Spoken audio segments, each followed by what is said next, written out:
In a world where the boundaries between reality and game mechanics had fused, society had transformed. Professions rooted in fantasy were now commonplace, and the discovery of ruins and secret realms had become an integral part of life. At a local academy, the excitement was palpable. A teacher, brimming with enthusiasm, addressed his class, urging them to prepare for the upcoming job transition ceremony. His voice resonated with excitement, fueling the energy in the room as students eagerly gathered their belongings, ready to experience a life-changing event. However, in stark contrast to the lively atmosphere, one student sat silently at the back of the classroom.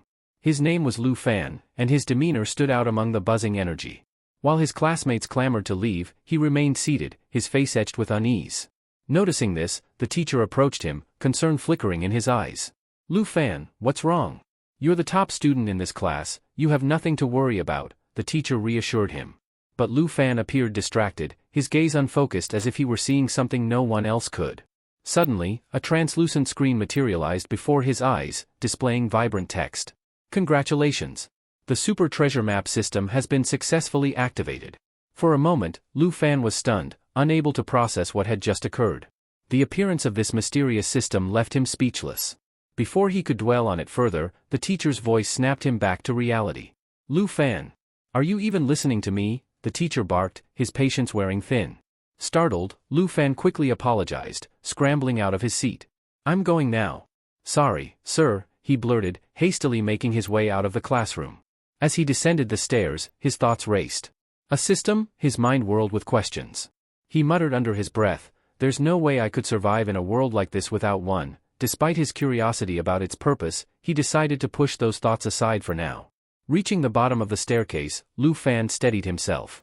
First things first, he resolved. The job transition ceremony awaited, and it was too important to miss.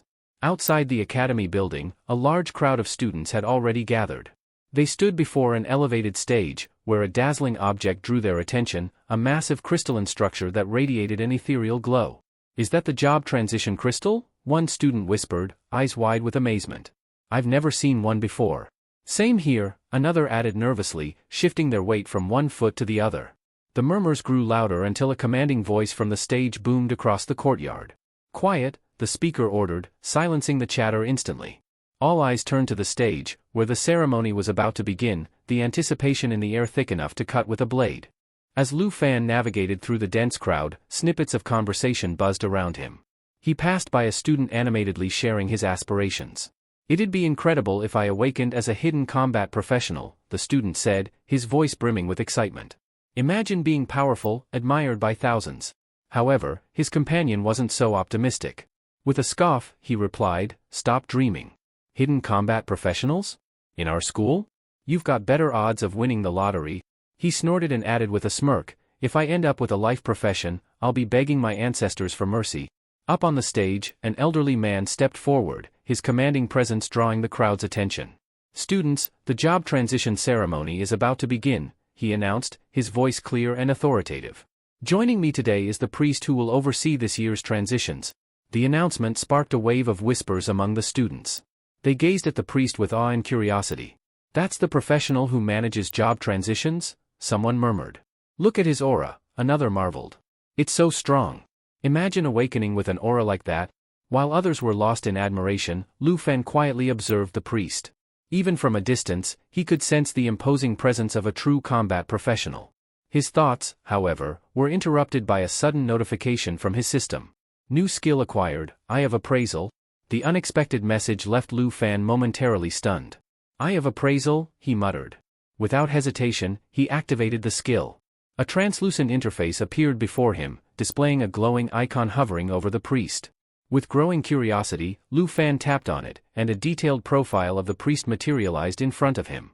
"So, this skill lets me see a person's stats and attributes," Lu Fan thought, his nerves easing slightly as he realized the utility of his newfound ability.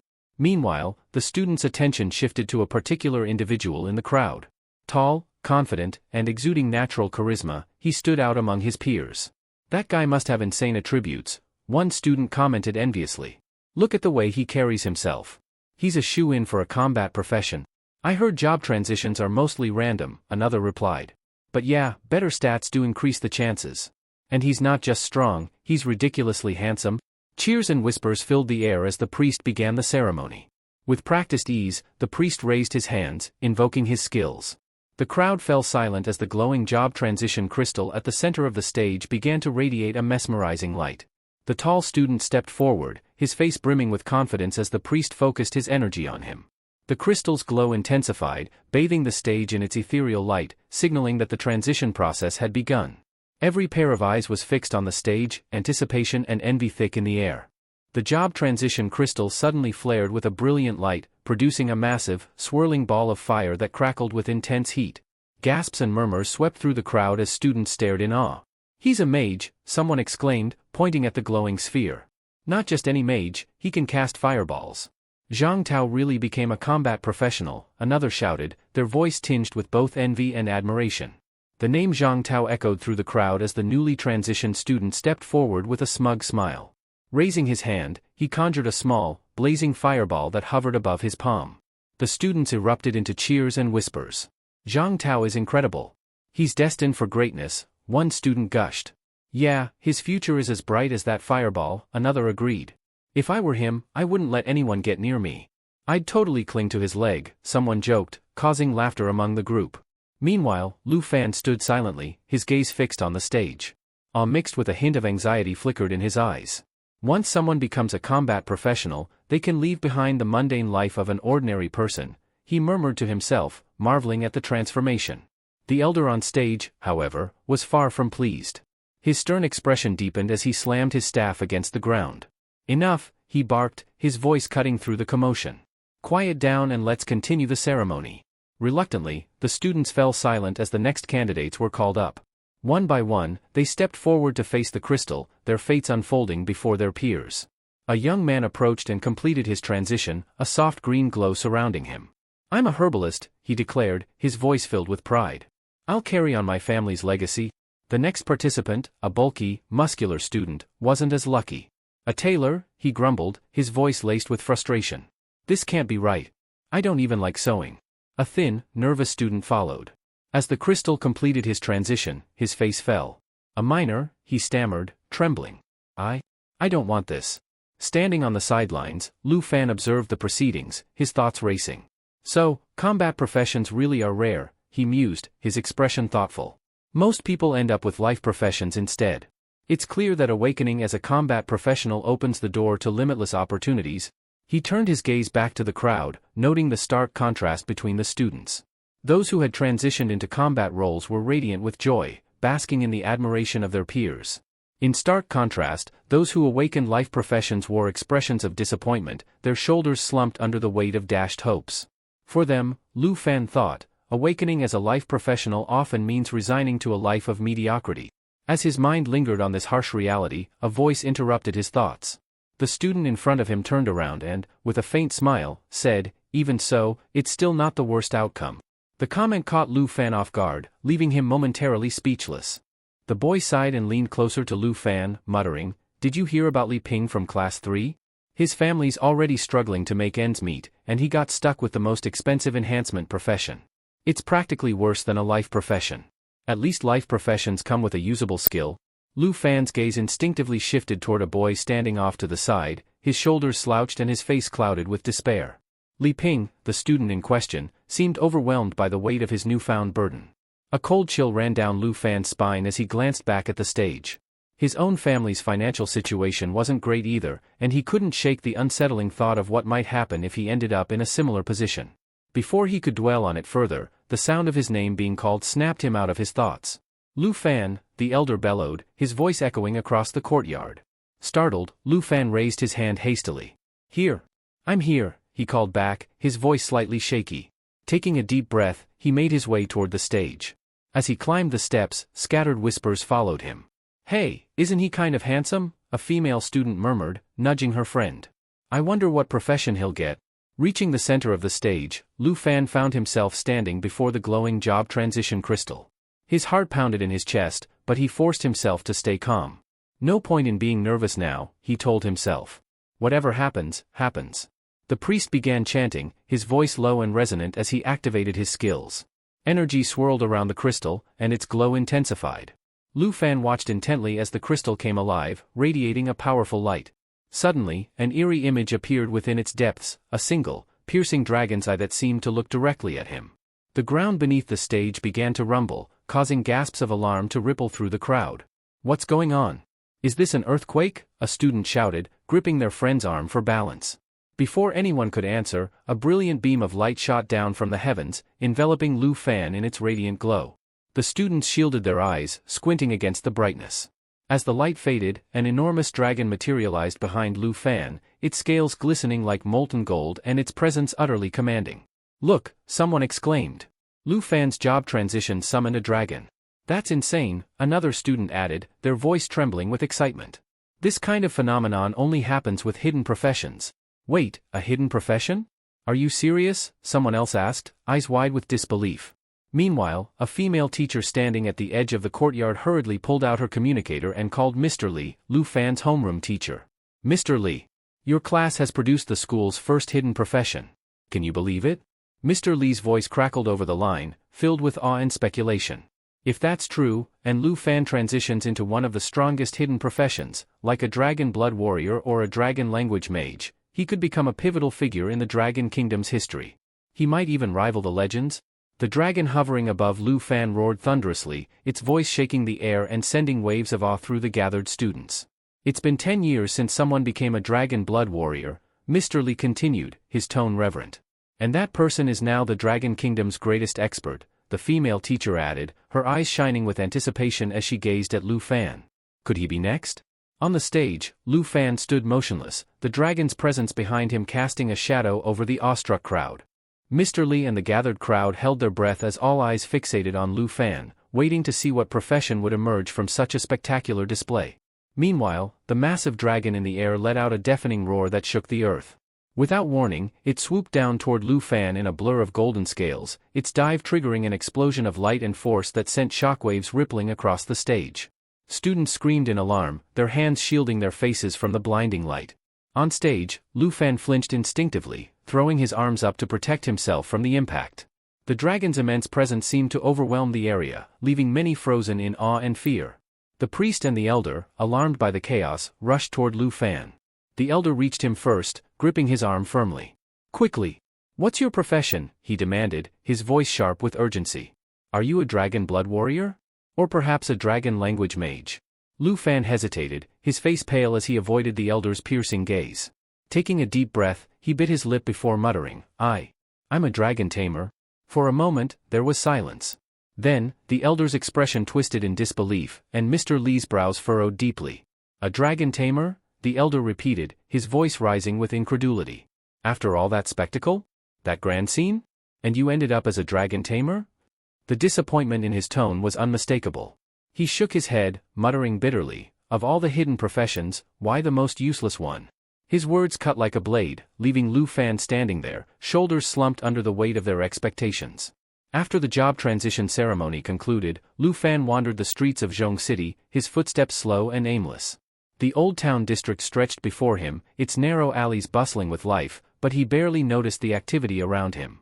His focus was entirely on the glowing screen hovering before him, the system interface only he could see. His eyes scanned the information displayed, his mind replaying the events of the ceremony. The weight of the elder's disappointment and the murmurs of the students echoed in his ears. "You're destined for mediocrity," one student had said, their words biting as they dismissed him. "Humans can't possibly tame creatures as powerful as dragons." Another had nodded in agreement. "Sure, it's a hidden class," they had sneered, "but it's the weakest one in terms of actual strength. What's the point of a title if it can't deliver results?"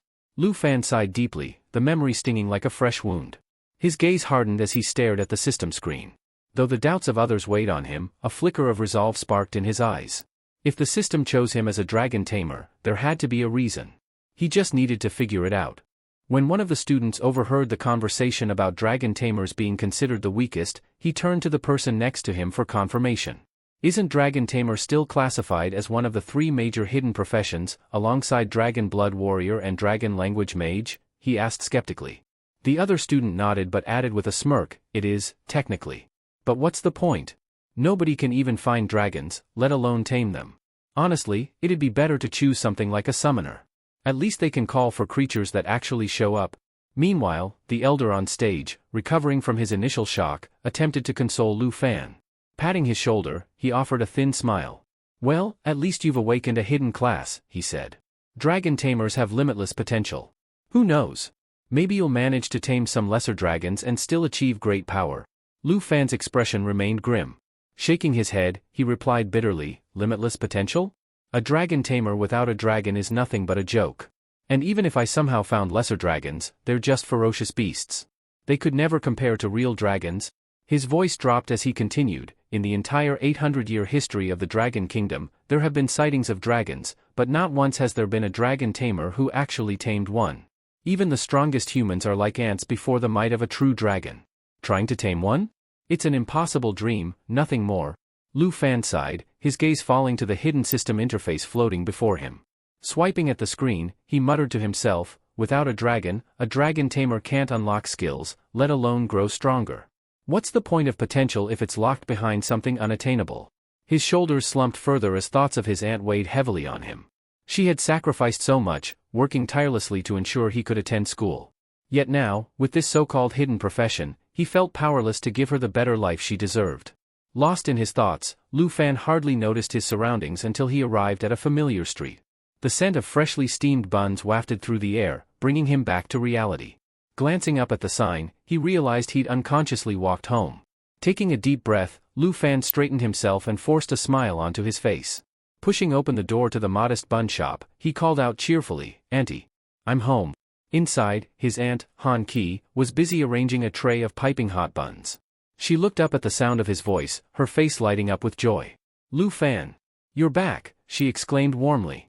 The aroma of the meal she had prepared filled the room as she motioned for him to sit. Despite the heaviness in his heart, Lu Fan's smile widened, knowing he couldn't let his worries dampen her happiness. For now, he would set aside his doubts and cherish this moment of comfort and familiarity.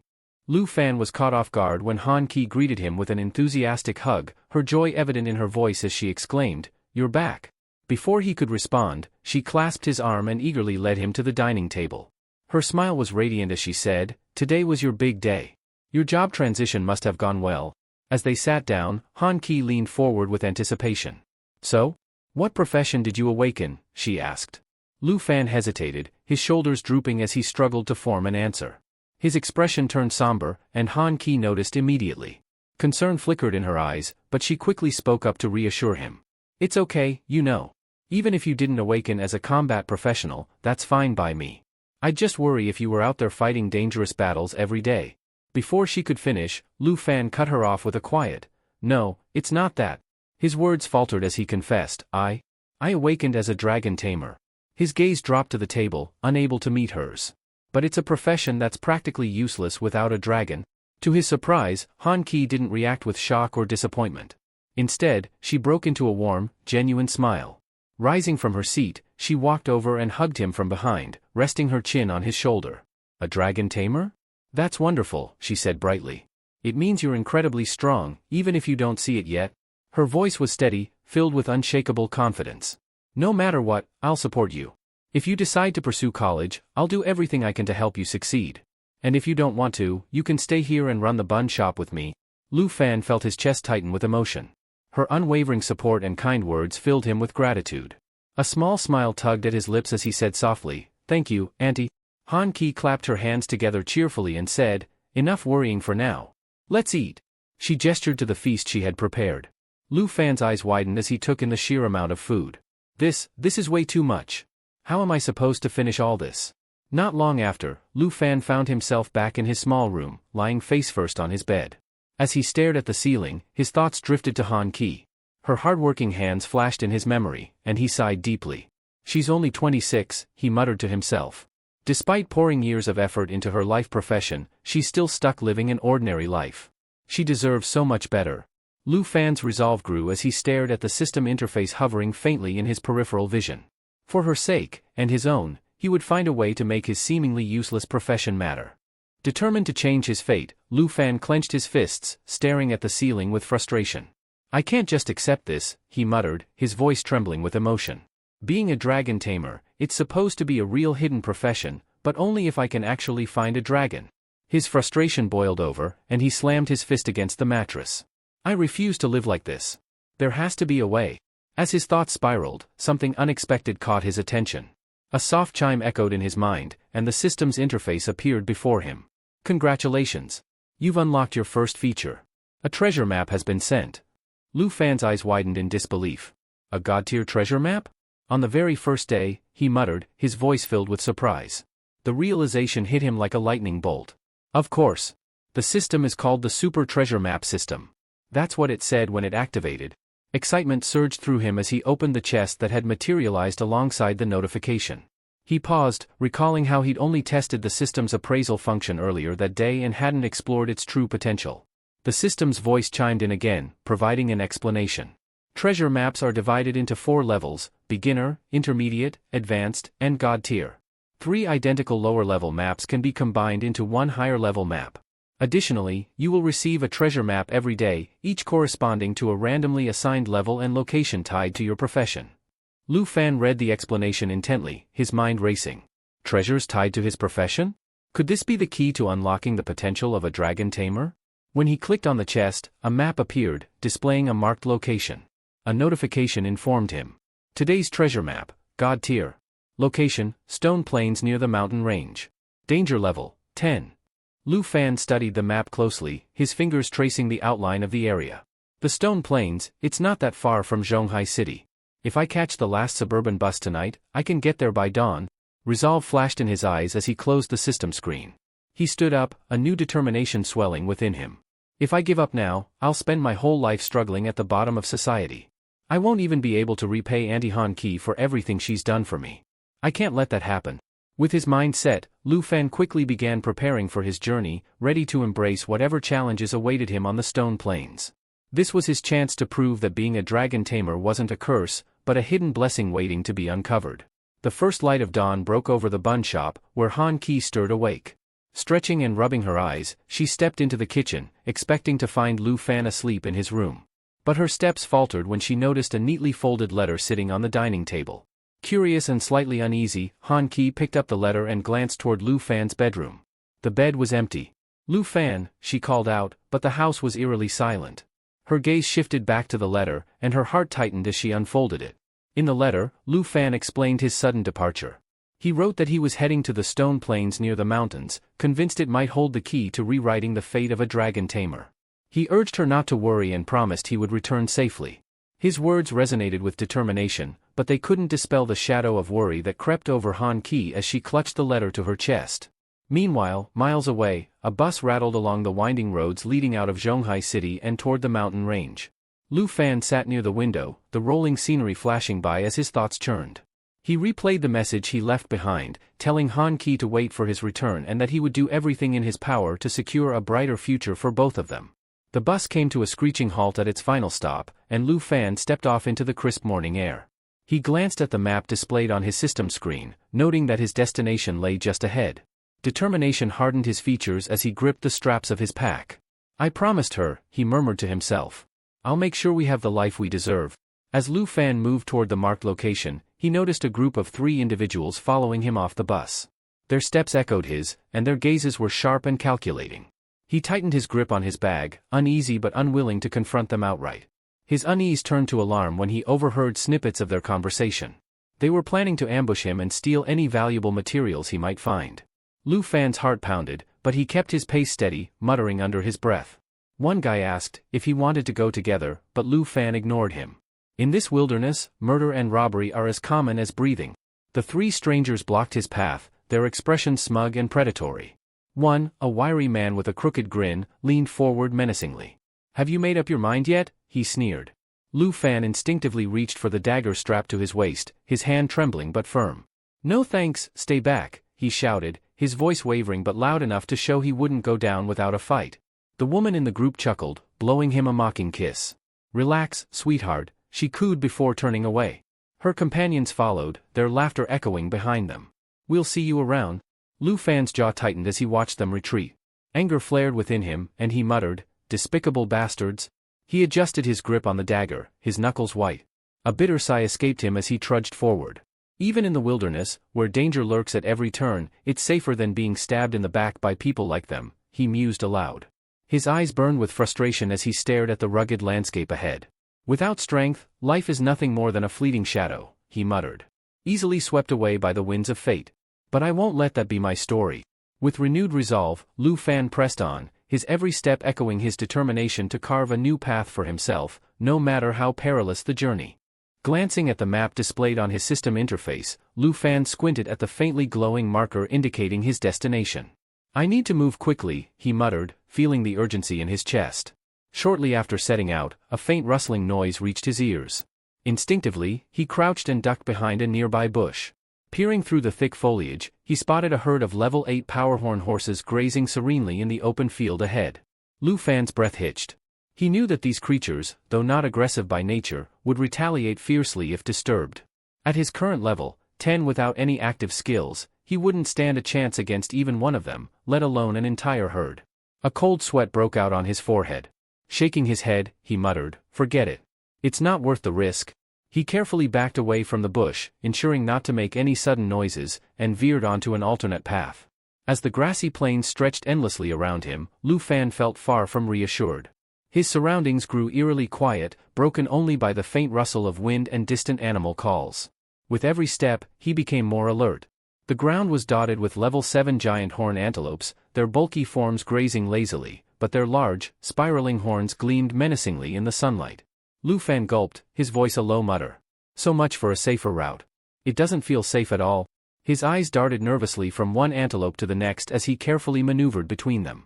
I should be close, he murmured, checking the system map once more. Just a little. His sentence was abruptly cut off when his foot landed on something soft and slimy. A loud, agonized croak shattered the silence. Lu Fan's heart sank as he looked down to see a squished frog writhing underfoot.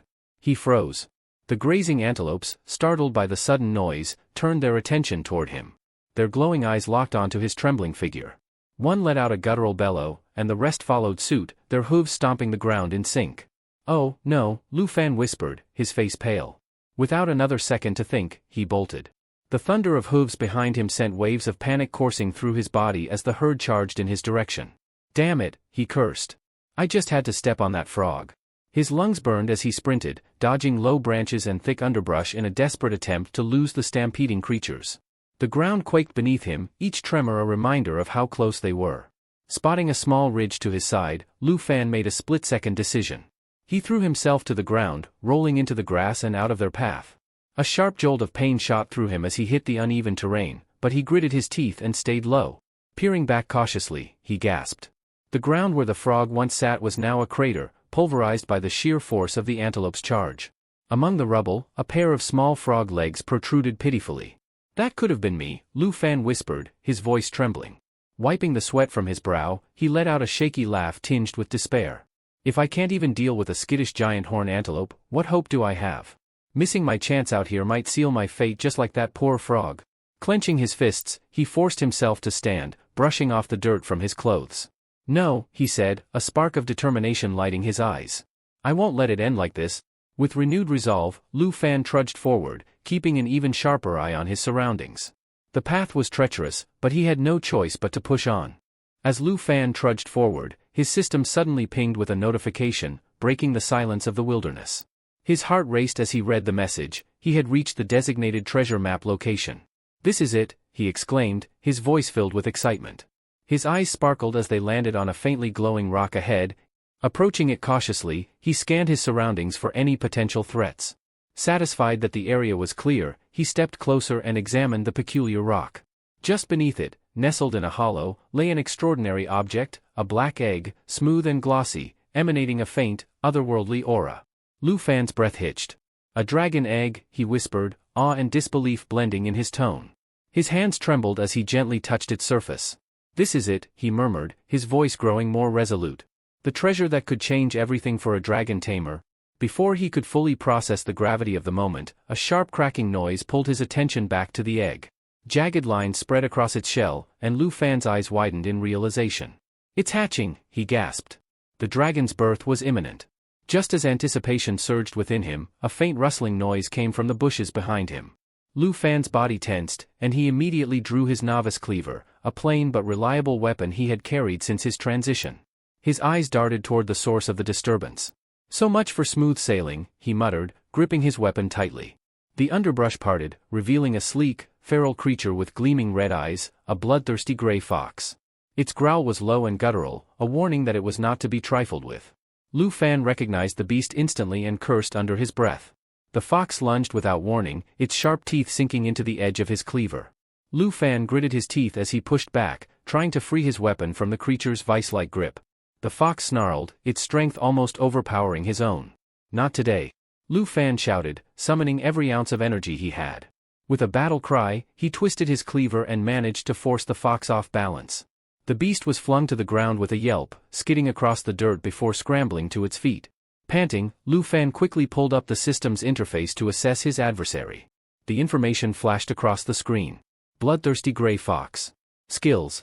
Triple claw strike, a swift 3-hit combo with devastating speed.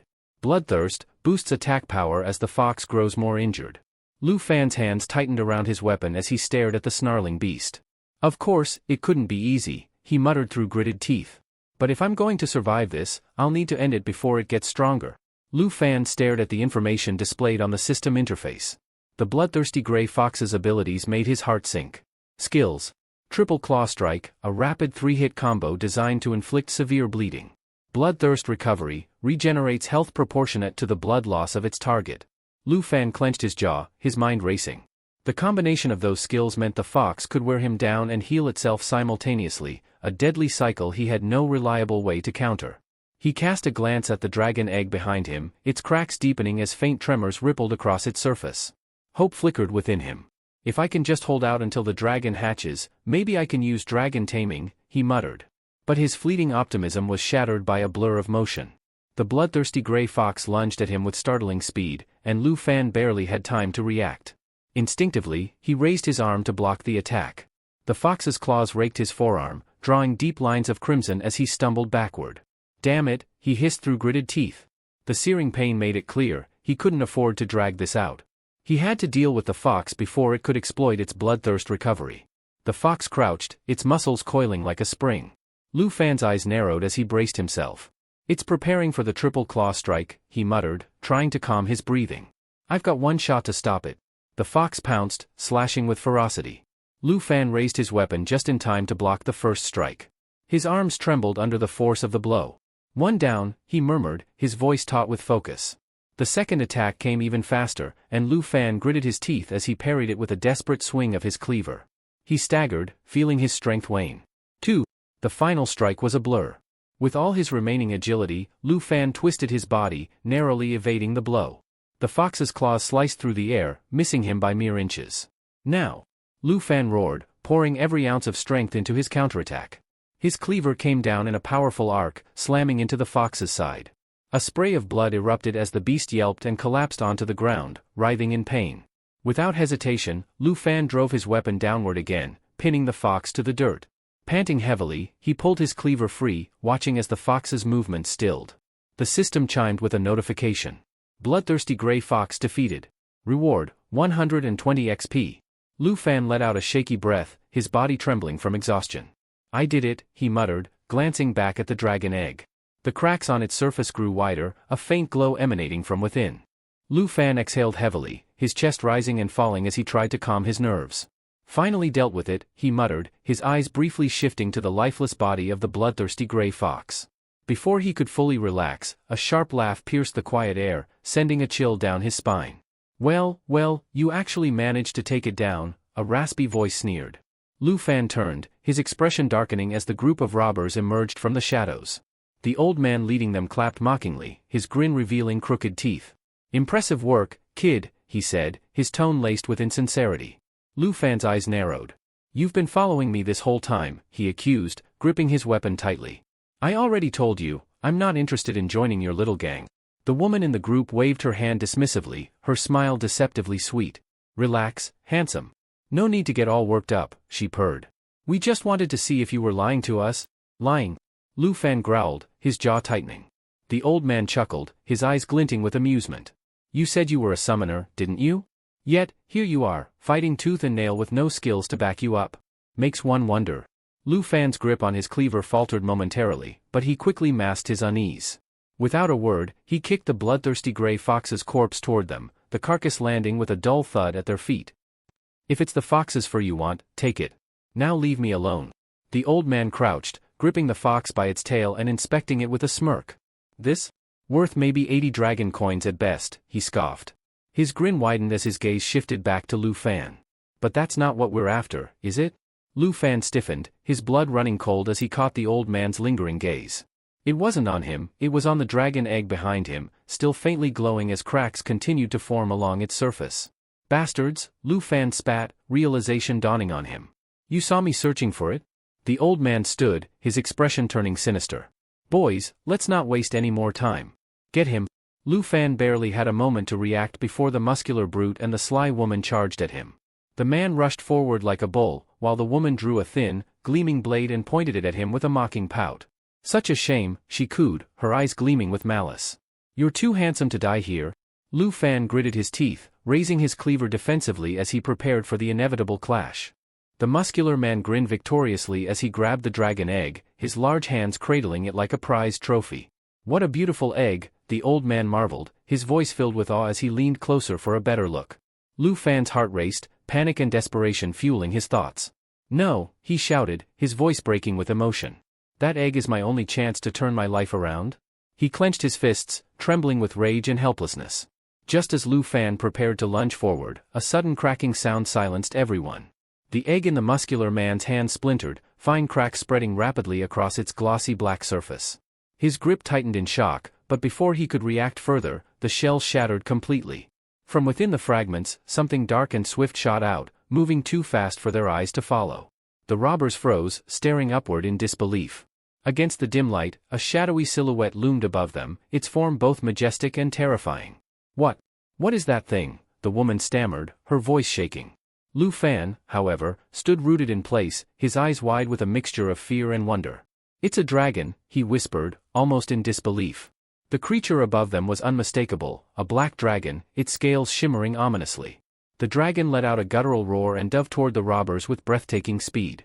The old man, regaining his composure, quickly hurled a potion bottle at the creature. Get away, beast, he barked, his voice trembling with both anger and fear. The dragon tilted its body gracefully, dodging the bottle with an elegance that belied its size. As it maneuvered, the muscular man seized his chance, raising his fist to strike. But before he could swing, the dragon let out another ferocious roar, its aura exploding outward like a tidal wave. In an instant, the man's body was shredded to pieces, the force of the dragon's power leaving only his severed head tumbling to the ground. The old man's face turned pale as he stared in horror at the bloodied remains of his companion. What is this monster? He stammered, his voice barely audible. The black dragon's piercing gaze shifted to the old man, its eyes glowing with an ominous light. No, the old man shouted, stumbling backward. He turned frantically to the woman. Do something. Help me. Meanwhile, Lu Fan stood paralyzed, his mind reeling. Even freshly hatched, it's this strong, he murmured in disbelief. No wonder no one can tame a dragon. Their power is unmatched. The woman, overhearing Lu Fan's mutterings, snapped her head toward him. Wait, did you just say this is a dragon egg? She demanded, her voice tinged with panic. Before she could press further, a blood-curdling scream pierced the air. Her eyes darted toward the source, and her face twisted in terror as she saw blood spraying across the ground. The old man lay motionless in a crimson pool, his body mangled beyond recognition. The black dragon casually plucked pieces of eggshell from its teeth with its claws, as if the carnage it had caused was of no consequence. Its head rose slowly, and its unrelenting gaze locked onto the woman. Her entire body trembled uncontrollably as she took a step back, her expression frozen in pure horror. For the first time, she realized that she wasn't just facing a creature of immense power, she was standing before death itself. Lu Fan didn't hesitate as he shoved the woman aside, her startled cry echoing as she hit the ground with a thud. Standing firm, he glared at her, his voice cold and resolute. You dungeon robbers have no honor, he declared. For daring to steal what's rightfully mine, you've sealed your fate. The black dragon, sensing the shift in Lu Fan's demeanor, growled lowly, its gaze flicking between him and the robbers. As Lu Fan darted toward the dragon, it tensed, its wings twitching in readiness. But instead of attacking, Lu Fan raised his hand, and a brilliant light enveloped him as he activated his dragon-taming technique.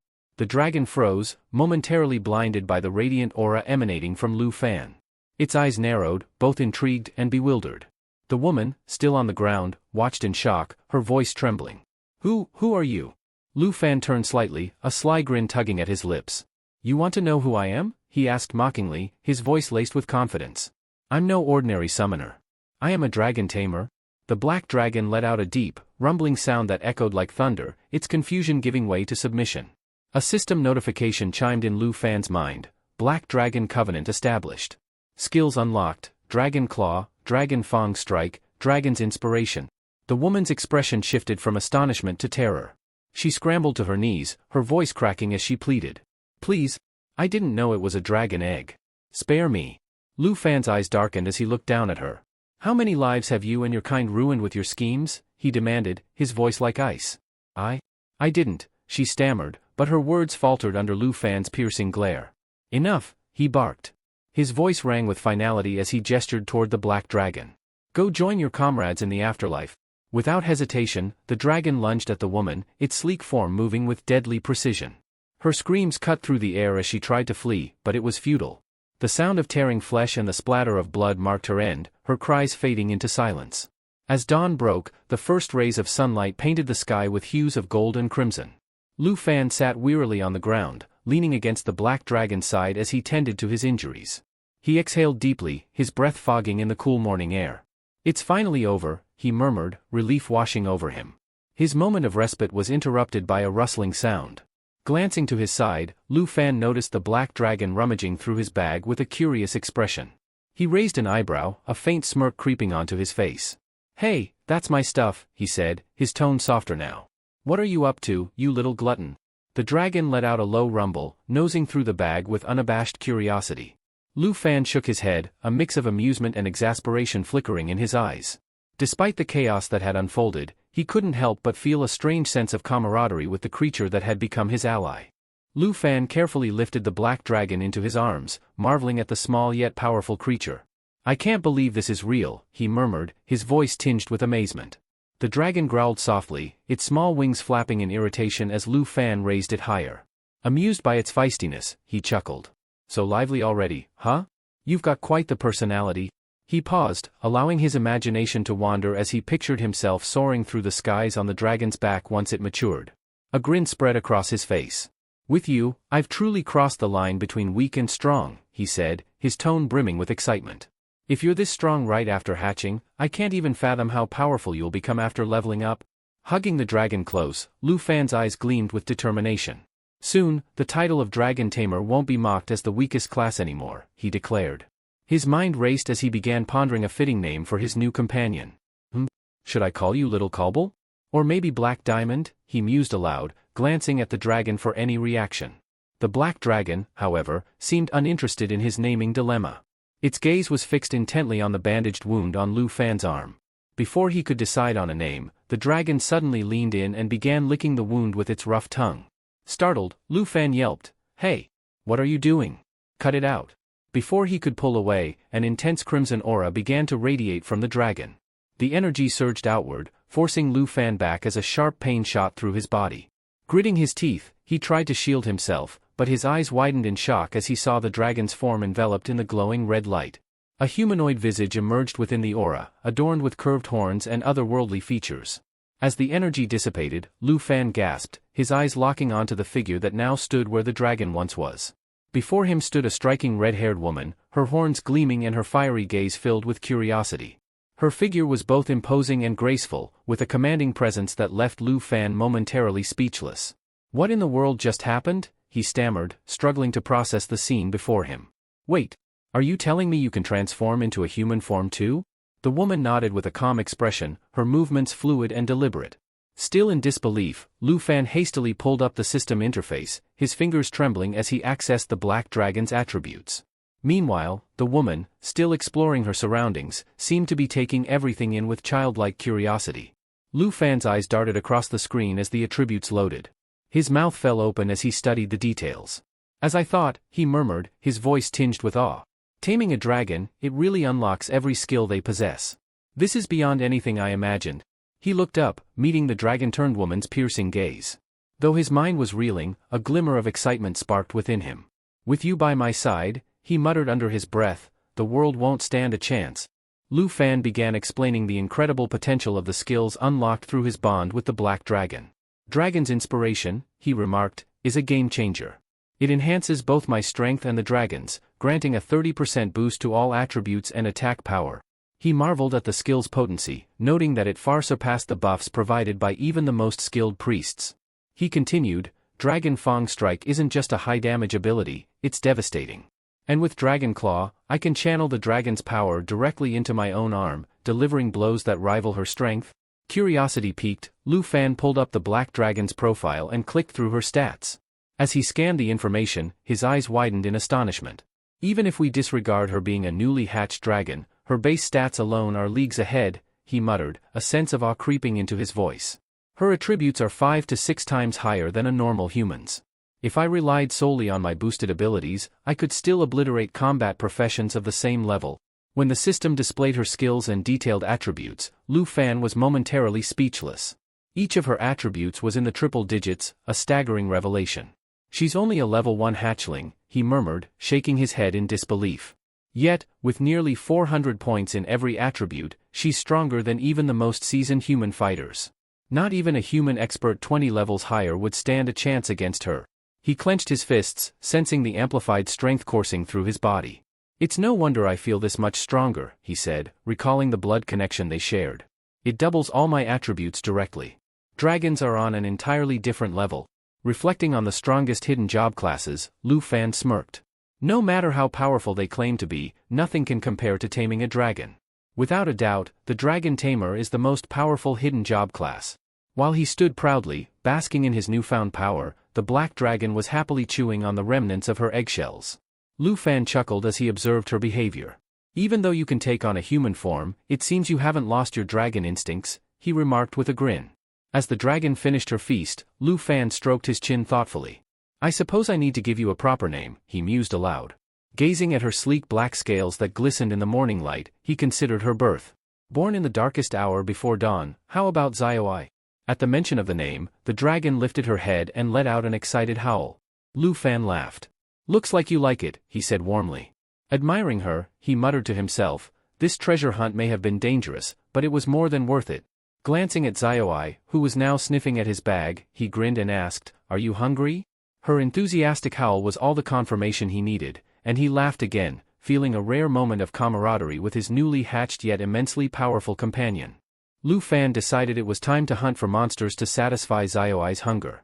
We can't just leave the mountains empty-handed, he reasoned, leading the way deeper into the forest. He added that this was an opportunity not only to feed Zioi but also to prepare for the upcoming university trials. The prestigious South Province Scholar Reward and a chance to enroll in the Dragon Kingdom's top university were within reach, but Lu Fan knew he couldn't let his guard down. Leveling up and honing my skills is the only way to secure my spot, he muttered, determination shining in his eyes. He motioned Zioi to follow, and the black dragon eagerly flew close behind. You'll love the monsters in the depths, Lu Fan teased. They'll taste much better than those eggshells. Zioi responded with a delighted howl, clearly thrilled by the idea. Their playful mood shifted abruptly when a thunderous roar echoed through the air. Lu Fan and Zioi froze, instinctively turning toward the source of the noise. Moments later, a pack of creatures emerged from the shadows, charging directly at them. Lu Fan quickly summoned the system's interface to identify their attackers. Plain hyenas, he read aloud, recognizing their ferocity. Unlike the bloodthirsty gray fox he had fought earlier, these creatures were stronger and more cunning, often hunting in coordinated packs. Lu Fan clenched his fists. In the past, these beasts would have been a nightmare, he mused, recalling how much effort it had taken to defeat a single gray fox. But that was before he could strategize, a powerful gust of wind swept past him. Lu Fan shielded his face, realizing the sudden force came from Zioi, who had already taken flight. She soared into the sky, her wings slicing through the air with ease. Lu Fan grinned. Looks like you're eager to fight, he said, his voice steady with newfound confidence. All right then, let's show them what we're made of. With Zioi circling overhead, Lu Fan charged forward, weapon at the ready. For the strongest dragon tamer and his companion, these rocky plains are no challenge at all, he declared boldly. High above, Zioi glided gracefully, her sharp eyes locked onto the pack of hyenas below. Her presence alone was enough to instill fear, but Lu Fan knew that the real show was just beginning. Zioi inhaled deeply, her chest glowing as she prepared to unleash an attack. Without hesitation, she activated her lava flame ability, releasing a torrent of scorching flames that engulfed the plain hyenas. The intense heat not only incinerated her foes but also restored her vitality with every use. Lu Fan watched in satisfaction as the system notifications appeared, 380 experience points earned for each hyena defeated. As Xiaoai continued to reduce the pack to ashes, Lu Fan's level climbed to 2, and Xiaoai advanced to level 3. Not bad, Lu Fan muttered, glancing at his glowing status screen. But he knew they needed something more challenging to gain significant experience. We'll need to hunt an elite monster if we want faster progress, he decided, calling out to Xiaoai. She paused her assault, glancing back at him. Forget the small fry. There's something bigger ahead, Lu Fan said, narrowing his eyes at the faint glimmer in the darkness. From the shadows emerged a hulking creature with razor-sharp claws and an aura of dominance. The monster's guttural growl reverberated through the air as it stepped forward, revealing its massive frame. A level 25 three-skull blood lion, Lu Fan identified, his voice steady but laced with anticipation. An elite leader. Normally, it'd take a team of hunters to bring one down. But we're no ordinary team, are we, he said, smirking at Xiaoai. She let out a fierce howl in agreement. The blood lion snarled, activating its roar skill. The powerful sound wave swept across the battlefield, accompanied by a gust of wind that sent loose rocks flying. Lu Fan gritted his teeth as the lion's stats surged, boosting its attack and defense significantly. The creature wasted no time preparing its next move, Triple Flame. Flames coiled around its 3 heads, forming glowing orbs of fire that threatened to unleash devastation in multiple bursts. Lu Fan acted swiftly. Xiaoai, we need to interrupt that skill, he commanded. Xiaoai growled affirmatively, flames spiraling around her as her aura intensified. The fiery dragoness transformed into a blazing whirlwind, her presence overwhelming the area with heat and pressure. Meanwhile, Lu Fan crouched low, his gaze fixed on the lion. As the beast focused on charging its skill, Lu Fan seized the opening. With a burst of energy, he leapt into the air, spinning as he ascended. Behind him, Xiaoai's fiery whirlwind surged forward, a burning tempest aimed directly at the blood lion. The two worked in perfect synchronization. Xiaoai's whirlwind collided with the blood lion, breaking its focus and scattering the charged flames. Simultaneously, Lu Fan descended from above, his weapon glowing with energy as he aimed for the lion's vulnerable spot. This is how a dragon tamer fights, he shouted, striking with precision while Xiaoai roared, readying her next attack. As Xiaoai's fiery whirlwind intensified, Lu Fan smirked and remarked, "Let me try something new first." The flames around Xiaoai flared even brighter as she activated her dragon true shape skill. With a thunderous roar, she emerged from the fiery vortex, her form more imposing than before. Her scales gleamed ominously as she charged forward, unleashing her skill mighty jaw strike with terrifying speed. She clamped her powerful jaws onto the three-skull blood lion, tearing into its flesh and inflicting relentless bleeding damage. The attack disrupted the lion's triple flame skill, scattering its charged energy into harmless embers. "Well done, Xiaoai," Lu Fan shouted, his voice filled with admiration. Without hesitation, he seized the moment to strike. He gathered dragon energy into his weapon and activated Dragon Fang Strike, delivering a devastating blow that radiated power. The impact sent the massive blood lion crashing to the ground with a pained roar, its body riddled with deep injuries. Lu Fan somersaulted backward, landing with practiced ease as he surveyed the battlefield. The once mighty three-skull blood lion lay motionless, its breath shallow. "It's over," Lu Fan declared confidently as Xiaoai descended beside him, her wings folding gracefully. Moments later, a familiar chime rang in Lu Fan's ears. The system displayed their victory, 23,790 experience points earned each. Lu Fan grinned as he leveled up to level 4, while Xiaoai surged ahead to level 9. "Elite monsters sure are worth the effort," Lu Fan remarked, impressed by the rapid level gains. "Just one of these can boost us by several levels. If we keep this up, we'll be unstoppable." As he caught his breath, the treasure map system activated with a soft hum. A notification appeared, revealing a new treasure map. "Another one?" Lu Fan muttered, his curiosity piqued. The map's details hinted at an exclusive reward for dragon tamers. "Looks like we've got a hunt ahead of us, Xiaoai." Xiaoai howled enthusiastically, her tail swishing with excitement. Without wasting time, Lu Fan motioned her to follow as they headed toward their next adventure. Meanwhile, deep within the rocky plains, hidden among towering boulders, 3 figures stood quietly. A young woman with sharp eyes turned to the older man beside her. "Uncle Ji, are we really going to let this opportunity slip by? Something like this doesn't come around often." The man, Sun Ji, a seasoned warrior, let out a deep sigh. "It's not about what we want," he replied gravely. There's nothing we can do right now. Entry to Secret Realm required at least 5 people. Unfortunately, their group didn't have enough people. He suggested that Kier return to Zhonghai City to gather reinforcements, but Kier immediately shook his head in refusal. Even with my speed, Kier argued, a round trip would take an entire day. By the time I'm back, the Secret Realm will already have vanished. Qin Kuei, a young woman of an unknown combat class, sighed heavily. The Fortune's Secret Realm appears randomly, and its rewards far surpass ordinary dungeons. But it only exists for 24 hours. We definitely won't make it in time. Her frustration was evident as she kicked a loose stone on the ground. Sun Ji, attempting to console her, said, Qin Kuei, there's no need to be so worried. With your abilities, once you get into one of the top 10 academies, you'll have plenty of opportunities like this. Qin Kuei crossed her arms and responded, I know that. But this realm's rewards, it's such a waste to let it slip away. Her voice trailed off, disappointment etched on her face.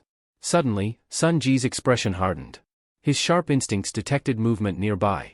Someone's here, he growled, quickly stepping in front of Qin Kuei with his weapon drawn. Kier mirrored his actions, both of them bracing for a confrontation. From behind a nearby rock, a figure casually emerged. Lu Fan appeared with a disarming smile, raising his hands in a gesture of peace. Relax, he said lightly. I'm just passing through. Sun Ji scrutinized him from head to toe, noting the dirt and dust covering Lu Fan's attire. You don't look like you belong here. This isn't where a typical material hunter should be, he remarked skeptically. Before Sun Ji could say more, Qin Kuei raised her hand to signal him to stand down. She stepped forward and introduced herself with a polite smile. I'm Qin Kuei, from the Qin family of Zhonghai City, she began. This might seem a little abrupt, but I have a proposal for you. Lu Fan raised an eyebrow, intrigued. Go on. Qin Kuei continued, her tone earnest. We need one more person to activate the Fortune's Secret Realm. If you agree to join us, you won't have to do anything inside the realm. Just help us enter. For your trouble, we're offering a reward of 100,000 dragon coins. Lu Fan's steps faltered as he heard the offer, his interest piqued. 100,000 dragon coins? He repeated, as if confirming what he just heard. Inside, his mind raced. The Fortune's Secret Realm? Even the Qin family from Zhonghai City, one of the wealthiest families around, is desperate to enter. If they're this eager, the rewards must be extraordinary. Qin Kuei nodded, sensing his hesitation. Yes, 100,000. And we'll handle everything else inside? Lu Fan tilted his head, considering the proposition. That's quite the generous offer. Why don't you tell me more about this secret realm? Lu Fan nodded as Qin Kuei clarified that they just needed enough people to meet the requirements of the realm. She emphasized that Lu Fan wouldn't need to lift a finger during the exploration and could still walk away with the promised 100,000 dragon coins. As the portal to the secret realm shimmered to life, Sun Ji couldn't hide his excitement. Opportunities like this don't come often, he urged. Let's get moving before it's too late. Lu Fan, however, remained composed. Money isn't what I'm after, he stated calmly, surprising everyone. If we're going to work together, let's allocate the rewards based on contribution. Kier blinked in disbelief, stepping forward. So you're saying you want to split the rewards depending on how much each of us contributes? Are you serious? Lu Fan nodded. Exactly. Qin Kuei raised an eyebrow, scrutinizing him. Our average level is around 20, she pointed out. You look like you're significantly weaker than us. Are you confident in your skills, or is this just arrogance? Her skepticism didn't seem to faze Lu Fan. Instead, he extended his hand toward her. You'll find out soon enough, he replied with a small grin. Qin Kuei shook his hand after a brief pause and announced to the group, all right, it's settled. Let's head in. As the group prepared to enter the secret realm, Xiaoai remained hidden within Lu Fan's system interface, curled up and sleeping soundly. Lu Fan muttered under his breath, it'd only cause trouble if I revealed her here.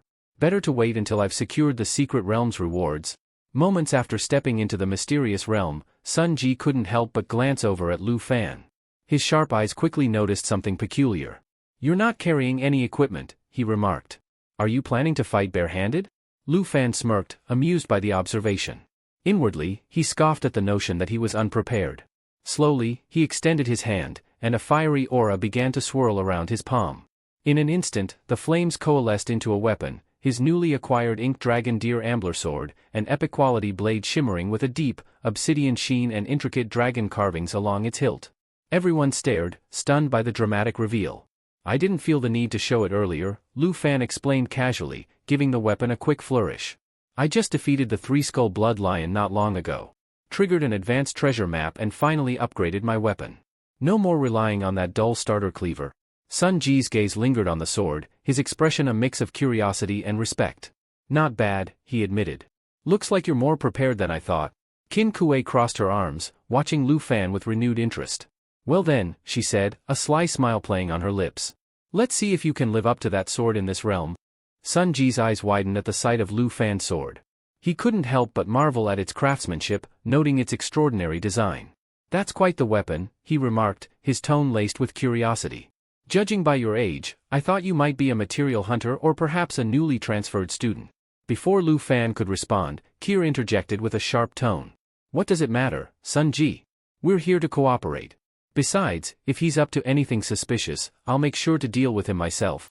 Her confidence caught Lu Fan's attention, but before he could say anything, Sun Ji suddenly jumped back with a start. A decayed, rotting hand emerged from the ground near his feet. His eyes darted down just in time to see a level 15 decaying zombie clawing its way out of the earth. Moments later, more zombies began to surface, their grotesque forms staggering toward the group. Sun Ji, watch out! Qin Kuei shouted, her voice tinged with urgency. Sun Ji readied his weapon, but before he could act, a figure leapt in front of him. Xiaojia, a level 20 knight, raised his shield and charged at the nearest zombies, slamming into them with enough force to send their brittle forms stumbling backward. Nice work, Xiaojia. Sun Ji called out, his voice filled with gratitude. Kier, meanwhile, had already drawn her crossbow. With practiced ease, she fired a volley of bolts, each one finding its mark and taking down a zombie in quick succession. Sun Ji joined the fray, his blade cleaving through the decaying creatures.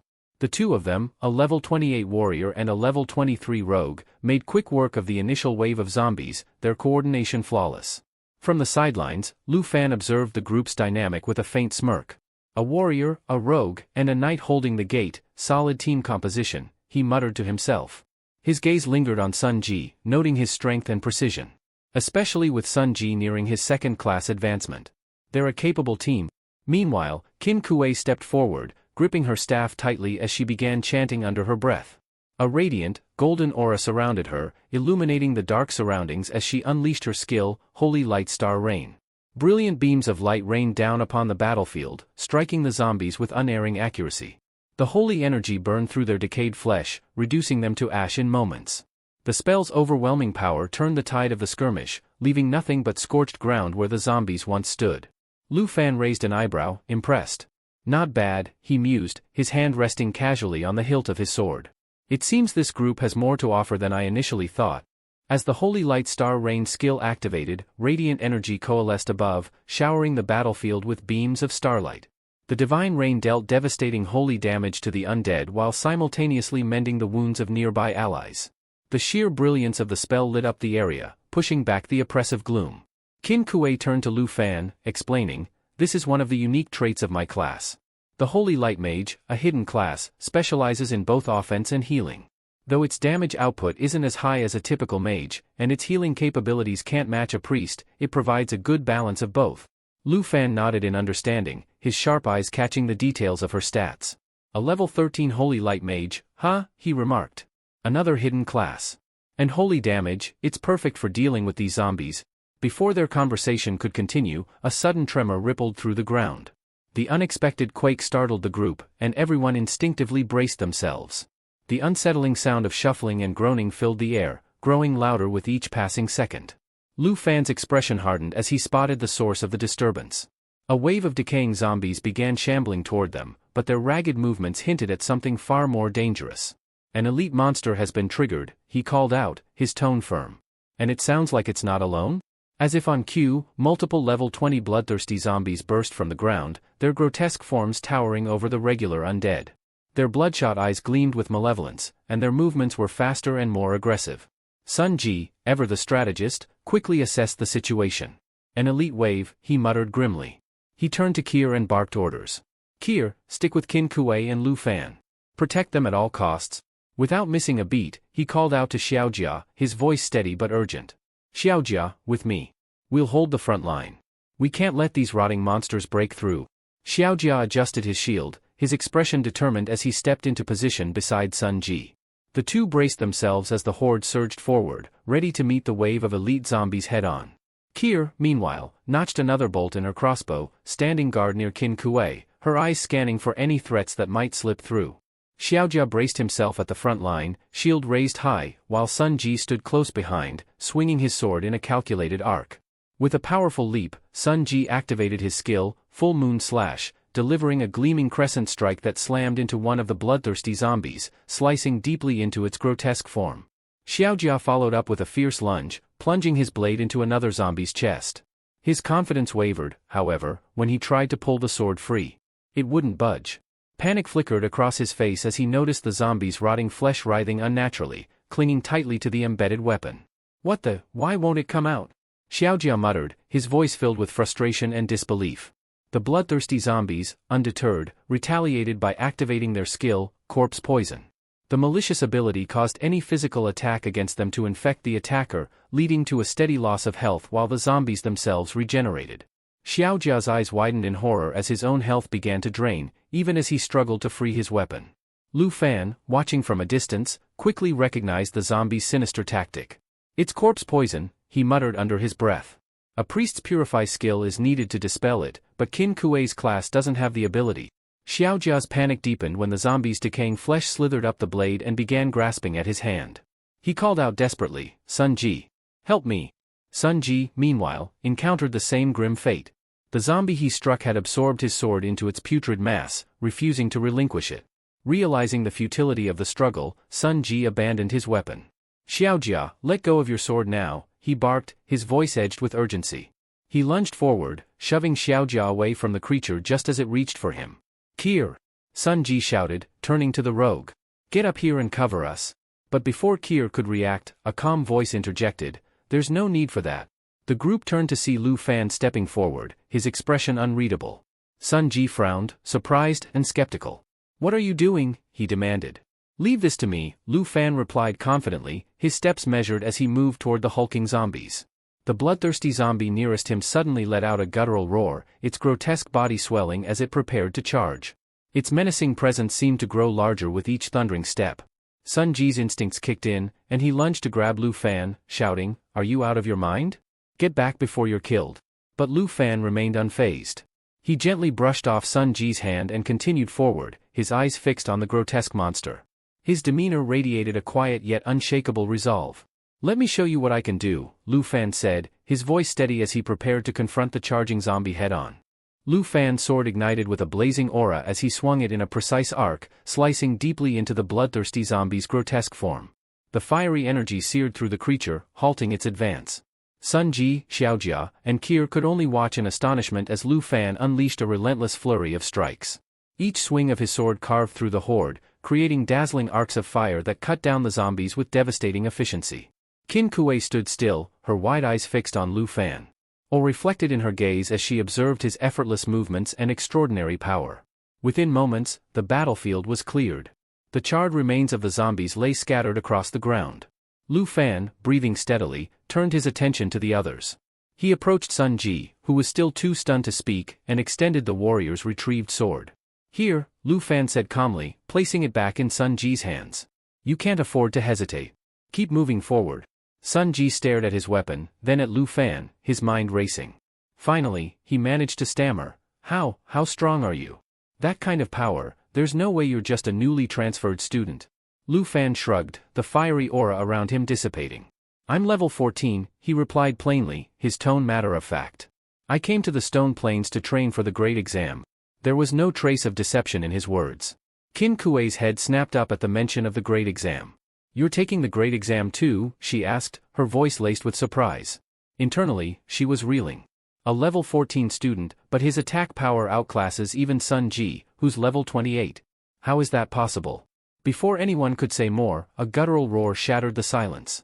Another bloodthirsty zombie emerged from the shadows, its decayed body radiating malice as it charged toward Qin Kuei. The sudden appearance froze her in place, panic flickering in her eyes. "Qin Kuei, watch out!" Kier shouted as she darted forward, her crossbow at the ready. But just as she moved to intercept, a blur shot past her. It was Lu Fan. In an instant, he closed the distance between himself and the zombie, moving faster than anyone could react. With a decisive thrust, he drove his sword into the creature's chest. The impact sent the zombie hurtling backward, its massive frame crashing into a nearby wall. Kier lowered her weapon, staring in disbelief. "He's faster than me?" she murmured under her breath. Qin Kuei exhaled shakily, her hands clutching her staff as she tried to steady herself. Meanwhile, Sun Ji exchanged a glance with Xiaojia, who could only shake his head in stunned silence. Lu Fan withdrew his sword and turned back to the group. "Let's not waste time," he said coolly. "We still have more ground to cover." As Lu Fan pulled his sword from the fallen zombie, he observed calmly, "The level of these zombies is only going to increase as we go further into the village." With a quick flick of his wrist, he sent the blood dripping from his blade splattering to the ground. He turned to the group and declared with confidence, "I'll take the front row. Does anyone have a problem with that?" His bold statement left the group momentarily speechless. Qin Kuei's mind raced as she glanced at him, her expression a mix of curiosity and intrigue. Could he be the person rumored in Zhonghai City? She wondered silently. Breaking the silence, Qin Kuei addressed him. "All right, classmate Lu Fan," she began, her tone steady. "We'll rely on you then. You and Sun Ji will handle the front line while I tend to Xiaojia's injuries. Kier will take the rear for support and cover. If the Mystic Realm Guardian is anywhere, it should be further inside the village." Lu Fan glanced back at her, a faint smile playing on his lips. "Just call me Lu Fan," he said lightly before turning his focus forward. He strode ahead without hesitation, calling over his shoulder, "Let's keep moving. We don't have time to waste." Sun Ji remained quiet, still trying to process what he had just witnessed. Kier, meanwhile, was busy helping Xiaojia, who groaned in discomfort as he leaned on her for support. As the group moved deeper into the secret realm, Qin Kuei's thoughts lingered on Lu Fan. She murmured to herself, could he really be the rumored dragon tamer? Shaking her head slightly, she dismissed the idea. No, that's impossible. If he were a dragon tamer, it's supposed to be one of the weakest hidden classes. Their trek deeper into the realm was interrupted when another bloodthirsty zombie came crashing face first to the ground, its decaying form stirring up a cloud of dust. The group pressed on, eventually reaching the center of the mysterious village. The area was eerily quiet, but the tension was palpable as they realized they were completely surrounded by zombies. Lu Fan's sharp eyes darted to Xiaojia, who was visibly struggling. "Qin Kuei," he said, his voice cutting through the tense atmosphere, "your abilities aren't enough to dispel the corpse poison. His condition isn't going to improve without the right cure." Qin Kuei clenched her fists, frustration flickering across her face as she glanced at Xiaojia's pale complexion. The weight of the situation pressed heavily on the group, but Lu Fan's unwavering demeanor provided a sliver of hope amidst the rising danger.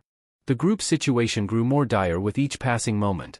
Qin Kuei's expression was grim as she reminded everyone, "The teleportation gate won't open until we defeat the Mystic Realm Guardian. We don't have much time. If we delay any longer, Xiaojia might succumb to the corpse poison."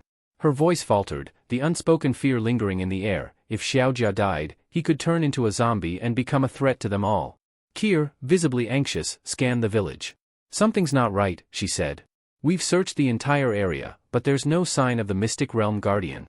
Nearby, Sun Ji was visibly fatigued, sweat trickling down his face as he fought off another wave of zombies. Some managed to creep up behind him unnoticed, their hollow groans growing louder. Despite his weakened state, Xiaojia noticed the threat and forced himself to call out. "Sun Ji! Behind you," he warned, his voice strained. But as the words left his mouth, his legs gave out, and he collapsed to the ground. "Xiaojia!" Qin Kuei cried, rushing to his side. Panic flashed in her eyes as she tried to help him up. "Stay with us. Don't give up." At that moment, something unusual caught her attention. A faint glint of light shimmered near one of the crumbling buildings. Alarmed, Qin Kuei's gaze snapped to the structure just as it began to move. The ruined building shifted, its shattered walls coalescing into a massive figure. With a horrifying creak of metal and stone, the form revealed itself, a towering iron-skinned zombie. Sun Ji's body tensed as he gripped his weapon tighter. "That's it," he shouted. "The Mystic Realm Guardian is here." The colossal creature let out a guttural growl, its voice chillingly low. Fresh flesh, it rumbled, its grotesque form advancing toward the group. It wasn't alone. Several smaller zombies had fused into its body, their distorted faces leering from its chest and shoulders, muttering and snarling incoherently. Kier stepped forward, her crossbow already in hand. "Get ready. This is it," she yelled, steeling herself for the battle ahead. The group braced themselves, knowing that their survival hinged on defeating this monstrous guardian. Lu Fan's sharp gaze shifted to Xiaojia's worsening condition, his breathing shallow and skin pallid. Observing the transformation in the iron-skinned zombie, Lu Fan's suspicions solidified. He raised his voice to address the group. "The corpse poison has reached a critical point. That thing is being drawn to Xiaojia. If we don't act quickly, it'll absorb him and grow even stronger." Sun Ji reacted without hesitation, dashing forward to confront the iron-skinned zombie. He leaped into the air and unleashed his moonlight slash, the blade shimmering with energy as it struck the creature's metallic frame. But to his shock, the zombie remained unharmed, not even a scratch marring its hardened surface. What the? How is this possible? Sun Ji muttered, stepping back in disbelief. Without missing a beat, Lu Fan advanced, his fiery aura flaring to life as he gripped his blade tightly. There's no time for trial and error, he said, his tone firm. If we let it continue, we'll be overwhelmed. He aimed for the iron-skinned zombie's head, his blade slicing downward with precision and strength. Flames erupted on contact, but the massive zombie barely flinched. It let out a low growl, its body shimmering briefly as its steel skin ability activated. The creature's defense surged, making its body nearly impervious to attacks. This thing's defense has increased by at least 40%, Lu Fan muttered under his breath. He calculated quickly, his mind racing. We don't have time for small attacks. We need to take it down fast. Meanwhile, the zombie's malevolent gaze locked onto Xiaojia. With a guttural snarl, it began lumbering toward him. Its body glowed faintly as it activated assimilation absorption, a chilling skill that allowed it to fuse with a target, increasing its own power and size. The ground trembled with its every step, the ominous pull of its ability drawing closer to Xiaojia. Not on my watch, Lu Fan growled, determination blazing in his eyes. He dashed toward the creature, releasing a surge of energy that rippled through the air. Turning to Qin Kuei, he called out, use your holy magic. I'll create an opening. Sun Ji, you protect Xiaojia at all costs, don't let anything get near him. As Lu Fan charged, he activated the special power of his weapon, the Ink Dragon Deer Antler Sword. A surge of energy coursed through him as he triggered dragon blood armorization. His arms began to transform, the skin hardening into scaled armor as his hands morphed into massive dragon claws, radiating raw power. The air around him sizzled with heat, and his movements became a blur as he closed the distance between himself and the iron-skinned zombie. The creature growled, its deep, guttural voice muttering, fresh flesh. It lunged at Xiaojia, but Lu Fan intercepted it, slamming his dragonized claw into the zombie's chest. The impact reverberated through the village, forcing the creature back momentarily. Qin Kuei, now's your chance. Lu Fan shouted, holding the creature at bay as his fiery aura intensified, ready to strike again. Qin Kuei nodded firmly at Lu Fan's command, raising her staff as a brilliant glow enveloped her. With unwavering focus, she began chanting her spell. Golden radiance illuminated the battlefield as she unleashed holy light star rain, cascading beams of light descending onto the iron-skinned zombie. Simultaneously, Lu Fan tightened his grip, the transformation of his arm into a dragon claw complete. The black dragon's essence surged through him, amplifying his strength and fueling his fiery strikes. With a determined roar, Lu Fan lunged at the iron-skinned zombie, his dragon claw slashing through its hardened exterior. Each blow struck with such force that cracks began to form in the zombie's impenetrable armor. The iron-skinned zombie howled in agony, its grotesque voice echoing as it began to stagger. Fresh flesh, it growled repeatedly, its voice growing fainter as Qin Kuei's holy light relentlessly sapped its vitality. Kair, observing the scene, gasped in shock as the zombie's massive body started to disintegrate, chunks of its metallic form crumbling to ash. Sun Ji, standing nearby, was rendered speechless. When Lu Fan turned to the group, he calmly remarked, this thing's strength relied on its fusion absorption ability. The larger it became, the more unstable its structure was. Its core, its true body, was buried within. Sun Ji muttered in awe, I've been around the Qin family long enough to meet countless powerful figures, but Lu Fan, you are on a completely different level. You have to be a hidden professional? As the zombie's outer shell continued to collapse, an eerie sight emerged, a smaller, grotesque figure hidden within the ruins of the larger body.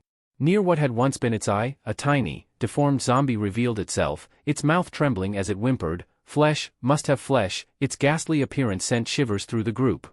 Qin Kuei pointed to the smaller form. That's it, the main body, she exclaimed. Before anyone could react, Lu Fan dashed forward in a blur. The tiny zombie shrieked in alarm as Lu Fan's dragon claw descended upon it. You're not escaping, he growled, his voice filled with authority. The claw released a blazing aura as it struck, engulfing the core zombie in searing flames. Burn, Lu Fan commanded, his tone cold and resolute. The tiny zombie screeched as the flames consumed it, writhing in agony. With a final, desperate roar, its form disintegrated entirely. As Lu Fan landed back on the ground, the remnants of the iron-skinned zombie's body erupted in a thunderous explosion, shaking the area. Dust and ash filled the air, and the battlefield grew quiet. Kair was the first to break the silence. Was that it? Did we really just defeat the Mystic Realm Guardian? She asked, her voice a mixture of disbelief and relief. Qin Kuei stared at Lu Fan, her staff trembling slightly in her hand. He really did it, she murmured, her expression one of awe as her gaze lingered on the smoldering remains of the once dreaded zombie. Qin Kuei's cautious gaze lingered on Lu Fan as she thought. I've never seen a skill with such overwhelming power, especially one that could bring down a level 20 boss so decisively, she said, her tone tinged with both awe and curiosity. Just who are you, Lu Fan? The remains of the fallen iron-skinned zombie shimmered and dissolved, leaving behind a gleaming treasure chest. The chest bore intricate carvings, signaling its rarity, and a faint aura of energy radiated from it. It was unmistakably the reward of defeating the Mystic Realm Guardian. Qin Kuei stepped forward and called out to Lu Fan. We'll follow the agreed-upon arrangement and distribute the items fairly, she said firmly, glancing at the others. Her expression softened as she added, before, we underestimated you and spoke without understanding your strength. I hope you can forgive us for our earlier rashness. Sun Ji, standing to the side, gave a sheepish laugh. Honestly, with your power, Lu Fan, you could have cleared this hidden realm all on your own. Right now, it feels like we're just along for the ride. Lu Fan waved off the praise with a modest smile. You give me too much credit, Sun Ji. As for the distribution, that's for Qin Kuei to decide, he replied. When Qin Kuei opened the chest, a golden light momentarily spilled out, drawing everyone's attention. Lu Fan's eyes narrowed as he studied the contents. His brows furrowed slightly, betraying his unease. The chest contained a strength potion, which temporarily boosted physical power upon consumption, an antidote potion capable of neutralizing corpse poison, and a pair of morning bracers, which glimmered faintly with enchantments but lacked the grandeur expected from such a dangerous realm. Kair, peering over Qin Kuei's shoulder, frowned. Is that it? Those are all the rewards from a level 20 mystic realm? She asked, her disappointment clear. Sun Ji scratched his head, his expression mirroring her sentiment. For all that effort, this feels underwhelming, he muttered. Qin Kuei, maintaining her composure, handed the antidote potion to Sun Ji. Quickly, give this to Xiao Jia. He needs it immediately to counteract the corpse poison, she instructed. As Sun Ji rushed to comply, Lu Fan's gaze remained fixed on the chest, his expression thoughtful.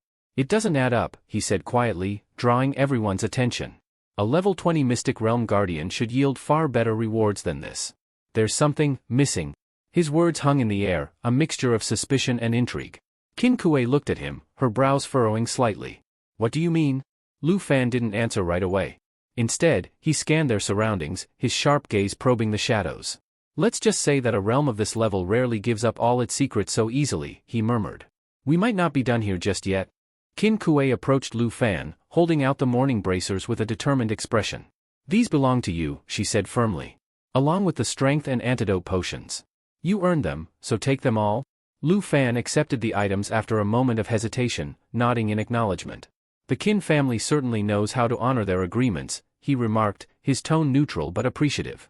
Meanwhile, Sun Ji was preoccupied helping Xiao Jia drink the antidote potion, gently urging him. How are you feeling now? Is it working? He asked, concern etched on his face. As Lu Fan equipped the morning bracers, their faint glow signaled their activation. He tucked the remaining potions into his inventory, his mind preoccupied with the peculiarities of the realm. Just then, Qin Kuei broke the silence, her brows furrowed in thought. It's strange, she began, glancing around the village. We defeated the Guardian, but there's still no sign of a portal appearing. Kair chimed in, glancing at the ruined surroundings. Should we spread out and search? Maybe it's hidden somewhere nearby, she suggested, though her voice carried a note of uncertainty. Lu Fan's expression darkened, and he shook his head. No, he cautioned, his tone firm. Don't wander off yet. Something isn't right. His gaze flickered as he summoned his system interface, scanning the status of the realm. His eyes sharpened as he read the notification, realm progress, incomplete. His voice cut through the group's growing unease. The iron-skinned zombie wasn't the final boss, he announced, his tone leaving no room for doubt. Sun Ji turned to him, bewildered. How can you be so sure? Did you find something? Before Lu Fan could respond, Qin Kuei's face paled, and she stepped forward, her eyes fixed on the village outskirts. Wait, she said, her voice trembling slightly. I sense it now. As a holy light mage, I can detect lingering dark energy. Something sinister is close. She gestured toward the edge of the village, where a murky fog was beginning to creep in from the direction of Grief Lakeside. The fog seemed alive, pulsating with an unnatural aura. Qin Kuei pointed toward it, her voice low and tense. It's there. Whatever it is, it's watching us. As Sun Ji approached the lake's edge, he peered into the murky waters, speaking aloud to break the tension. If Qin Kuei says the boss is near, then it has to be around here somewhere. He scanned the surroundings, unaware of the ominous presence lurking beneath the surface. The dark figure submerged in the water stirred, and multiple eyes on its tentacle-like limbs snapped open, glinting with eerie light. Lu Fan, attuned to the subtle shift in the atmosphere, suddenly tensed. "Get ready, it's coming," he called out, his voice sharp with urgency. The group barely had time to react before massive, tentacled appendages surged out of the lake, dripping with water and brimming with writhing eyes. The entity's entire presence was shrouded in mystery, no name, no level, nothing to indicate what they were dealing with. Sun Ji's expression hardened as he stepped forward, gripping his weapon tightly. "This has to be the final boss," he declared, his resolve unwavering. The creature struck first, one of its colossal limbs lashing out. Sun Ji braced himself, using his skill to create a barrier against the attack. "Everyone, take cover," he shouted, gritting his teeth. The force of the strike proved overwhelming, and with a loud crash, Sun Ji was sent flying, slamming into the ground. The group gasped in alarm as they rushed to check on him. Before they could regroup, Qin Kuei froze as a suffocating presence loomed behind her. She turned just in time to see one of the massive, grotesque arms descending toward her. Fear rooted her to the spot, and all she could do was raise her staff in a futile attempt to shield herself. Her eyes squeezed shut, bracing for the inevitable. Suddenly, a blur of movement cut through the chaos. Lu Fan darted forward with incredible speed, grabbing Qin Kuei and pulling her out of harm's way just as the monster's limb closed in. The force of his rescue sent them skidding across the ground, his boots scraping against the earth as he came to a halt. Qin Kuei's face flushed with a mix of shock and embarrassment as she realized what had just happened. "Are you okay?"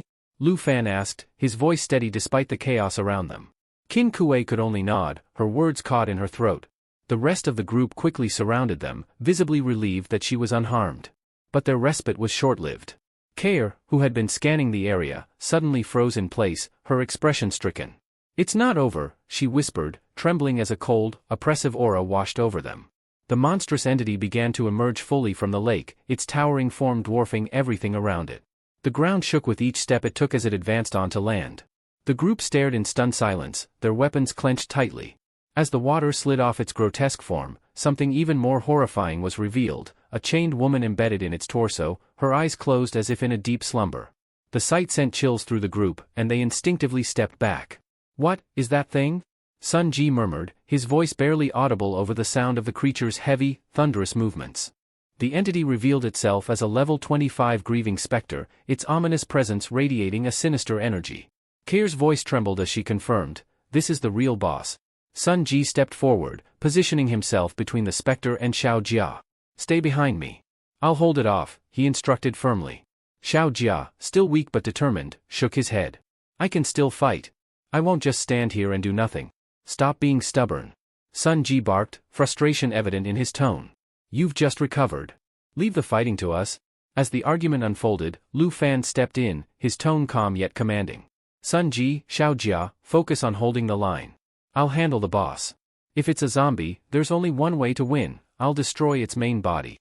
The grieving specter let out a deafening screech, her spectral form glowing with a sickly light. With a sinister wave, she activated corpse chi envelopment, releasing a toxic aura that spread through the realm. The air grew heavy, and the group felt an immediate drain on their strength, their attributes reduced by 20%. Xiao Jia winced in pain as the corrosive energy gnawed at his weakened body. Lu Fan, undeterred by the oppressive aura, charged forward with unyielding determination. As one of the specter's grotesque, clawed hands lashed toward him, he sidestepped nimbly, evading the strike with precision. His eyes locked onto the chains binding the specter's main body, and with a quick leap, he landed atop them, using the chains as a makeshift path. The grieving specter screeched in surprise, her multiple eyes narrowing as she noticed Lu Fan's bold maneuver. "He's coming straight for the core," she hissed in disbelief. From below, Qin Kuei shouted, her voice urgent. "Lu Fan, watch out for the chains. They're dangerous." Before Lu Fan could respond, the specter activated Chain Lash, her chains springing to life with a sharp, metallic crack. The heavy links surged toward him like serpents, their sheer force threatening to crush anything in their path. Lu Fan's eyes widened as he narrowly dodged the first strike, but the second caught him off guard, slamming into his side. The impact knocked him off the chains, sending him plummeting toward the ground. The grieving specter howled triumphantly, her chains whipping through the air in a deadly frenzy. The others gasped in alarm as the massive, thrashing chains turned toward them. "Scatter!" Sun Ji yelled, rallying the group. He braced himself, raising his shield to deflect an incoming strike.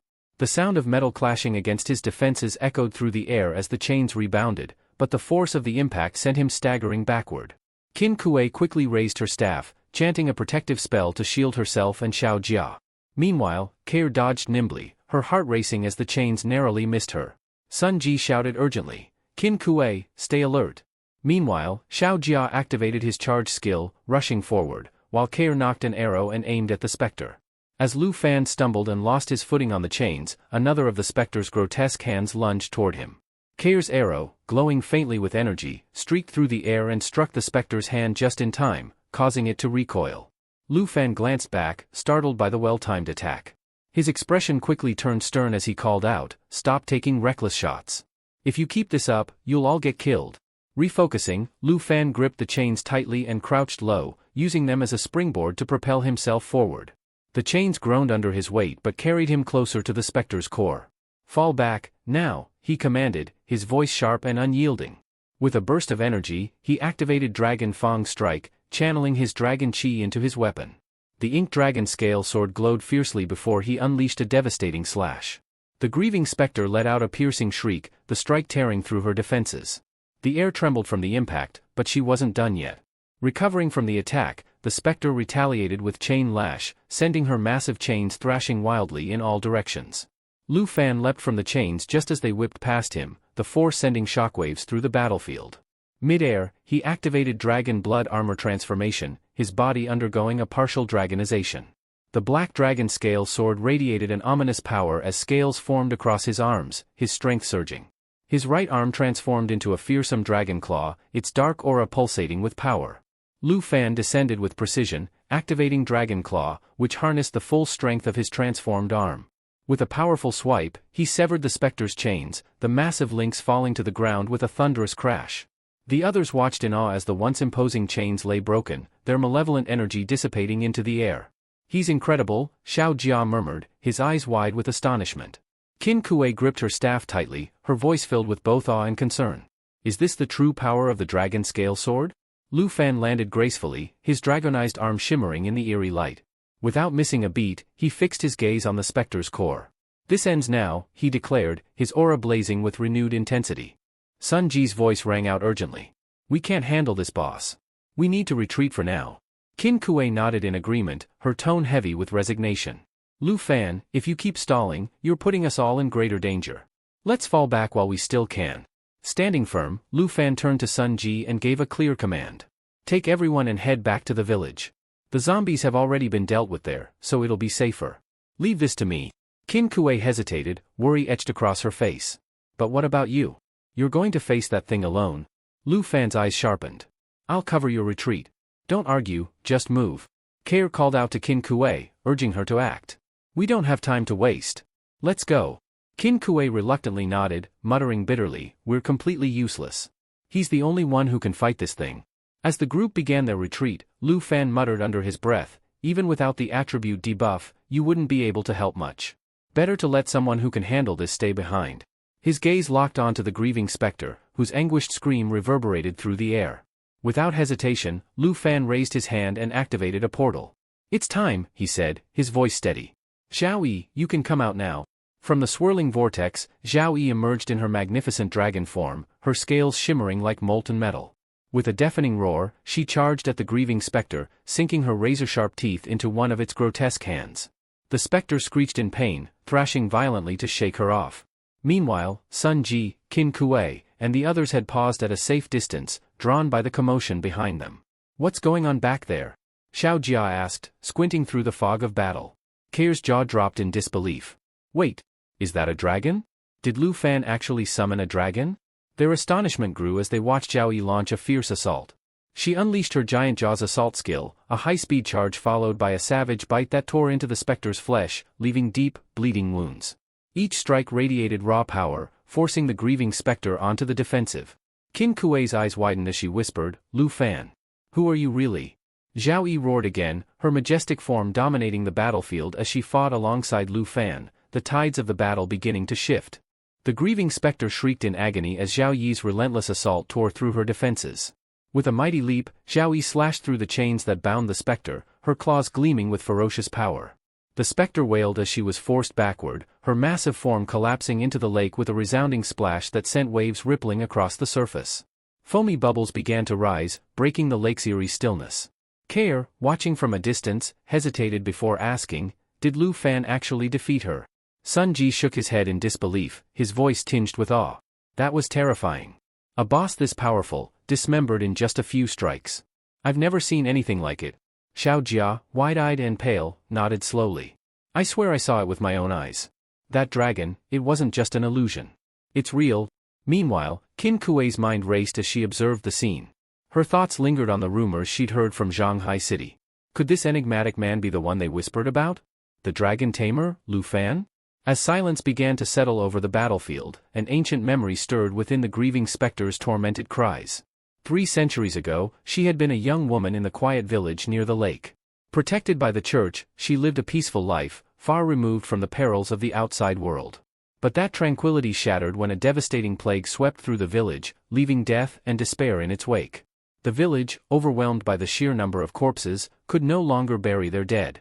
Bodies were piled by the lake, their lifeless eyes reflecting the anguish of the living. Consumed by desperation, the woman had sought to save her people, but her efforts bore no fruit. Her healing failed, and she turned to summoning spirits, giving the grieving villagers a chance to bid their final farewells. But instead of gratitude, she faced condemnation. The church, once her sanctuary, turned against her. The priests, claiming she was the harbinger of the plague, accused her of bringing ruin to their lives. "You must be chained," they demanded, binding her with heavy iron as they cursed her name. They painted her as a malevolent witch and cast her into the lake, sealing her fate. Despair etched deep into her soul. The woman, now the grieving specter, cried out, "Why? Why do you treat me this way? All I wanted was to save you. Even if I couldn't heal the sick, I gave you a chance to say goodbye. What did I do wrong?" Her anguish echoed across time, a haunting lament that still resonated in the realm she was forced to inhabit. The villagers' betrayal, the crushing weight of their false accusations, and the chains of their hatred had forged the monstrous specter now lying dormant beneath the lake's surface. As the group caught their breath, several turned toward Lu Fan with curiosity. "How on earth can you summon a dragon?" one of them finally asked, disbelief clear in their tone. Before he could respond, another pointed out, "The portal's ready. We can leave the secret realm now."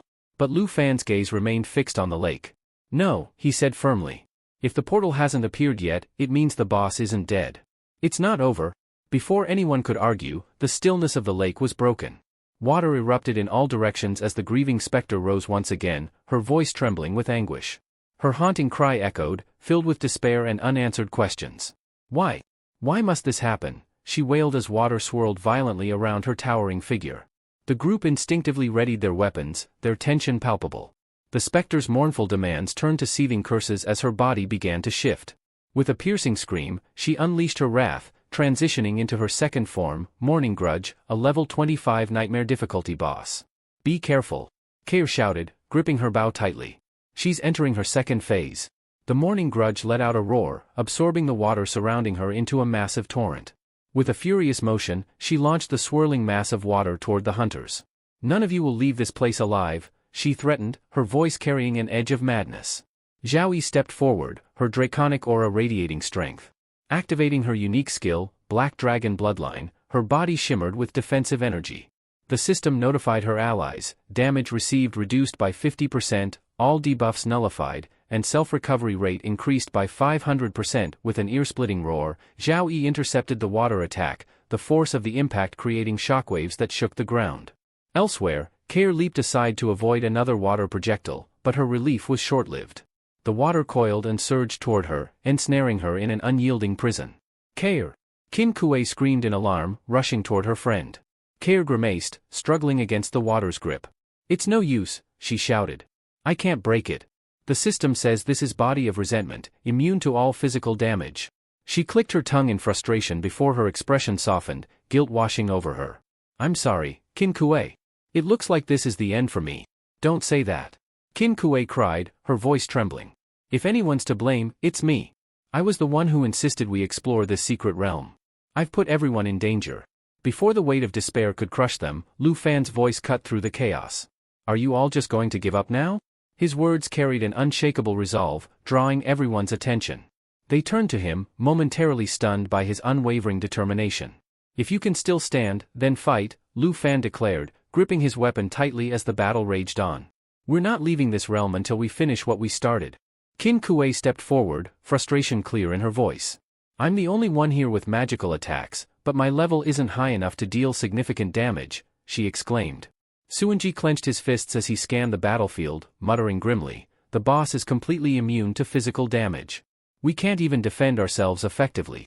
Turning to Lu Fan, he asked urgently, do you still have magic attacks you can use? Before Lu Fan could answer, the Morning Grudge let out a piercing wail and activated her skill, Lamentation Impact. A dark aura radiated from her, spreading like a suffocating fog. The system notified them of the skill's effects: low chance of instant death, if not triggered, inflicts heavy damage and applies debuffs including corpse poison, bleeding, and stun. I can't, Lu Fan admitted calmly, despite the chaos.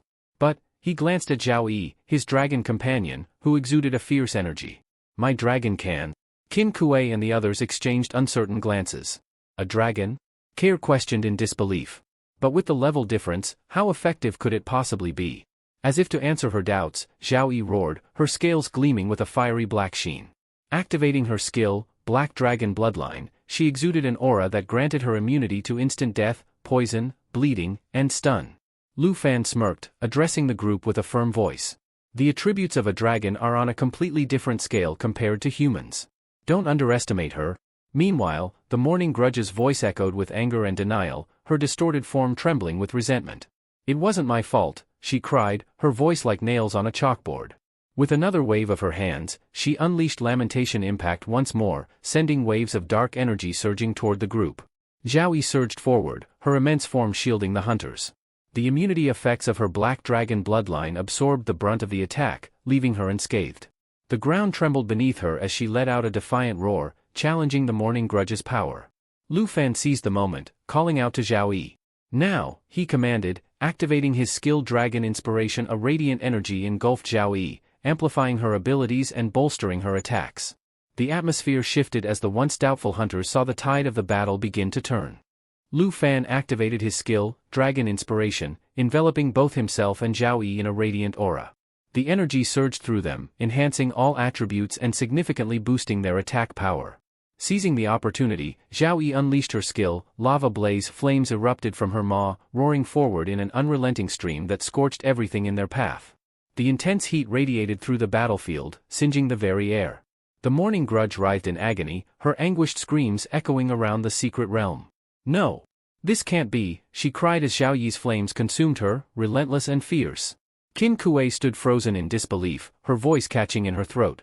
Suanji could only shake his head in awe and mutter, This is pure devastation.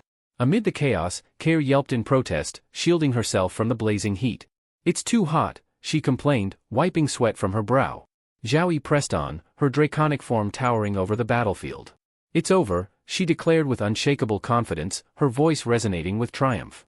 The Morning Grudge's form began to crumble under the relentless onslaught of flames.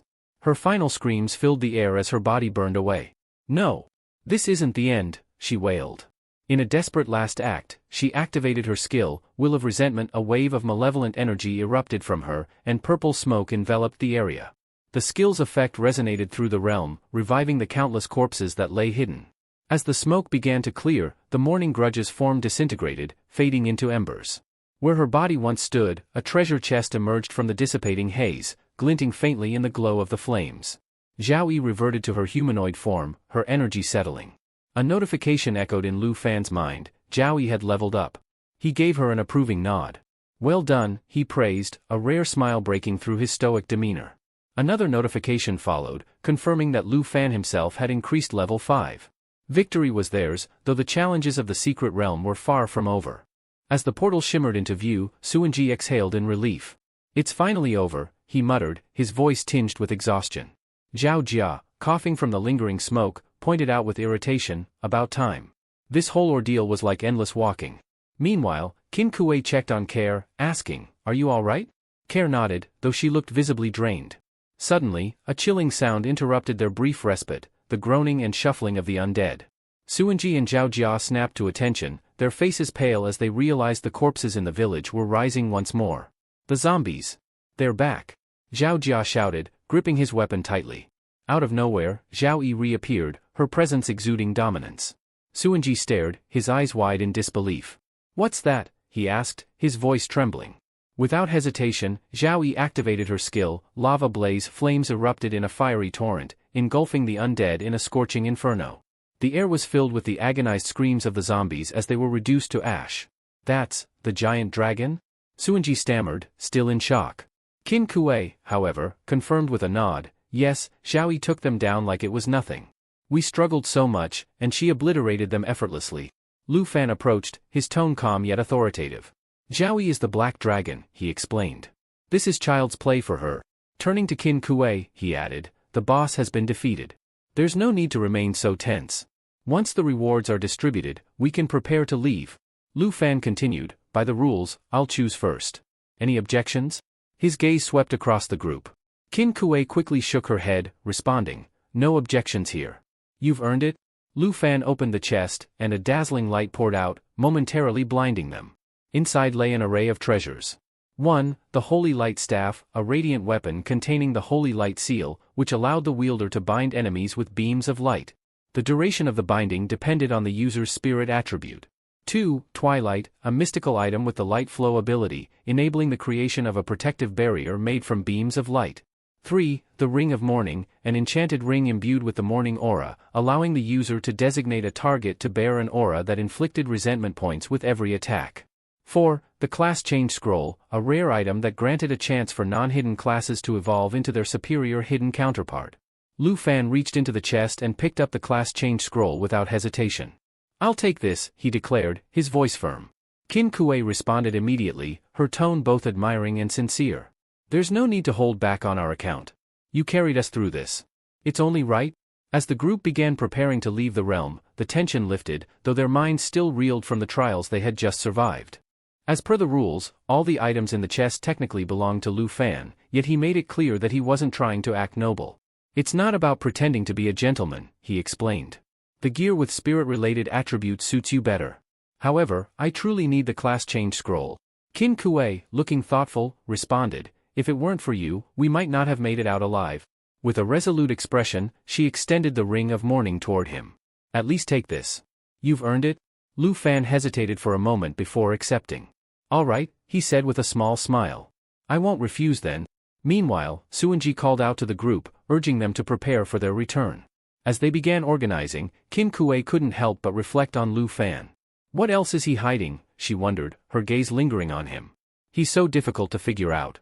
4 hours later, as the evening settled over Zhonghai City, Lu Fan found himself in a small, bustling bun shop. Without warning, Han Qi rushed toward him, wrapping him in a tight embrace. "Lu Fan," she exclaimed, her voice trembling. "That was far too dangerous. Just hearing what you've been through these past few days makes my heart race. I can't believe you encountered so much peril." Caught off guard, Lu Fan awkwardly patted her back. "Hey, what's wrong?" he asked gently. "You should let go of me. I've been out in the wild for days, my clothes are filthy." But Han Qi only tightened her grip, tears streaming down her face. "You're not dirty," she cried. "You left without saying anything. I haven't been able to sleep for nights, afraid that it was all a dream. I feared I'd wake up, and you still wouldn't be back." Lu Fan's expression softened as guilt flickered in his eyes. "I'm sorry," he said earnestly. "I shouldn't have left the city without talking to you first. But I promise, you don't need to worry anymore. I won't make you go through that again." Han Qi sniffled, wiping her tears. "All right," she whispered, finally loosening her hold. "I'll trust you." Turning her attention to Zhao Yi, Han Qi's tone brightened with awe. "I have to admit," she said, her voice tinged with amazement, "when I first saw you, I was so startled. I mean, who would have thought such a cute girl could be an incredibly powerful dragon?" Zhao Yi, standing tall in her humanoid form, let out a low, proud roar in response. The sound was both playful and imposing, bringing a warm smile to Lu Fan's face as the tension of their previous battles finally began to fade. Han Qi looked at Zhao Yi with concern. "You probably haven't had much to eat these past few days, right? Are you hungry?" she asked warmly. When Zhao Yi nodded eagerly, Han Qi smiled. Before she could head to the kitchen, Lu Fan called her over and handed her a scroll. "Here," he said, presenting the Class Change Scroll. "This was a reward I picked specifically for you after clearing the dungeon. If you use this, you could unlock a hidden class. You wouldn't have to stay tied to the bun shop anymore." Han Qi blinked in surprise but quickly shook her head. "This is way too valuable," she protested. I can't accept something like this. Why don't we sell it instead? Lu Fan chuckled softly. I left the equipment and weapons for Qin Kuei. If we sold this scroll, we'd only get enough to buy a couple of items, and honestly, I don't need more gear for the big exam. I'm already well prepared. He continued, besides, I'm not exactly short on money or equipment. To prove his point, he opened his account on the Dragon Garden Zhonghai Silver Bank, revealing an impressive balance. Han Chi's eyes widened in astonishment. How? She stammered. I sold a lot of materials during this trip, Lu Fan explained. And don't forget, Qin Kuei promised a reward of 100,000 as well. Trust me, we won't have to worry about money anymore. Han Chi was visibly moved by his assurance, but she hesitated. Lu Fan placed a hand on her shoulder, his tone firm yet kind. Take the scroll. It's best if you use it right away. After a moment's pause, Han Chi nodded. All right, I'll trust you. She unfolded the scroll, and it emitted a radiant light that engulfed her. As the scroll disintegrated into glowing fragments, Han Chi stood still, her eyes closed as the system processed her class change. When the light faded, Lu Fan approached her with curiosity. Did it work? Han Chi's face lit up as she nodded. It worked. I've become an enchantment chef, a superior hidden class for chefs. Lu Fan raised an eyebrow. Enchantment chef? What's special about it? With excitement, Han Chi explained, I now have a skill called enchantment cooking. I can create dishes that grant various buffs. It's amazing. And with my existing cooking skills, the buffs will likely have high additional attributes. Lu Fan grinned. That sounds incredible. You'll make us unstoppable? Han Chi laughed, a light blush dusting her cheeks. You always know how to make someone feel good with your words. Suddenly, Lu Fan's expression shifted as he glanced around. Wait, where's Zhao Yi? She was just here a moment ago. Meanwhile, Zhao Yi had fallen asleep in the kitchen, her small figure curled up near a tray of buns she had been nibbling on during the night. Her peaceful snores echoed faintly, a stark contrast to the tension brewing elsewhere. In the Qin family villa's study, Qin Shanhai was deep in conversation with Qin Kuei. His expression was serious as he asked, is it true, the rumors about Lu Fan being a dragon tamer? Did he really summon a powerful black dragon to save everyone? Qin Kuei nodded solemnly. Yes, it's true. If it hadn't been for him, we wouldn't have made it out alive. I was too stubborn, and my recklessness almost got everyone killed. She paused, her tone shifting to one of awe. But Lu Fan, his strength is on another level. We both have hidden occupations, but the gap between us is as vast as the difference between a firefly and the moon. Qin Shanhai leaned back in his chair, a thoughtful look on his face. Did you tell anyone about the dragon? Qin Kuei shook her head firmly. No, I promised Lu Fan when we returned that I wouldn't speak of it outside the Qin family. A slight smile tugged at Qin Shanhai's lips. Good. If word about that dragon got out, I can't even begin to imagine the chaos it would cause. The people who covet such power would stop at nothing. Qin Kuei hesitated before speaking again. Father, Lu Fan saved all of us. Do you have any thoughts about his dragon? Qin Shanhai chuckled, shaking his head. Do you really think I'm that kind of person? No, my thoughts are elsewhere. But tell me, how do you plan to thank him for saving your life?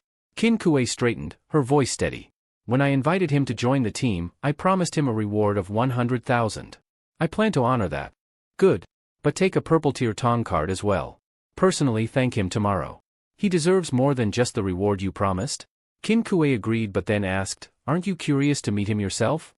Don't you want to see the dragon tamer in person? Qin Shanhai sighed, a trace of regret in his tone. If I had the chance, I'd certainly like to meet him. But I have other matters to attend to. The princess of the Tizi kingdom is arriving in Zhonghai city today.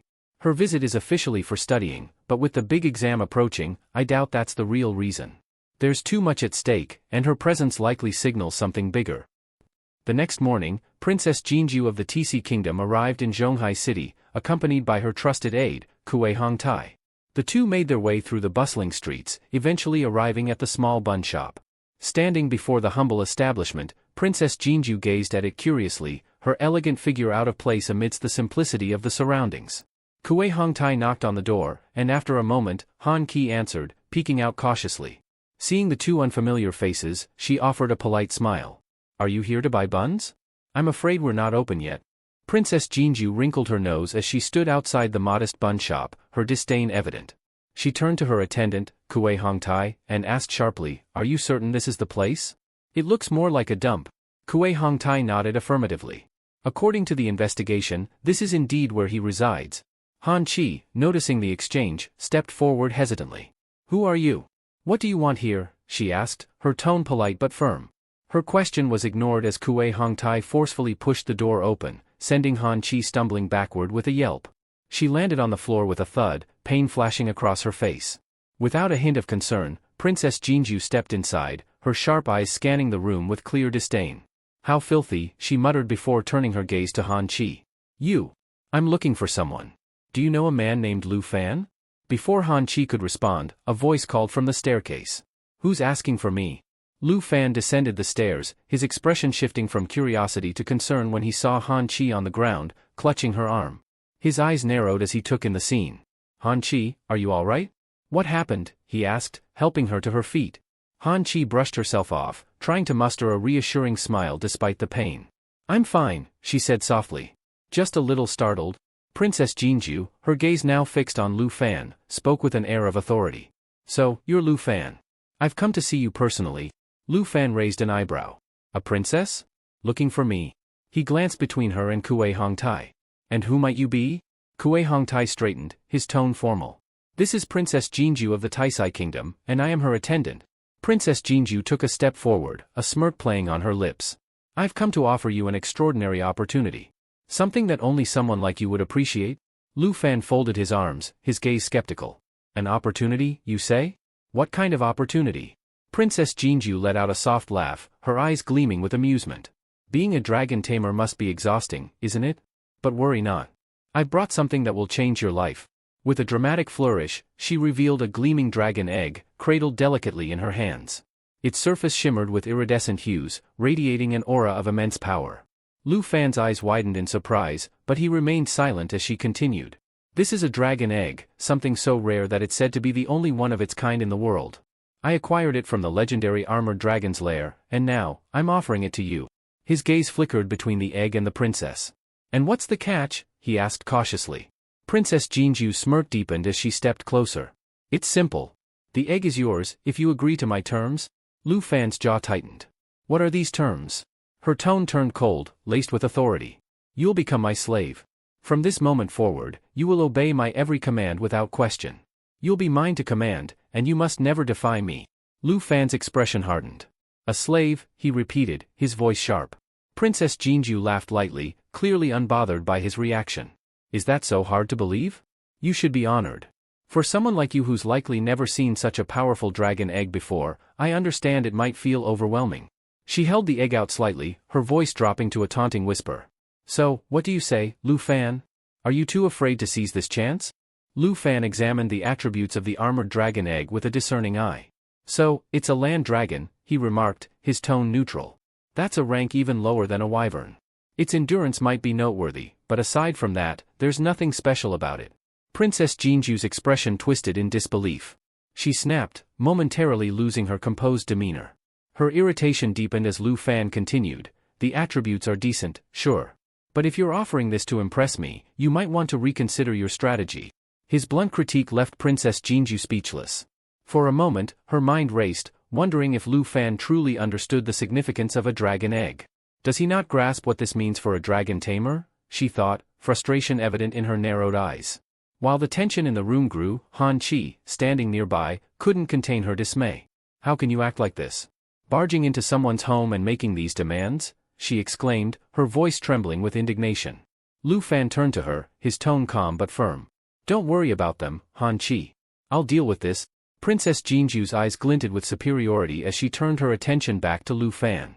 "Let's not waste words. I'm right, aren't I? A dragon tamer without a dragon is nothing but a glorified title.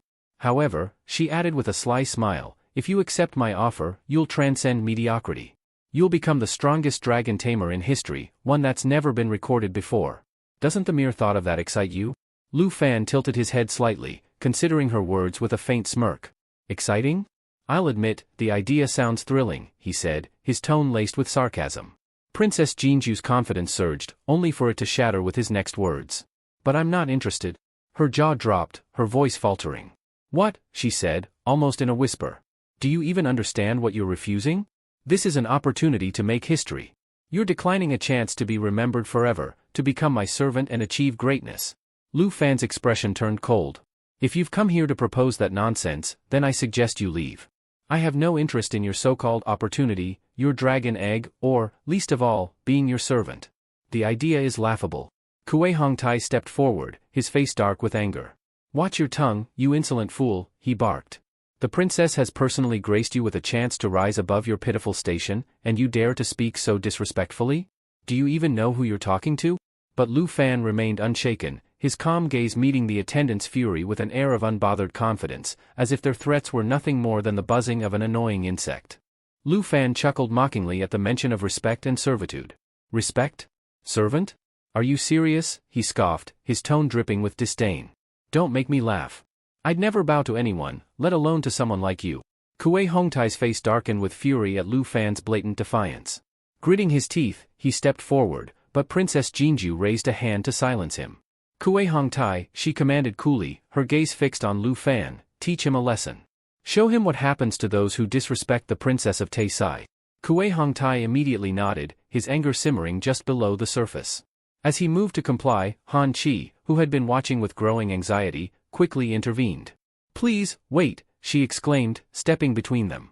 This is all just a misunderstanding. There's no need for violence. Lu Fan truly doesn't want anything to do with your offer, so can't we just let this go? Her plea fell on deaf ears.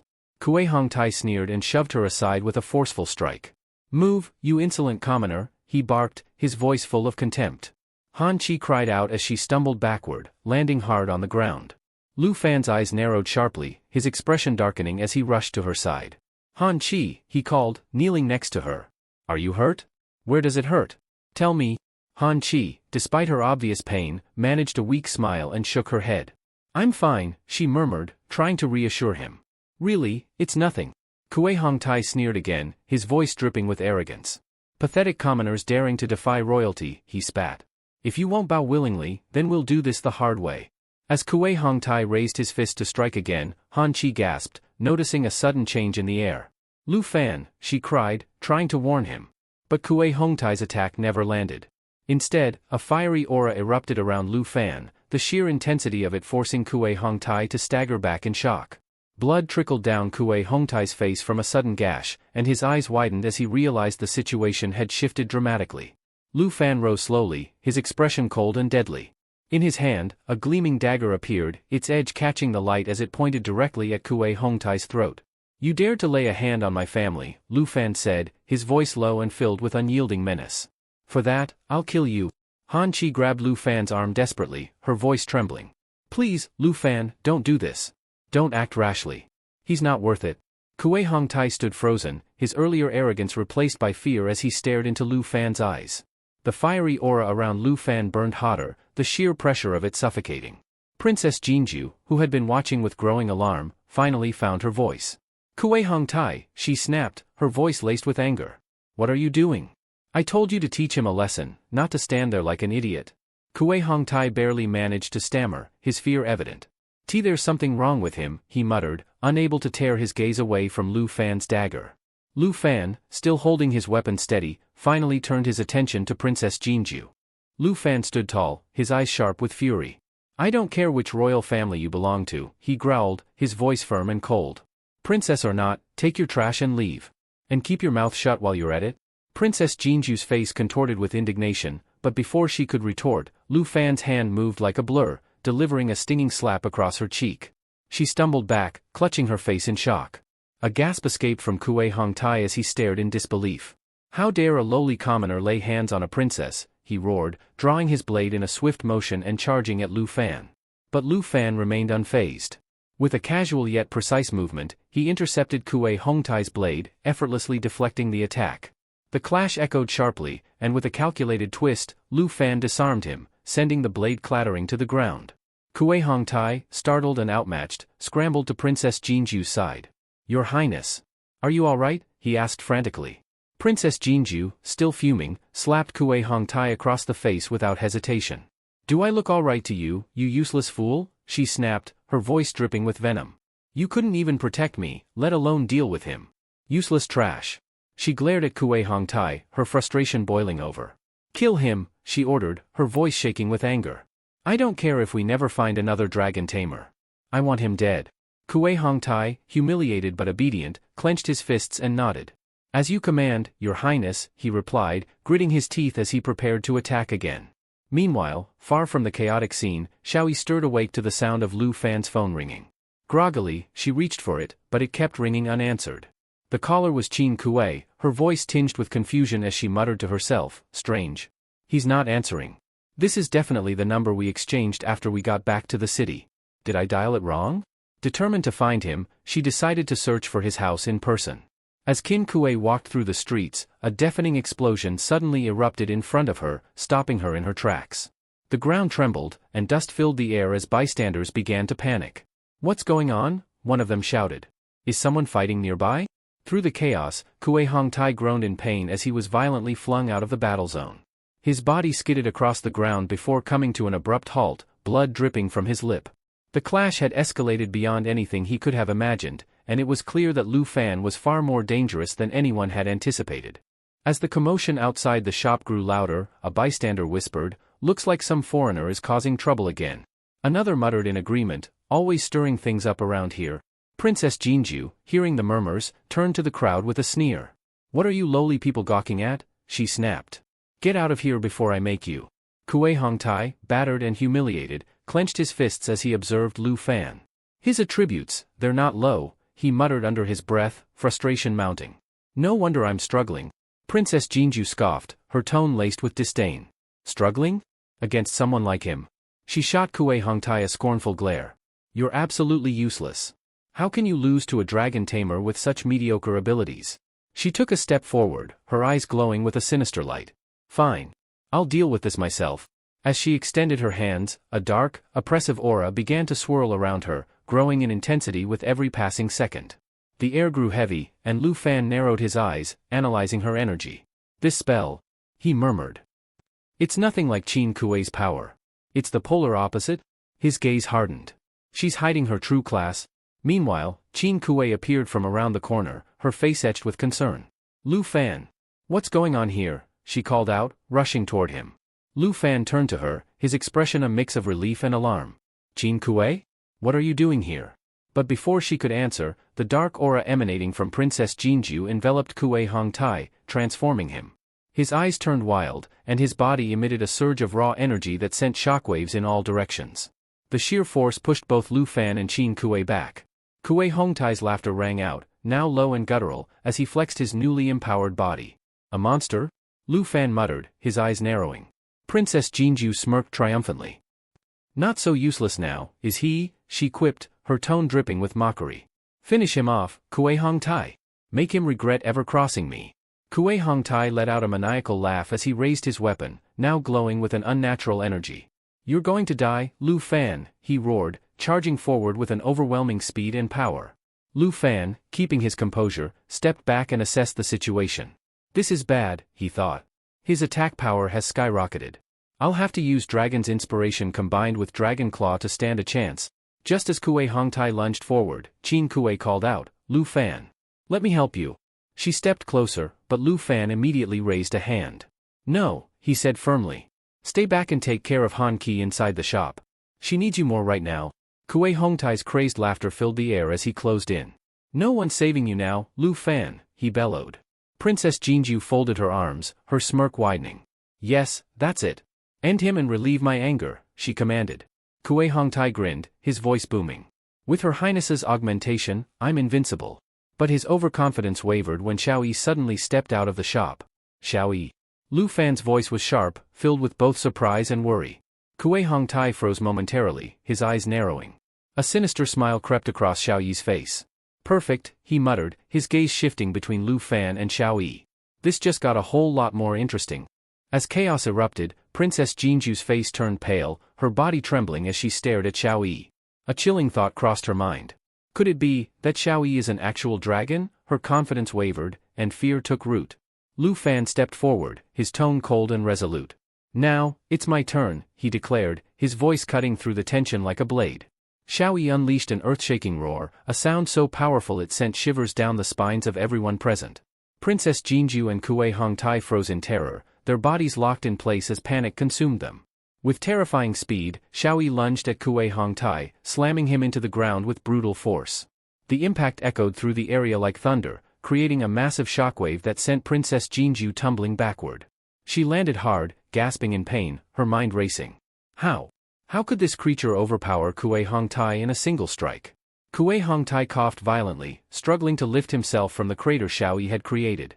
Help me, save me. He croaked weakly, his voice filled with desperation. Princess Jinju scrambled to her feet, her hands glowing as she began charging a skill. Hold on, you useless fool, she barked, her voice laced with frustration and fear. But before her skill could take effect, Zeoe roared again, the sheer power of its voice resonating with an ancient authority. A black aura surged forward, carrying the might of the Black Dragon bloodline. Princess Jinju's skill shattered mid-cast, leaving her powerless. Kue Hongtai screamed as Zeoe tightened its grip on him. Please, let me go, he begged, his voice cracking with terror. Without mercy, Zeoe flung Kue Hongtai across the battlefield. His body crashed to the ground with a sickening thud, leaving him groaning in agony. Forgive me, Princess Jinju.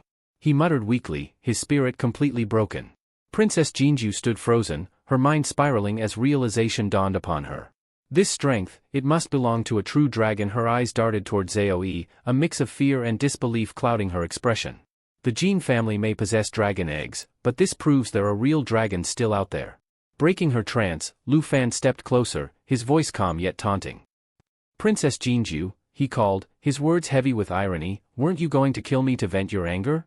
What's stopping you now? Princess Jinju staggered back, her bravado completely gone. She raised a trembling hand. Stay back, she cried, her voice shaking. Don't come any closer. Her eyes darted between Lu Fan and Zeoe, and for the first time, the once proud princess realized she had no control over the situation. Princess Jinju's voice rose in fury, her regal demeanor masking her growing unease. Lu Fan, you dared to attack my attendant, humiliate me, and inflict such serious injuries. Do you realize the consequences of your actions? You've made yourself an enemy of the Taiki kingdom. Lu Fan chuckled coldly, his expression unfazed. Oh, trying to scare me now, are you? He retorted, his tone dripping with sarcasm. You sent your man to harm my family, princess. So tell me, what do you think I'm going to do about it? Princess Jinju's confidence wavered for a brief moment, but she held her ground. And what exactly do you want? She asked, narrowing her eyes. Lu Fan stepped forward, his voice steady and menacing. Don't start throwing around titles like Princess of the Taiki Kingdom as if that means anything here, he said. Behind him, Zeoe began gathering energy, her presence radiating an ominous power. Even if you were a god, Lu Fan declared, his gaze piercing, it wouldn't matter. I'll pay you back for everything you've done, with interest? Before Princess Jinju could respond, a voice called out, breaking the tension. Lu Fan, stop. The shout belonged to Qin Shanhai, who approached urgently. Stay back. Qinka shouted, rushing to intercept him. It's too dangerous. Zeoe snarled, her energy crackling like a storm about to break, but Lu Fan raised a hand to her. Zeoe, enough, he commanded firmly. The dragon hesitated, her fiery aura flickering, but ultimately obeyed. Lu Fan's blade moved swiftly, slicing through Princess Jinju's staff with precision. She flinched as the weapon fell in two, her confidence shattered alongside it. Meanwhile, Zeoe's charged fireball dissipated as she snapped her jaws shut, allowing Qin Shanhai to approach unharmed. His griffin landed gracefully, and he dismounted with urgency, his eyes scanning the battlefield. Qin Shanhai fixed Lu Fan with a stern expression. This has gone far enough? Qin Shanhai glanced around, concern etched on his face. Lu Fan, there are many residents in the area. You should quickly take your dragon back before things escalate further. His voice carried both authority and a hint of awe as he added, true dragons really are in a league of their own. Even standing nearby, the sheer pressure is overwhelming. Before Lu Fan could respond, Qin Kue hurriedly called out, her voice urgent. Lu Fan, please, just listen to my father. Trust us on this, all right? She looked at him pleadingly. Zeoe let out a low, rumbling roar, but Lu Fan raised his hand firmly, commanding her to stop. The dragon reluctantly obeyed, her imposing aura settling. Qin Kue stepped closer and gently suggested, come with me, Lu Fan. Let's not make things worse. Meanwhile, Qin Shanhai approached Princess Jinju, his brow furrowing with concern. Are you all right, princess? He asked, scanning her for injuries. I just got back from picking you up at the airport. I didn't expect to find you in a situation like this. Qin Shanhai continued, the Qin family's driver will be here soon to take you to the hospital. You should rest and get treated. His tone was polite but firm, leaving no room for argument. Han Qi, standing nearby, noticed the interaction. She turned to Qin Kue, whispering, It seems like your father knows Princess Jinju. Maybe, there's a way to resolve all of this peacefully. Qin Kuei nodded thoughtfully and made a quick call, hoping to de-escalate the situation.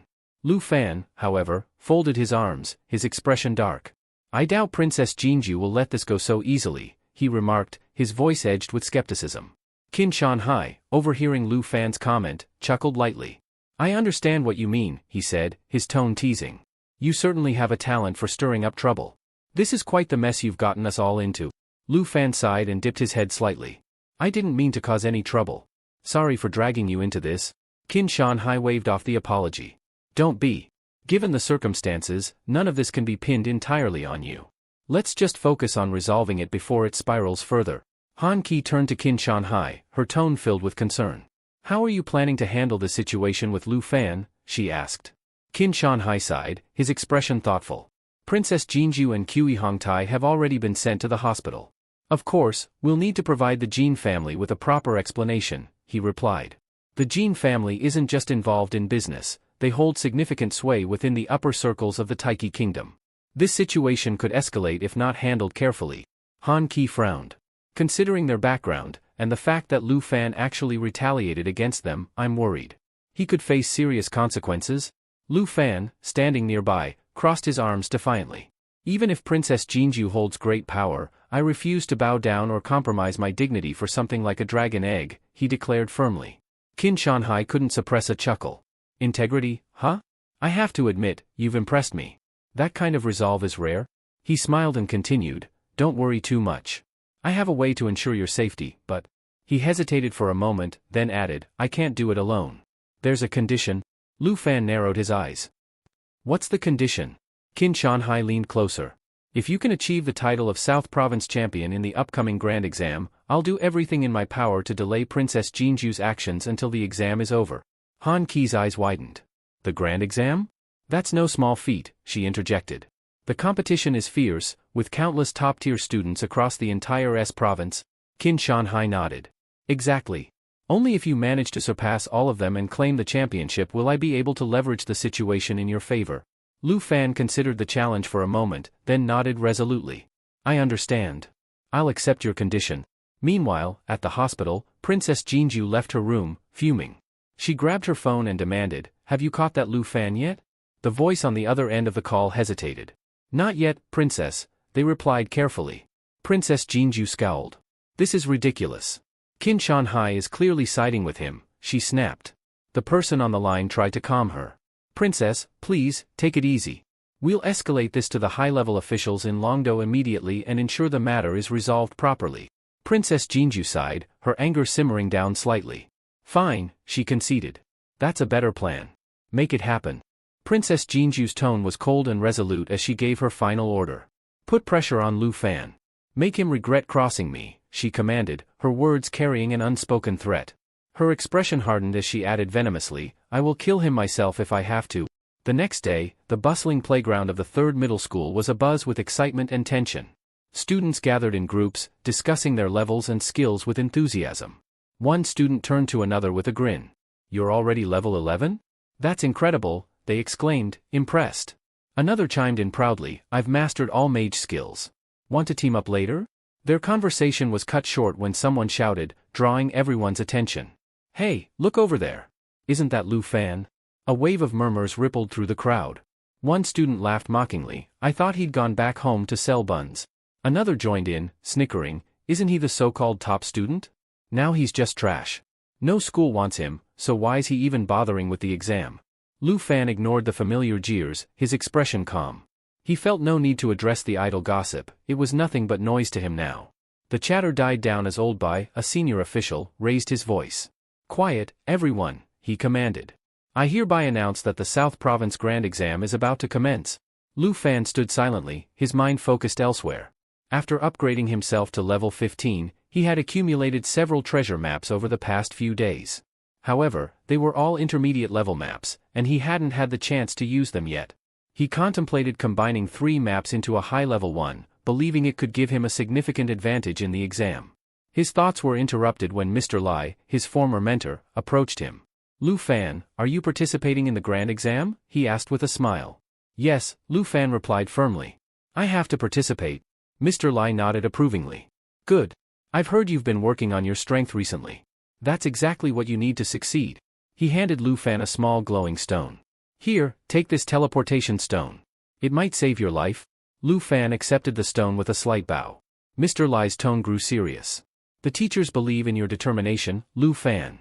Your fighting spirit is strong, and you're no less capable than other professionals. But remember, this is more than just an exam. The trials are dangerous, and one misstep could result in serious injury, or worse. He paused before continuing. Try to team up with your classmates for the trial. If things get too difficult, don't hesitate to use the teleportation stone to exit. Don't push yourself unnecessarily. Lu Fan nodded. Understood, he said, though he had no intention of relying on anyone else. He wasn't just aiming to pass, he wanted to claim the top spot. As Mr. Lai walked away, Lu Fan reflected on the scoring system. The team's performance would divide points among its members, but he had no interest in sharing the glory. His goal was singular, to emerge as the champion. Just then, Qin Kuei's voice called out to him from behind. Lu Fan, she said cheerfully, breaking his train of thought. He turned to see her approaching, a mixture of determination and curiosity flickering in her eyes. Lu Fan raised an eyebrow as he noticed Qin Kuei approaching with another student. What a coincidence, he remarked with a faint smile. Turning to Qin Kuei, he asked, Is this your teammate? Yes, Qin Kuei responded enthusiastically. She gestured toward the girl beside her. This is my best friend, Tao Xiaoman. She's a level 11 swordsman and incredibly strong. Tao Xiaoman greeted Lu Fan with a polite nod. Qin Kuei looked at Lu Fan with hopeful eyes. Would you like to join us for the trial? I think we'd make a great team. Lu Fan shook his head with an apologetic smile. I appreciate the offer, but I plan to participate on my own. This is something I promised to handle by myself. His voice was firm but kind. I know you're trying to help, and I'm grateful for that, but I need to do this my way. You should focus on your own trial, and good luck. Qin Kuei watched him for a moment before nodding. All right, but make sure you do your best out there. As Lu Fan walked away, Tao Xiaoman turned to Qin Kuei with a puzzled expression. Why would you invite someone from the weakest profession to team up? She asked incredulously. Qin Kuei's tone was resolute. You're wrong about Lu Fan. He's much stronger than you think. I'm confident that this year's top scorer in the South Province will be him. Tao Xiaoman blinked in disbelief. What are you talking about? Don't tell me you've fallen for that dragon Tamer. Qin Kuei's face flushed red. Of course not. Stop letting your imagination run wild, she retorted, her voice defensive. Tao Xiaoman smirked mischievously. Oh, really? Then why was your face all red earlier? Meanwhile, Lu Fan stepped through the shimmering portal leading to the exam site. The world shifted around him as he arrived at the designated location, the southern province of the Dragon Nation, Zhanghai City, inside the Grand Exam Trial Secret Realm. As students gathered in anticipation, Old Bai, the trial coordinator, addressed the crowd. Attention, everyone, he called out. The chatter died down as all eyes turned to him. This is where the trial begins, Old Bai declared. The portals you see in the sky are divided into 4 difficulty levels: normal, hard, fear, and nightmare. When the portals open, selected candidates can enter the heavenly tower using their teleportation stones. He paused, letting the information sink in, before continuing. For those entering the normal level, which has a score multiplier of 0.9, all challenges will be projections, meaning no fatal injuries will occur. However, he emphasized, from the hard level onward, the monsters are real, and the danger is very much alive. The students murmured amongst themselves, some excited, others nervous.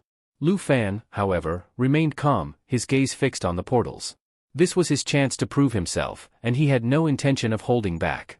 Old Bai continued his explanation, gesturing toward the shimmering portals. If you use a teleportation stone to exit during the trial, your score will be retained, he said. The hard difficulty level has a score multiplier of 1. Most students opt for this as the default because attempting higher difficulties is considered almost suicidal. Only those with hidden professions dare to try. Murmurs rippled through the crowd as Old Bai's words settled in. The fear level, he went on, has a score multiplier of 3. However, the monsters you face there are significantly more ferocious. Solo challenges at that level are highly discouraged. Don't assume teammates can easily share scores because survival is far more important. Just then, a loud laugh rang out, cutting through the tension. The source was Hong Wu, a towering figure exuding confidence. He was a level 14 Kaigong master, a rare and powerful hidden combat profession. Are you watching, Principal? Hong Wu shouted, a cocky grin on his face. Mark my words, the highest score this year will belong to me. The The students turned to stare at Hong Wu, whispering amongst themselves. Tao Xiaoman leaned closer to Qin Kuei. "That's Hong Wu," she said in a hushed tone. "He's the #1 expert at first middle school and ranks among the top 5 in the entire province." Qin Kuei nodded thoughtfully. "A Kai Gong master," she mused. "They're incredibly versatile, equally adept at offense and defense. And he's choosing to challenge the trial solo?" As Hong Wu confidently strode toward the fear portal, students around him exchanged nervous glances. "We're doomed," one of them muttered. "With Hong Wu here, we can forget about the top rankings. He's unbeatable. Maybe we should have aimed for an easier difficulty." Meanwhile, in the grand exam trial principal's office, the principal of First Middle School chuckled as he observed the proceedings through a magical screen. "Hong Wu," he said with pride, "is our school's strongest student. There's no doubt he'll claim the top score this year. Victory is all but guaranteed." He glanced at another figure on the screen. "Qin Kuei is also performing exceptionally well. I expect she'll rank in the top 3. Between the two of them, First Middle School's dominance is assured."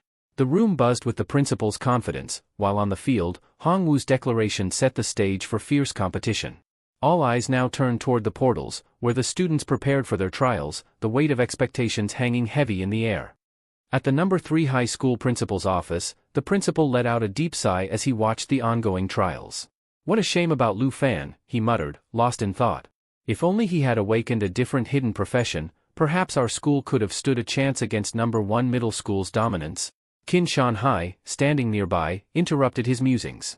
"Don't be so quick to dismiss our chances," he said with a confident smile. "I have someone in mind for first place, and I'm quite optimistic about him." The remark piqued the interest of the gathered principals. "Oh? And who might that be?" one of them asked curiously. Qin Shanhai's smile widened. "Lu Fan," he announced, his voice carrying a hint of pride. "The dragon tamer from our school?" A murmur spread through the room. Old Bai, overhearing the name, looked startled. Meanwhile, the #1 middle school principal chuckled dismissively. "Lu Fan, you say? That's a bold claim. But look at the scoreboard, Hong Wu has already reached the 4th floor and is securely in first place. Is Lu Fan even competing? He hasn't entered the heavenly tower yet." He laughed again, shaking his head. "Come now, Qin Shanhai, surely you jest. What can we expect from a mere dragon tamer? Nothing worth noting." Just then, Old Bai turned his attention back to the portals. "Lu Fan isn't backing out," he said firmly. "He's still waiting at the difficulty selection gates." The room fell silent as the principals exchanged surprised glances. "Don't tell me, he's going for the nightmare trial?" one of them asked incredulously. The nightmare trial was infamous, its score multiplier an astronomical 9.9, but it was a one-way challenge, a path from which few, if any, returned. "That's insanity," another principal exclaimed. "Does he not realize the danger? No dragon tamer could possibly survive such a trial." Old Bai stepped forward urgently. "Someone must stop him," he said. "The nightmare trial is no joke. The last person who attempted it was 8 years ago, and he didn't make it back. He was torn apart by the beasts within. A horrifying end." Without hesitation, Old Bai called out to Lu Fan, his voice filled with concern. "Lu Fan, stop this madness. Do you know what you're walking into? No one has ever returned unscathed from the nightmare trial." Before Old Bai could finish, Lu Fan moved decisively. Without a word, he stepped into the swirling portal in the sky, his figure vanishing into the unknown. The room was gripped by silence as Old Bai's words hung heavy in the air. "This boy," Old Bai whispered, shaking his head. "What drives him to such recklessness? If he succeeds, he will rewrite history. But if he fails?" The thought remained unspoken, but everyone knew the stakes. The principal of #1 middle school erupted in disbelief. "This is utterly ridiculous," he exclaimed, slamming his hand on the desk. "Does #3 high school not understand the rules of the grand exam? That dragon tamer is walking straight to his doom." He turned to Qin Shanhai with a smirk. "Your judgment must be seriously flawed if you think Lu Fan can be compared to Hong Wu. They're leagues apart." The other principals nodded in agreement, dismissing Qin Shanhai's confidence. "Let's focus on the real talent here," one of them chimed in. "Hong Wu is clearly the standout contender." But Qin Shanhai refused to back down. "It's too early to jump to conclusions," he countered calmly. "Why don't we wait and see how things unfold before making any hasty assumptions?" Old Bai, however, couldn't help but voice his concern. "Why are you so confident in Lu Fan?" he asked Qin Shanhai. "What exactly are you expecting from him?" As the debate raged on in the principal's office, Lu Fan had already arrived at the 1st floor of the nightmare trial. He moved swiftly, his claws slicing through the dense vines that obstructed his path. Surveying his surroundings, he calculated that the Nightmare Tower's first floor likely contained at least 10 monsters. Suddenly, the growls of black-maned wolves filled the air. The level 10 beasts emerged from the shadows, their dark manes bristling as they locked eyes with Lu Fan. One of the wolves let out a deafening roar before charging at him. Lu Fan remained unfazed, his lips curling into a confident smile. Finally, some action, he murmured. As the wolves closed in, he unleashed his skill, Dragon Fang Strike. The powerful attack tore through the pack in an instant, leaving the black-maned wolves defeated. A system notification appeared before Lu Fan. System notification, Nightmare Trial, Sky Tower first floor complete. Score, 990. Back at the principal's office, the atmosphere had shifted dramatically.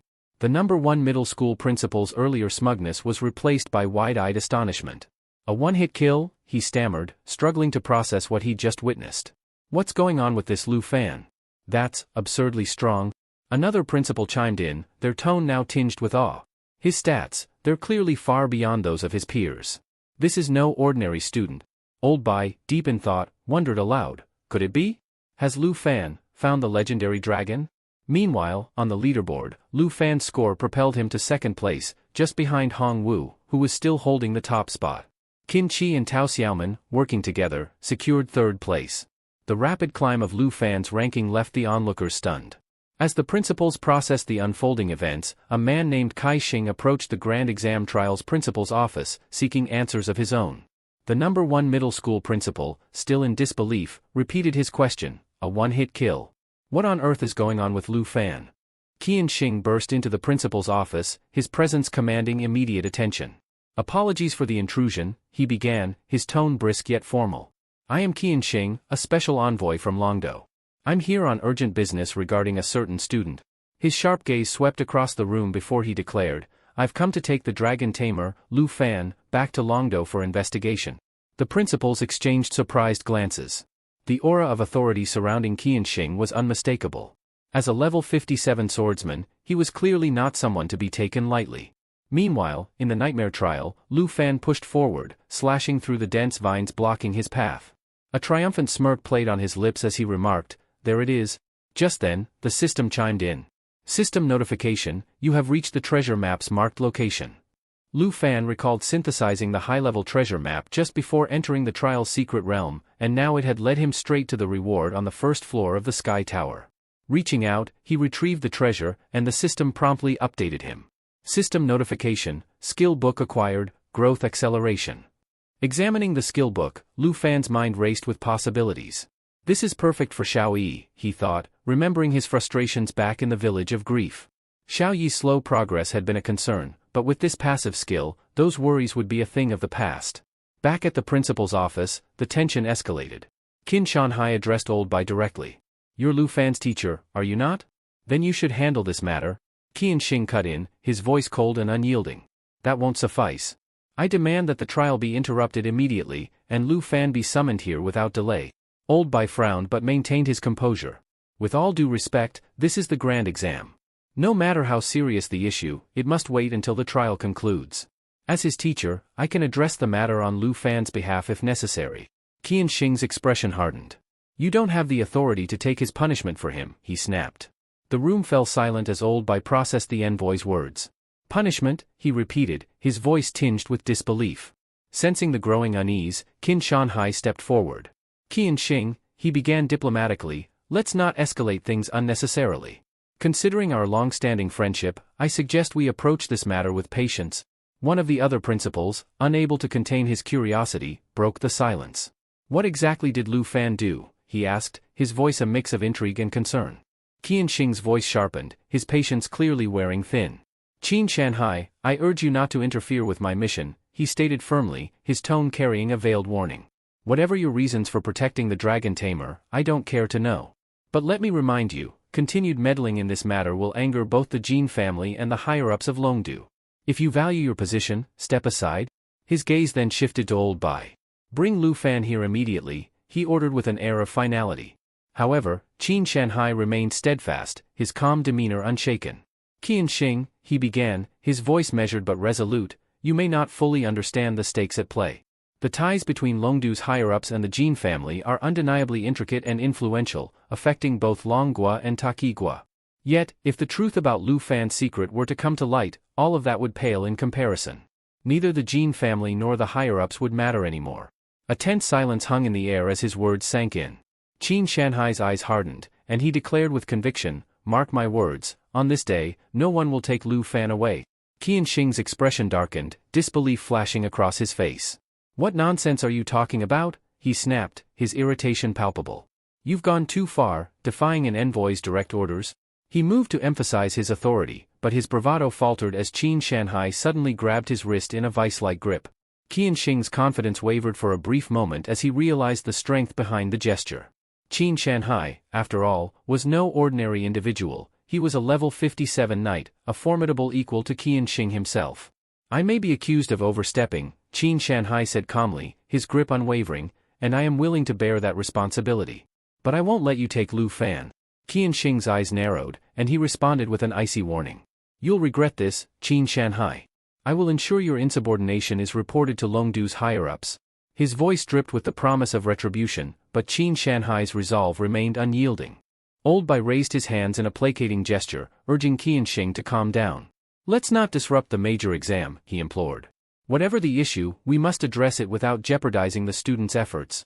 Qian Xing's gaze hardened, but he relented slightly, his tone laced with frustration. "Then tell me, why did Lu Fan do it? What could have pushed him to such recklessness?" Qin Shanhai interjected, his voice calm yet pointed. "Aren't you even a little curious about the secret Lu Fan carries? The one powerful enough to alarm both Longdu's higher-ups and the Jin family." Qian Xing hesitated, his composure faltering momentarily. His surprise deepened when he noticed Lu Fan's choice of difficulty level, Nightmare. "He actually chose the Nightmare level," he murmured, astonishment flickering in his eyes. Meanwhile, in the depths of the Nightmare trial, Lu Fan contemplated his decision. "How far can I push myself if I rely solely on my strength?" he mused. He opened his attribute screen and analyzed his options. Determined, he decided to summon Xiao Yi, reasoning that her experience gained from his passive skill would prove invaluable. Back in the observation room, Taiyang Xing broke the silence. "What's so special about this Lu Fan that he dares to challenge Nightmare difficulty?" he asked incredulously. The principal of the No. 1 middle school smirked knowingly. "Didn't you see how he defeated his opponent with a single strike earlier? That alone speaks volumes." Their conversation was abruptly interrupted by a ferocious roar that echoed from within the trial. Heads turned in shock as Lu Fan summoned Xiao Yi, her majestic form emerging with an aura of raw power. Gasps filled the room as Xiao Yi swung her arms, obliterating everything in her path with a single, devastating strike. Even Qin Shanhai, who had witnessed Xiao Yi before, admitted with a tinge of awe, "Even though I've seen her once before, her presence is still overwhelming." Qin Shanhai stepped forward, his voice commanding attention. "You've all seen it now, Lu Fan's secret," he announced. "He is the first dragon tamer in history to command a true dragon." Old Bai's eyes widened. "Are you saying? Lu Fan actually tamed a giant dragon?" Back in the trial, Lu Fan and Xiao Yi unleashed havoc on the second floor, clearing it with incredible speed. Observers stared in disbelief. "The power of the dragon race is unmatched," the No. 1 middle school principal muttered, his expression grim. "A class without a third transformation wouldn't stand a chance." Another principal chimed in, awestruck. "It's terrifying. At this rate, Xiao Yi alone could level an entire nation." As the dust settled, the leaderboard updated, and Lu Fan's name ascended to the top, securing the first rank in the grand exam. Meanwhile, he and Xiao Yi continued their rampage, tearing through the Nightmare trial. By the time they reached and cleared the 13th floor, it was clear to everyone, Lu Fan was rewriting the definition of power.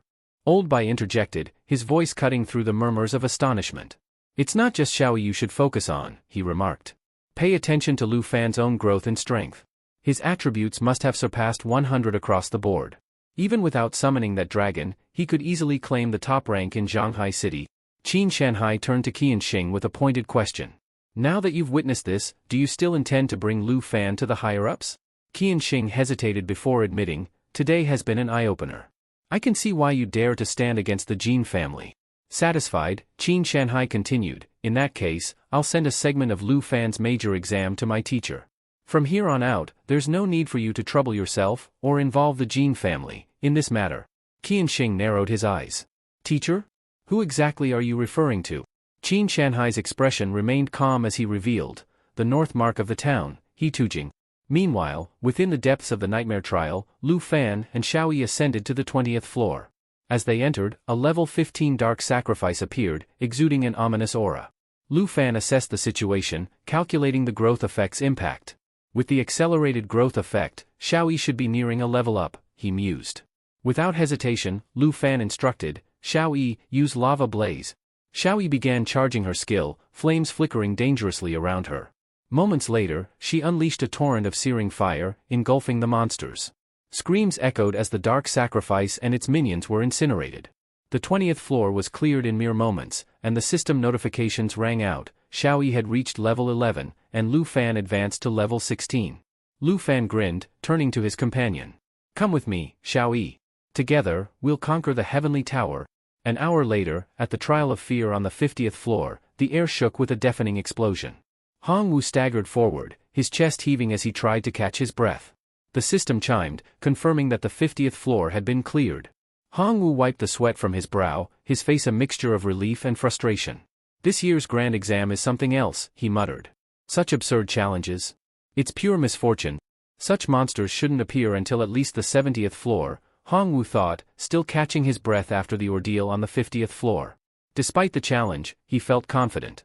After all, his only real competitor was Qin Qi, and since she was part of a team, her points were halved.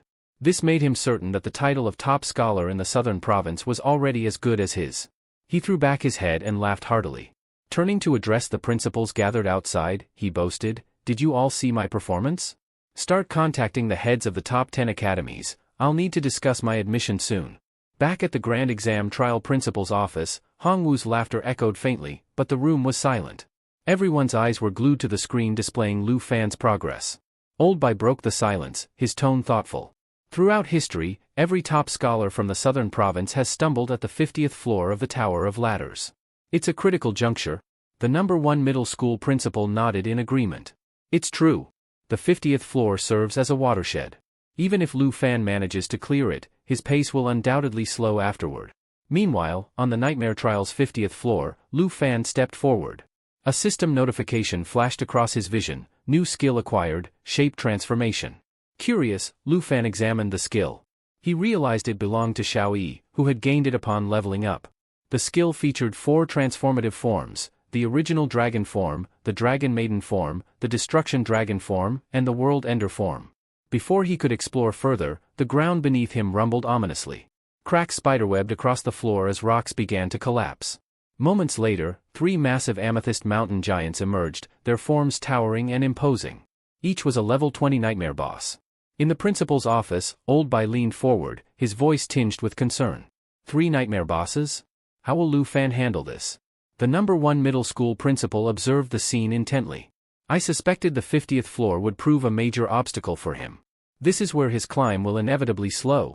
But as the giants advanced, the principal couldn't help but add, still, Lu Fan's performance is already extraordinary. His score has undoubtedly secured him the first rank in Zhonghai. The principal of Zhonghai City's number 1 middle school couldn't help but lament as he watched the live feed of Lu Fan's progress. With his exceptional performance, Lu Fan was not only dominating the city rankings but seemed poised to secure the title of top scholar in the entire southern province. The principal sighed, wondering how such a remarkable student had slipped through their school's grasp. Meanwhile, within the Nightmare Trial, the Amethyst Mountain Giant's eyes gleamed ominously as it activated its skill. Mountain's arm, a shimmering aura enveloped its massive form, signaling a formidable 50% damage reduction effect. Lu Fan scrutinized the situation, muttering to himself, as expected, the difficulty has ramped up significantly now that I've reached the midpoint of the Tower of Ladders. He called out to Xiao Yi, who immediately intercepted the giant's strike with a fierce roar. Xiao Yi, Lu Fan said calmly, let's test your world ender form. In response, Xiao Yi let out a ground-shaking roar. A blazing red aura erupted around her, surging with overwhelming energy and forcing the Amethyst Mountain Giant to stagger backward. In the principal's office, Old Bai observed the scene with a mix of awe and trepidation. Lu Fan's preparing for something big, he murmured. Back in the trial, the red aura coiled tighter around Xiao Yi's body, transforming her. Her claws extended and were encased in molten armor, her wings became sharper, and her eyes burned with a menacing glow. Fully transformed into her world ender form, Xiao Yi exuded unparalleled strength, though Lu Fan noted a slight dip in her spiritual energy. Along with the transformation came 2 new skills, Earthshatter and World Ending. Old Bai leaned closer to the screen, his expression incredulous. She can switch between combat forms? He asked, amazed. Qin Shanhai, standing nearby, crossed his arms. That transformation alone is enough to send chills down anyone's spine, he remarked. At the trial, Lu Fan remained focused. Noticing one of the amethyst mountain giants preparing to ambush him from behind, he swiftly dodged the strike with a well-timed leap. As he landed, he activated his skill, Dragon's Inspiration, causing his attributes to surge dramatically. Xiao Yi, he called, use Mighty Jaw Assault now. Without hesitation, Xiao Yi charged forward. Her jaws glowed with fiery intensity as she unleashed the devastating attack. The scene was breathtaking. The enormous amethyst mountain giant shattered into fragments under the sheer force of Xiao Yi's skill. Back in the principal's office, the #1 middle school principal's jaw dropped. A level 20 boss, obliterated in a single blow? Old Bai, equally stunned, began calculating. For the giant's defense to crumble like that, the power of the strike must have exceeded 2,000 points, he said, his voice filled with disbelief. The room fell silent as everyone watched Lu Fan and Xiao Yi prepare for their next challenge, their dominance over the nightmare trial unmistakable. In the heat of the battle, another amethyst mountain giant attempted to seize Lu Fan from behind. Noticing the imminent danger, Lu Fan twisted his body mid-air, narrowly evading the giant's grasp. With precision, he unleashed his skill, Dragon Claw, creating a massive explosion that obliterated the towering foe. Meanwhile, in the Grand Exam Principal's office, Qin Shanhai turned to Kai Qing with a knowing smirk. Don't you feel lucky now that I stopped you from interfering with Lu Fan? Look at his strength. Back in the nightmare trial, Lu Fan remained airborne, his eyes sharp as he prepared to strike again with Dragon Claw. Before he could act, Xiao Yi unleashed her skill, World-Ending Roar, sending shockwaves through the battlefield. Lu Fan, intending to land the final blow, was caught off guard as Xiao Yi surged past him. Without hesitation, she deployed her skill, Earth Shatter, striking the ground with devastating force. The final amethyst mountain giant crumbled under the assault, leaving the battlefield silent. As the system notified Lu Fan that the 50th floor had been cleared, both he and Xiao Yi leveled up. Lu Fan grinned, satisfied with their progress. Choosing the nightmare level was definitely the right decision, he muttered. He noted that as long as they continued clearing layers one after another, the rewards and experience would only grow. In the principal's office, Qin Shanhai extinguished his cigarette in an ashtray, his gaze fixed on the screen. It seems the infamous 50th floor watershed posed no challenge for Lu Fan, he remarked. The #1 middle school principal shook his head in amazement. Xiao Yi's power surpasses anything I've ever encountered, he admitted. Old Bai turned to Kaiangxing, his tone inquisitive. With all your experience in Dragon City, can you estimate Xiao Yi's strength attribute after her transformation? Kaiangxing furrowed his brow in thought. I've seen some of the top elites in Dragon City in action.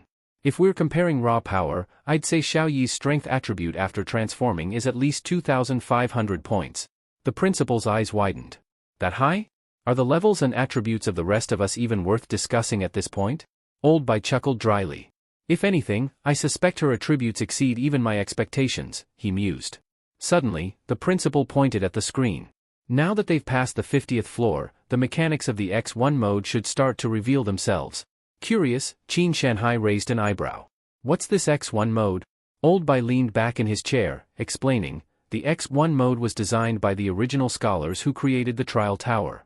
Once examinees pass the 50th floor, each subsequent level consists of several ordinary monster-filled floors, followed by a boss floor. It's meant to simulate the danger of a real secret realm, where life and death hang by a thread. He paused before adding, however, in the nightmare level of the Tower of Ladders, there are no ordinary challenges. Every floor, X or otherwise, features nightmare-level bosses. The room fell silent as they processed this information, their gazes fixed on the screen where Lu Fan and Xiao Yi prepared to ascend to the next level. The journey ahead promised even greater trials. In Nightmare Mode's X+1 stage, the difficulty takes a terrifying leap. Bosses no longer appear one at a time but in multiples, with their attributes enhanced exponentially. This setup is undeniably daunting. However, let us turn our attention to Lu Fan. For him, there's no need to delve into the complex mechanics of X+1. By now, he has effortlessly cleared level 10. His Black Dragon companion has ascended to rank 13, while Lu Fan himself has climbed to rank 18. From the 50th floor onward, the Tower of Ladders clearly scales in difficulty, designed to test even the most capable participants. Yet, with the world-ender Xiao Yi at his side, strategies are a luxury he can afford to disregard. Xiao Yi, follow my lead, Lu Fan commanded confidently. With a deafening roar, Xiao Yi complied, unleashing her destructive power. In mere minutes, Luan had reached the 70th floor. Observers murmured in astonishment. "This year's Tower of Ladders is the most grueling it has ever been," one remarked. Initially, many doubted whether anyone could overcome the harsh challenges of this year's trial. Yet Lu Fan had shattered their expectations, proving them wrong.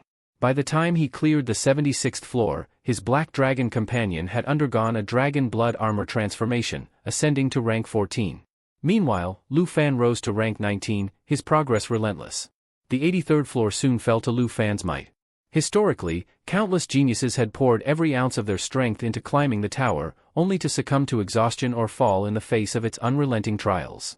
Reaching the 70s or 80s often meant coming within sight of the grand test's ultimate reward, only for most to falter, unable to push further. But Lu Fan was different. He wasn't merely a contender, he was perhaps the first in over a decade with the potential to conquer all 100 floors. "Hold on," someone exclaimed. "The difficulty of the 99th floor is unparalleled. Even if the bosses here aren't as potent as those in the original Secret Realms, this stage is a nightmare." All eyes turned to the screen. "Look! Lu Fan has reached the 99th floor." The Nightmare Trial's 99th floor loomed before him, its challenge known as the Regicide. Four formidable adversaries stood in his way. 1. The Headless Knight, World Ender. Penetration Spear, a deadly thrust dealing an additional 400% damage with a piercing effect, used once per day. 2. The Longsword Knight, World Ender Counterattack. When struck, the knight retaliates instantly, dealing punishing damage with its sword. 3. The Twinsword Knight, World Ender Thunder. Imbued with lightning, this knight's attacks gained both speed and devastating electric damage. 4. The Great Axe Knight, World Ender Beheading. Armed with a colossal axe, its devastating cleave attack promised swift death to any who underestimated it. The room buzzed with tension as the observers watched Lu Fan prepare to face the ultimate trial. This was no ordinary challenge, it was a culmination of everything the tower represented: strategy, power, and unyielding determination. Would Lu Fan prove himself capable of conquering the Nightmare's Peak? The Knights of Regicide stood as the ultimate challenge on the 99th floor of the Nightmare Trial. Each knight bore abilities so lethal that even the faint-hearted dared not approach this stage. Among their devastating arsenal, the Great Axe Knight, World Ender Beheading. Locked onto a target, this knight could instantly kill if the target's health dropped below 75%. The Spear Knight, World Ender Penetration. Unleashing a devastating thrust up to 4 times daily, each strike dealt an additional 400% damage with a piercing effect. The Longsword Knight, World Ender Counterattack. Whenever any knight sustained damage, the Longsword Knight retaliated fiercely, ensuring that no attack went unpunished. The Twinsword Knight, World Ender Thunder. Infused with lightning, this knight's strikes were swift and electrified, inflicting extra elemental damage while ramping up attack speed. Adding to the challenge, the knights shared health and defense, with both attributes increased by 400%. The synergistic nature of their abilities and the difficulty of controlling them simultaneously made them nearly invincible. The Shattered Kingdom, from which these knights originated, was steeped in history. Hundreds of years ago, the undead legions overran the kingdom, and its king was slain, leaving behind a legend of despair and valor. This trial was a brutal reenactment of those events, pushing participants to their limits. Lu Fan observed the battlefield grimly. Without control skills to subdue the knights individually, he knew his only option was an all-out offensive to neutralize all 4 simultaneously. "Xiaoyi, now's the time," Lu Fan commanded.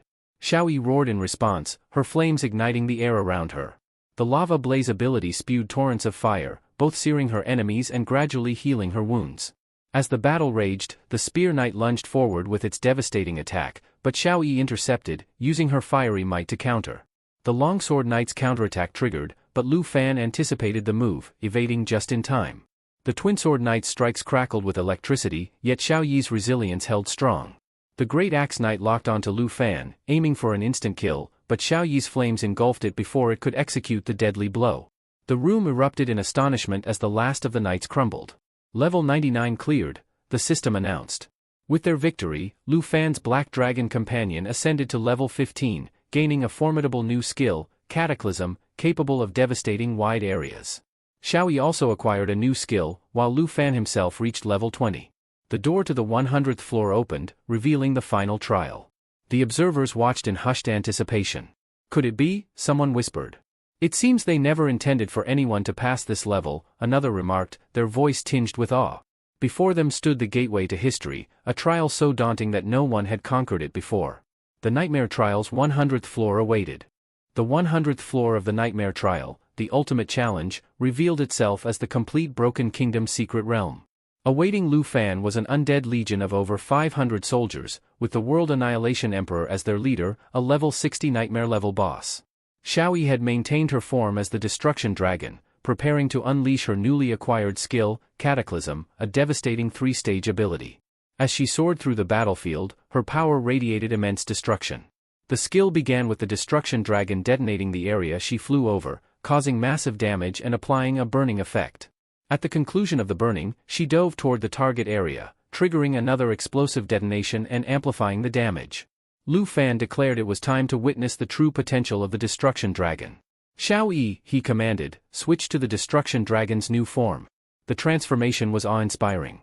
Strength, 1,484. Agility, 2,055. Spirit, 7,202. Power, 2,903. With her new form, Xiaoyi unlocked 2 formidable skills, All Things Incinerate and Lava Burst. Qin Shanhai marveled at his newfound capabilities, realizing he still had an ace up his sleeve for this climactic battle. Protect the king! Undead Knight shouted, Lu Fan rallying Xiaoyi for an all-out assault against the relentless undead legion. The battle commenced with Xiaoyi activating Cataclysm. The destruction was unparalleled as the Destruction Dragon flew across the battlefield, detonating everything in her wake. The once mighty undead legion was reduced with each stage of her assault. Initial count, 500 plus. After the first wave, 458. Second wave, 381. Third wave, 267. Fourth wave, 173. As the battlefield erupted in flames, Xiaoyi's skill continued to decimate the undead. The numbers dwindled rapidly. 98. 42. The battlefield echoed with Undead Knight's declaration, You arrogant fools. Kneel before the king. Xiaoyi responded with unmatched ferocity, diving into the remaining enemies and triggering another cataclysm. By the time the flames settled, only 37 of the undead legion remained. The final dive obliterated the remnants, leaving the battlefield silent. Even the 4 horsemen, elite defenders of the Broken Kingdom, were annihilated. The awe-inspiring feat left no doubt that Lu Fan had conquered even the most difficult trial. With the battlefield cleared, the final boss revealed itself, the World Annihilation Emperor, commanding the remnants of a single undead army. Its taunts resonated with disdain, insignificant brute. Your arrogance ends here. Lu Fan, undeterred, instructed Xiaoyi to prepare for the final clash. Release Dragon Claw, he ordered. Xiaoyi's arm transformed into a massive, flaming claw, embodying the destructive power of the Black Dragon.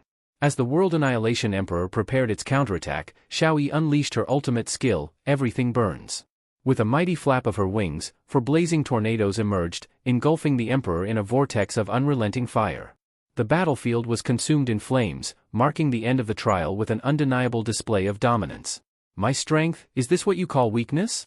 Lu Fan asked mockingly, staring down the undead Emperor as the enemy faltered.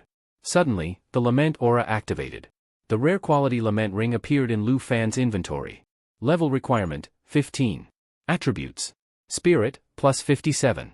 Endurance, plus 21. Strength, plus 12. Special effect, the Lament aura can be assigned to a target. When the bearer of the aura launches an attack, it accumulates resentment points. Once full, the attack inflicts poison, bleeding, and stun effects. Such a despicable trick? Lu Fan sneered before turning to Xiaoyi. Let's finish this. Everything Burns, Phase 2.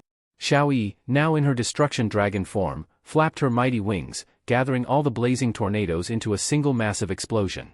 The battlefield erupted in flames, engulfing the undead Emperor in a fiery inferno. The undead Emperor let out a guttural cry as the flames consumed it. Ugh, no. Its defeat was absolute. The rewards began pouring in. Black Dragon leveled up to level 17. Lu Fan leveled up to level 22. With the undead army completely annihilated, the final battle ended in triumph. For the first time in 30 years, a candidate had surpassed the million-point threshold, solidifying their place in history. The Southern Province Nightmare Trial was officially cleared. Lu Fan turned to Xiaoyi with a grin. It's over, Xiaoyi. Let's go home. Do you want to try some of Auntie's cooking later? The system broadcast a message across the region.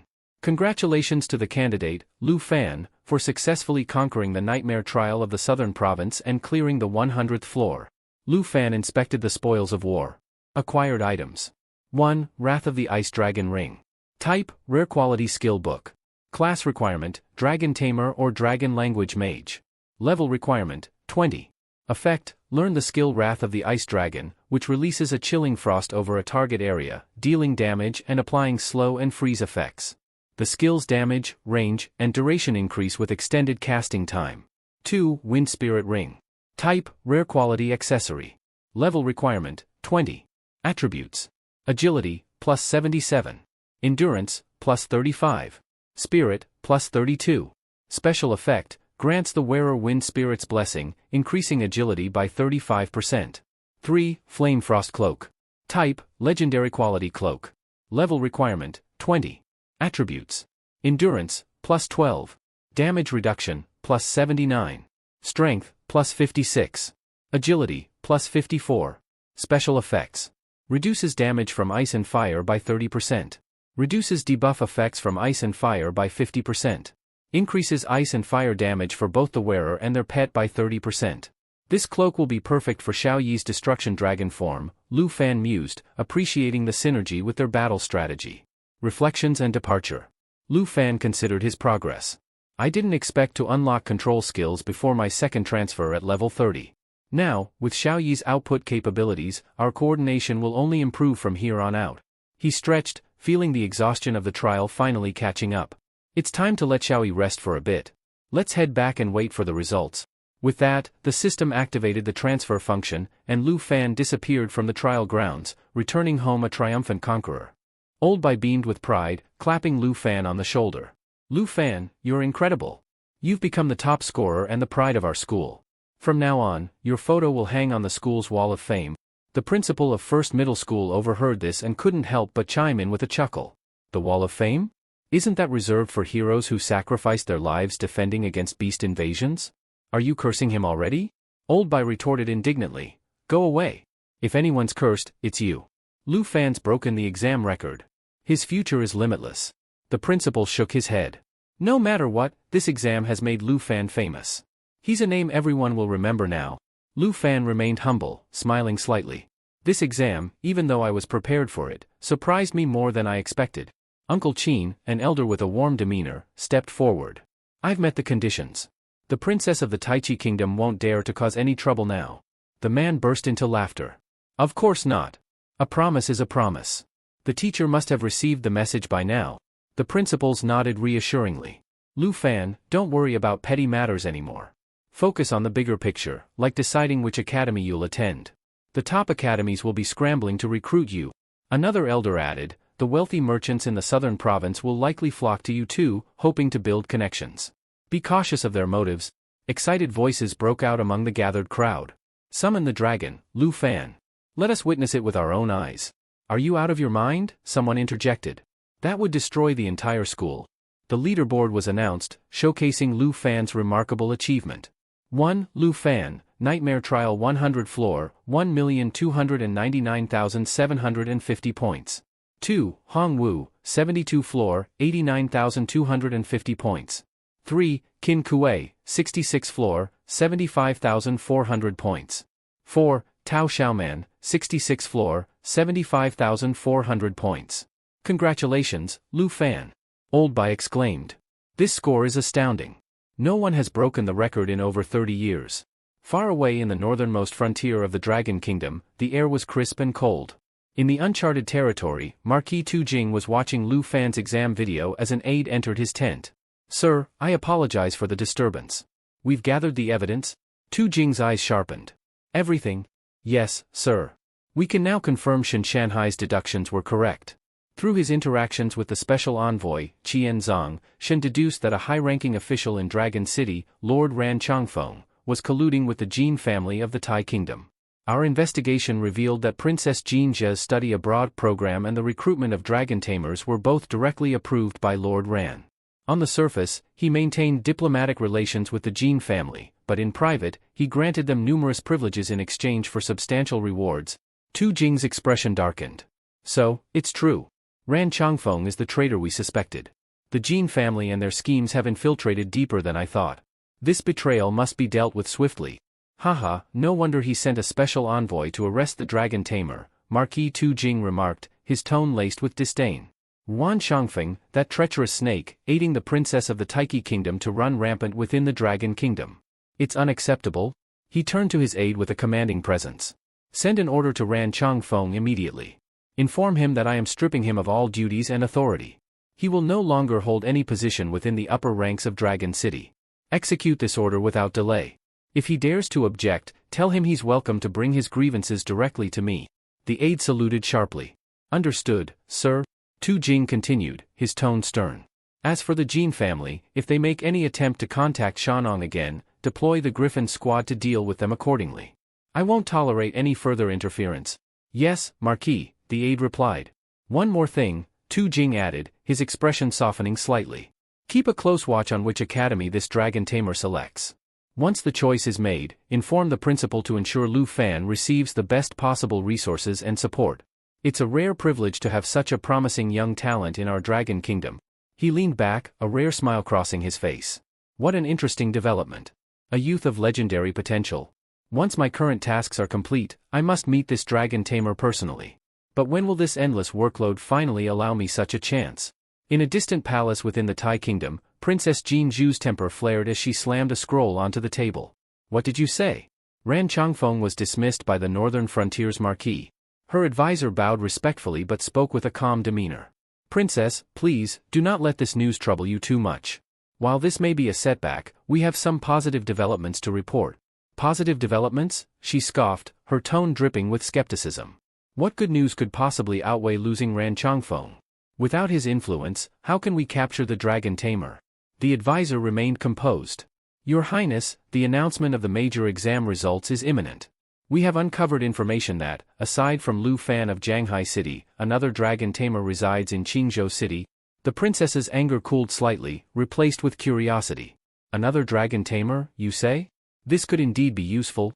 Exactly, Your Highness, the advisor affirmed. This presents another opportunity. Let us hope this candidate will be someone more inclined to understand the situation and align with our interests. Jinju nodded slowly, her gaze sharpening. Very well. Let's ensure this opportunity isn't wasted. Prepare accordingly. Hong Wu, a robust and muscular contender, had just wrapped up his grueling test with a respectable 89,000 points. Drained and breathless, he felt an overwhelming sense of relief at having narrowly survived the ordeal. Despite his fatigue, his confidence soared, knowing he had cleared 72 challenging levels. Certain he had secured the top spot, he braced himself for the accolades he was sure to receive. Approaching the elders, who stood with their backs turned, he imagined the praises and admiration they would shower upon him. Buoyed by these thoughts, he called out to the director, proudly declaring his score of 89,000 and his certainty of being the top scorer. The director, however, merely placed a hand on Hong Wu's shoulder and assured him he had performed well enough to secure a place among the top 10. The somber tone in the director's voice confused Hong Wu, leaving him wondering why the acknowledgement felt more like consolation than celebration. Concluding that this was perhaps a lesson in humility, he resolved not to let his supposed first-place finish inflate his ego. 7 days later, the long-awaited announcement of the exam results arrived. Curious onlookers eagerly approached Lu Fan and his aunt, hoping to speak with them about his achievement. Shanghai appeared, inviting them to step inside for a private discussion. The official results revealed that Lu Fan had claimed the top spot, but his exact score remained confidential. Shanghai then made another stunning announcement: the government had prepared special rewards for Lu Fan. These included the Book of the Blue Dragon's Roar, which granted a powerful thunder ability, a lightning potion, capable of boosting damage output by 20%, a green wind armor, offering a 30% reduction in damage taken, and arrow wing boots, imbued with a teleportation ability that had a 32-second cooldown. Lu Fan was overjoyed, particularly impressed by the boots, as they provided an ability typically reserved for mages.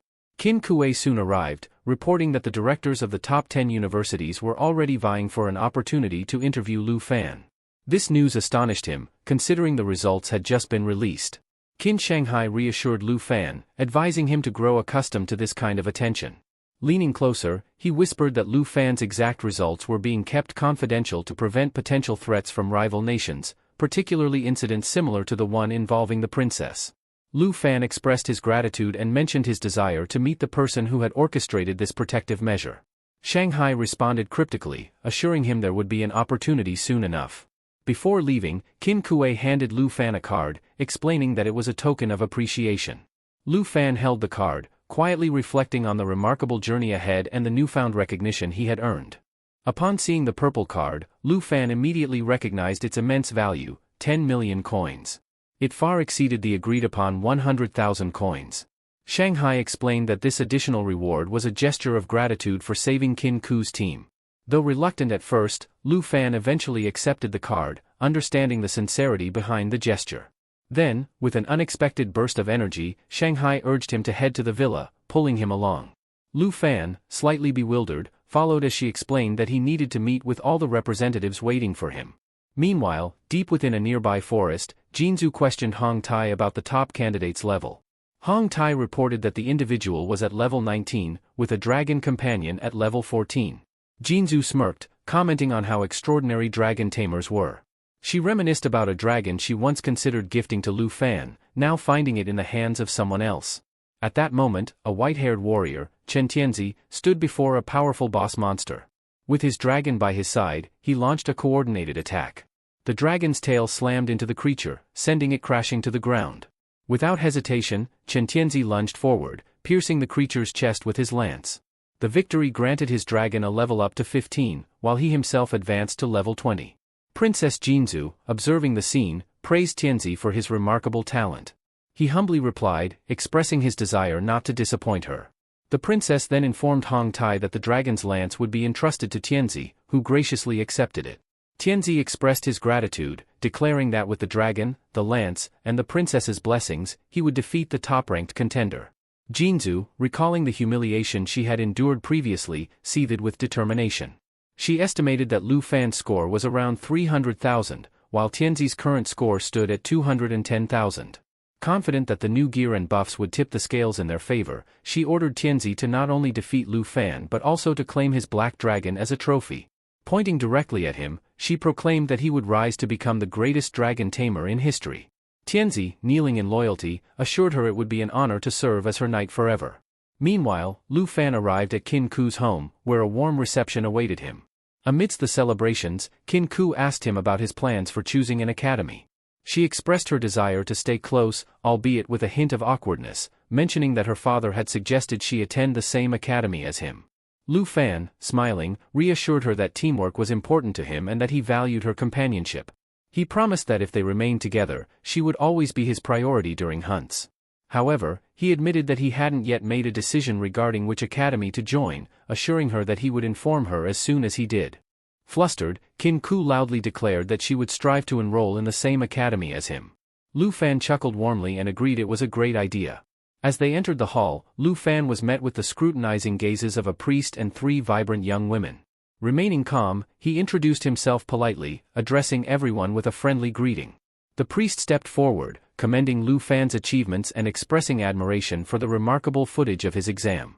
Turning to the gathering, the priest announced that Lu Fan was to receive a reward of 10 million dragon coins and unrestricted access to any kingdom within their jurisdiction. However, the gray-haired girl scoffed, criticizing the offer as inadequate for someone of Lu Fan's caliber. She boldly countered, promising 20 million dragon coins and access to a highly exclusive realm, the Snow Kingdom, a secretive domain unavailable to the general public. This sparked an intense debate among the representatives, each trying to outdo the others with their propositions. Amid the heated discussion, a girl with a distinctive, unconventional style addressed Lu Fan directly. She proposed that if he joined her academy, he would gain the opportunity to compete in the prestigious national exam. The room fell momentarily silent before one of the other representatives dismissed the idea, arguing that it made no sense for someone merely starting college to compete at such a high level. Intrigued, Lu Fan asked for clarification. The alternative-looking girl explained that the national exam was a grand event, drawing representatives from 23 nations worldwide. Each country was allowed to send one contender under the age of 25 to vie for unparalleled rewards, treasures of extraordinary rarity. The priest and the gray-haired girl continued to voice their skepticism, asserting that such an opportunity was far too ambitious for a newcomer. Undeterred, the girl with the piercing confidently defended her stance. Based on Lu Fan's performance in the exam, she firmly believed he possessed the talent and potential to excel on the global stage. Lu Fan's mind raced as he processed the implications. This wasn't just about the treasures, it was a chance to elevate himself to the rank of the world's strongest. At that very moment, a notification from his system appeared, revealing that he had been granted a treasure map. A new chapter of opportunity had begun. Reflecting deeply, Lu Fan recalled how the first treasure map had led him to the coveted Black Dragon Egg. Now, the new map pointed to the Dragon Capital Academy, conveniently located in a secure region. Before Goem could further sweeten her offer, Lu Fan confidently declared his decision: he would enroll in the Dragon Capital Academy. 4 days later, Lu Fan stood outside his aunt's shop, helping her close it down for good. She sighed nostalgically, admitting she had never imagined leaving her small business behind. Though the prospect of no longer needing to work filled her with mixed emotions, she trusted Lu Fan's assurances. He promised to take care of her from now on, his resolve unshakable. Meanwhile, as Lu Fan was preparing for this new chapter, his companions were busily teasing him. 2 of the girls who had applied to the same academy were already playfully calling him team captain. Qin Kuei, another close ally, initially insisted she had applied elsewhere. However, her friend couldn't help but spill the beans, revealing that she, too, had chosen Dragon Capital Academy. What touched everyone the most was Lu Fan's unwavering dedication to his aunt. He even went as far as contacting Goem to secure her a place at the academy, ensuring she could stay by his side. The move was so unprecedented that it became a topic of amusement. "This is the first time I've seen someone bring their aunt to an academy," someone remarked. Considering how amazing her cooking is, though, he's clearly thinking ahead. He'll always have great meals waiting for him. Overwhelmed with emotion, his aunt, Han Ki, clung to him, tears of joy streaming down her face. With everyone piling into the car, the group headed toward the airport. As they boarded the plane, Lu Fan took a moment to reflect. He had made a promise, to give his aunt a better life, and now, with unwavering determination, he was on the path to making that promise a reality. This was just the beginning. As they arrived at Dragon Capital City, the group marveled at its grandeur, soaking in the bustling atmosphere and breathtaking architecture. Their awe was interrupted when someone called out for the princess. Lu Fan turned instinctively, coming face to face with Jinju and her 2 followers. Hong Tai appeared bewildered, while Lu Fan immediately questioned their presence. Chanzi, Jinju's loyal subordinate, stepped forward, his hostility evident as he glared at Lu Fan, ready to attack. Even the princess had to intervene, firmly instructing Chanzi to stand down, reminding him that the time wasn't right. The tension was palpable, leaving Lu Fan's companions uneasy. They exchanged glances, whispering amongst themselves, trying to make sense of why the princess was there. Before the situation could escalate further, Goem arrived, breaking the awkward silence. She explained that it was a coincidence the 2 groups had arrived simultaneously, pointing out the remarkable fact that both Lu Fan and Tianzi were ranked 1st and 2nd among the dragon tamers. This revelation surprised Lu Fan, who hadn't expected to encounter someone sharing his profession at such a high level. Chanzi couldn't resist taunting Lu Fan, claiming he had heard much about him. Ignoring the provocation, Lu Fan turned to Goem, requesting they proceed to see the academy. The princess, however, declined the invitation, stating that her group preferred to explore the city on their own. She then revealed a fascinating detail: the first-year student accommodations consisted of over 30 villas, with the best reserved for the top-ranked students. Lu Fan was assigned to the most prestigious villa, while Tianzi was placed in villa number 18. Observing this arrangement, Lu Fan quickly deduced that Tianzi had likely accepted the princess's terms. He found it disgraceful that another dragon tamer would stoop so low to align with such individuals. This thought lingered in his mind as he continued walking with his group. Meanwhile, the girls expressed their disappointment, realizing they hadn't ranked high enough to secure spots in the top 30 villa. They worried about having to settle for regular dormitories. Goem confirmed their fears, explaining that students outside the top 30 would need to stay in the standard housing. At that moment, Lu Fan's aunt, Han Ki, gave him a gentle nudge. She asked if it would be possible for them to live together in his villa. Goem clarified that there were no rules against it, as long as the residence's owner permitted it. Smiling warmly, Han Ki turned to Lu Fan and teased him, asking if he wasn't tired of eating her home-cooked meals yet. Lu Fan chuckled, reassuring her that he could never tire of her cooking. He truly enjoyed everything she prepared. Pleased with his response, Han Ki eagerly declared that they would form the perfect team, insisting the girls move in with them. Laughing at her determination, Lu Fan realized that his new life at the academy was off to an eventful start. Realizing he had no other option, Lu Fan agreed, suggesting it might actually be better for them to stay close. Qin Kuei, with a sly grin, agreed, while her friend teased that the houses would definitely be an upgrade from the dorms. As Lu Fan's aunt chatted with Qin Kuei, her friend leaned closer to him and firmly stated, "We're only living together. Don't get any ideas?" Soon, they arrived at house number 2. As they stood before it, Lu Fan's system alerted him that the treasure map's location was nearby. Curious, he turned to Gohan and asked who the current resident of the house was. Gohan admitted that she only handled assignments for people from the southern region, so she wasn't entirely sure. However, she did mention hearing that the house belonged to a highly dangerous goth girl. Intrigued, Lu Fan couldn't resist the opportunity to investigate. He promptly sent his aunt and friends off to settle into his house, assuring them he'd be back shortly. His aunt, noticing his excitement, playfully suggested that he take a gift to the new neighbor, but Lu Fan brushed it off, saying he was only going to introduce himself. Still, his aunt handed him a beautifully wrapped cake, insisting that it would leave a good impression. Qin Kuei's friend watched him leave and shook her head in disbelief. 3 girls at home and he's still running off to meet the neighbor? Unbelievable. Carrying the cake, Lu Fan approached the neighboring house. He rang the doorbell and waited patiently. When the door finally opened, he was greeted by a strikingly mysterious girl. She exuded a dangerous aura, and her outfit hinted at her proficiency in wielding high-caliber weapons. Not missing a beat, Lu Fan introduced himself with a confident smile. "Hi, I'm Lu Fan, the top scorer from Yongai City. I wanted to drop by and introduce myself since we're neighbors now." He extended the cake toward her, explaining, "This is from my aunt.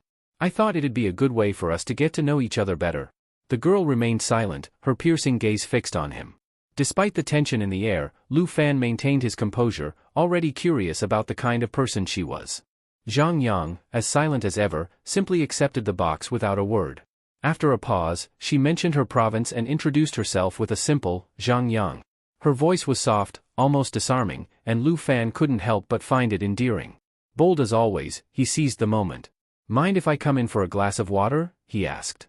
She didn't respond, only gave a subtle nod before stepping aside.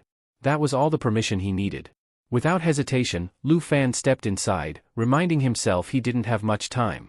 The treasure map was close, and he needed to locate it quickly. Moving with purpose, he scanned the bedroom, checked the bathroom, and opened one door after another until he found it, a jade dragon egg resting with the treasure map. His heart raced. A second dragon. Clutching his prize, he made his way to the hallway, only to find Zhang Yang standing there with 2 glasses of water. She said nothing, merely observing him with her usual quiet demeanor. Thanking her for her kindness, he exited as casually as he could, though she cast a suspicious glance at the room he had emerged from, a room where she had left one of her dresses. Zhang Yang's expression darkened as her mind began piecing together her own conclusions about his visit. Back at Villa No. 1 that evening, Xiaoyi curiously examined the jade dragon egg. Lu Fan activated its incubation ability, and before long, the egg began to crack. Both of them leaned in, watching anxiously as a small jade dragon with 2 delicate horns emerged. The creature exuded a calm, healing presence, its abilities clearly geared toward support. Lu Fan was fascinated by its unique traits. Its lineage, tied to the jade dragon, doubled the effects of its abilities and the additional points it provided to its owner or connected dragons. It also boasted an astonishing 5,000% life recovery rate. This wasn't just any support dragon, it was extraordinary. Doing some quick calculations, Lu Fan realized the bond would amplify Xiaoyi's spirit points to nearly 12,000, a staggering boost. Xiaoyi, thrilled, happily played with the newborn dragon while marveling at its potential. Adding to the dragon's uniqueness was its equipment assimilation ability, allowing it to absorb and integrate items to enhance its strength. Lu Fan wondered just how powerful it might become in the future. While pondering a name, the playful dragon nipped at Xiaoyi, inspiring Lu Fan to dub it Xiao Fei. Stroking its delicate wings, he found himself already growing attached to the creature. The next morning, as they strolled around campus, they discussed the upcoming ceremony. Lu Fan's aunt, having joined a life profession class, didn't need to attend, but the girls were curious about the commotion in his room the night before. Before he could explain, a group of students approached, calling out to the girls. Flustered, the girls froze as the newcomers boldly declared they would gladly accompany them into any dungeon, even if it meant dying alongside such beauties. The boys assumed Lu Fan wasn't their boyfriend, which only added to the girls' embarrassment. The moment seemed engineered for spectacle, with the girls blushing and the scene shifting dramatically as they entered the ceremony hall. Choi Zaemin, Qin Kuei's friend, were relegated to the back, lacking the special professions required for priority seating. Meanwhile, Lu Fan caught the heated glare of a muscular young man seated ahead. He immediately recognized him, the martial artist from the entrance exam, now seething with resentment. Lu Fan couldn't help but smile, recalling the humiliation he had dealt the man before. As the ceremony progressed, a surprise unfolded. However, Lu Fan's attention was elsewhere, drawn to a dark and imposing figure seated near the front, a powerful goth girl with piercing eyes that seemed to lock onto him. "Who is she?" Kin Kuei whispered, noticing his gaze. "She's my neighbor from Villa Number 2, he replied casually, though even he couldn't ignore the intensity of her presence. Kin Kuei appeared impressed, noting the girl's beauty and undeniable strength. Meanwhile, the boys in the back grew increasingly agitated, jealousy bubbling over as they glared at Lu Fan, the lucky bastard surrounded by so many stunning women. Just then, a commanding voice silenced the hall. It was Zhao Shiming, the academy's director and combat professor. His mere presence demanded respect, and the students quickly fell silent, the room brimming with anticipation for what lay ahead. The director, exuding authority, addressed the crowd with a no-nonsense tone. "I'll keep this brief," he began, dismissing the need for idle talk. He went on to explain the distribution of cards, each one serving as both an identification credential and a multifunctional currency card for use within the academy. These cards were linked to the academy's point system, which operated as their internal currency. Points could be spent on a wide array of essentials, access to secret realms, purchasing weapons, acquiring potions, and more. He elaborated further, revealing that the initial balance on each card corresponded directly to the student's ranking from the entrance exam. As murmurs of discontent arose, one student complained that weaker individuals from less competitive provinces had unfairly secured high rankings. The director silenced the grumbling with a calm but firm response, assuring them that the academy had carefully accounted for such discrepancies when calculating point distributions. Lu Fan quickly grasped the significance of the system. These weren't just ordinary cards. They were essentially the academy's resources at the students' disposal, a reflection of their performance and standing. The director continued, emphasizing that the rankings weren't permanent. "In 1 month, all rankings and point allocations will be recalculated," he declared. He also unveiled the privileges tied to the top 30 rankings. Those who made it into the top 30 would gain access to the prestigious Blue Class, a realm of exclusive benefits. Members of the Blue Class would receive advanced training, access to secret abilities, and entry into restricted areas that others couldn't even dream of. Moreover, each top 30 member would be granted their own villa within the academy grounds, a status symbol and practical advantage. However, these privileges came at a cost. The director issued a stern warning: the Blue Class is not a haven of comfort. It comes with risks. He explained that anyone outside the Blue Class could issue a challenge to a Blue Class member in an attempt to claim their position. If a Blue Class member lost, they would forfeit their status, points, and privileges to the challenger. Worse, Blue Class members were not allowed to refuse any challenges, making their positions constantly under threat. The atmosphere grew tense as the stakes became clear. The director then announced the inaugural members of the Blue Class, the top 30 scorers from the entrance exam. All eyes turned to the leader of this elite group. "The first and most important seat," the director declared, his gaze sweeping the room, "belongs to the dragon tamer from the southern province, Lu Fan." A hush fell over the hall as students processed the revelation. Some stared at Lu Fan with admiration, others with envy or resentment. For Lu Fan, the announcement only solidified what he already knew: this was just the beginning of his journey to dominance. As soon as the announcement concluded, the chatter about Lu Fan reignited. Many murmured with resentment, calling him a lucky who was somehow both surrounded by beautiful women and the top-ranked student. Others grumbled about how his test videos had been locked away, leaving everyone curious and suspicious about how he achieved such an impressive score. Meanwhile, in a quieter corner, Chanzi turned to the princess with an air of determination. "Say the word, and I'll deal with him right now," he offered. The princess, however, waved him off, her expression calm and calculated. "There's no rush," she said coolly, her tone implying that patience would serve them better. Elsewhere, Kin Q was visibly uneasy. "What the director just announced, it'll put a target on his back," she muttered, her concern directed at Lu Fan. She knew that being in the spotlight came with its dangers, especially now that anyone could challenge him. As the ceremony wrapped up, the students began filing out of the auditorium. Lu Fan, however, was focused on his next move, eager to test out his newly acquired dragon. "Let's find a secret realm to explore," he said to his group, his eyes practically glowing with excitement. Before they could leave, though, a voice called out behind them. "Lu Fan." Turning around, he saw Hongwu standing there, his expression hard and challenging. It was clear what he wanted. The air grew tense as everyone realized what was about to happen: a duel. Hongwu stepped forward confidently, ignoring the murmurs of apprehension around him. "Stop stalling. The director said you can't refuse a challenge," he said, his tone laced with mockery. He was banking on the idea that Lu Fan was all flash and no substance. Lu Fan raised an eyebrow, unfazed by the taunt. Are you sure about this? He asked, his calm demeanor only irritating Hong Wu further. I'm not here to play games, Hong Wu snapped, placing a wager of 200 points to raise the stakes. The crowd whispered amongst themselves, noting that this wasn't just a casual challenge. Hong Wu was targeting the top-ranked student, who had over 13,200 points to his name. From the sidelines, the princess and her group watched intently, their eyes sharp with interest. The count began. 1. Hong Wu's energy flared as he gathered power into his fists. 2. Qin Qiu clenched her fists nervously, whispering to herself, now we'll see what Lu Fan is really made of. 3. Hong Wu launched himself forward, his fist glowing with accumulated energy. He aimed to overwhelm Lu Fan with sheer force, believing he could win by attacking before Lu Fan had the chance to summon a dragon. But just as Hong Wu's strike was about to connect, Lu Fan vanished into thin air. What? Hong Wu froze, realizing he'd hit nothing but air. His eyes darted around, recognizing the ability as teleportation, something typically used by second-class mages. But Lu Fan wasn't a mage. Before he could process what had happened, a voice behind him made his blood run cold. Is that all you've got? Hong Wu whirled around to see Lu Fan standing behind him, completely unscathed and exuding confidence.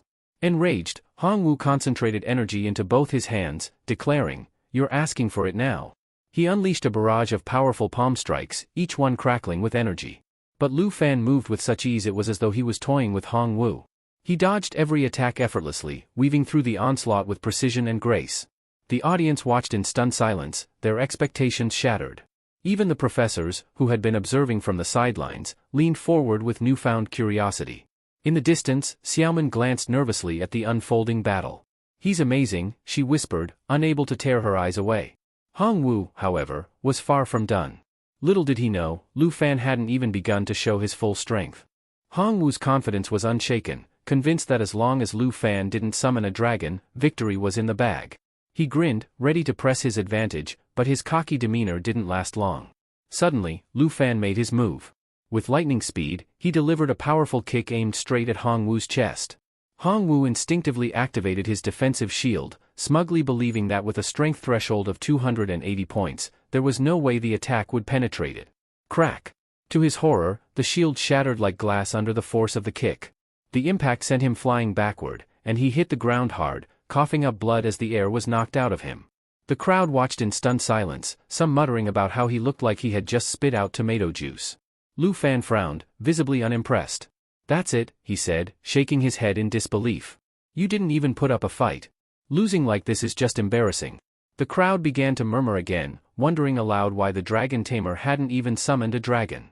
The anticipation of seeing his famed creatures was left unsatisfied, and some were disappointed the match had ended so quickly.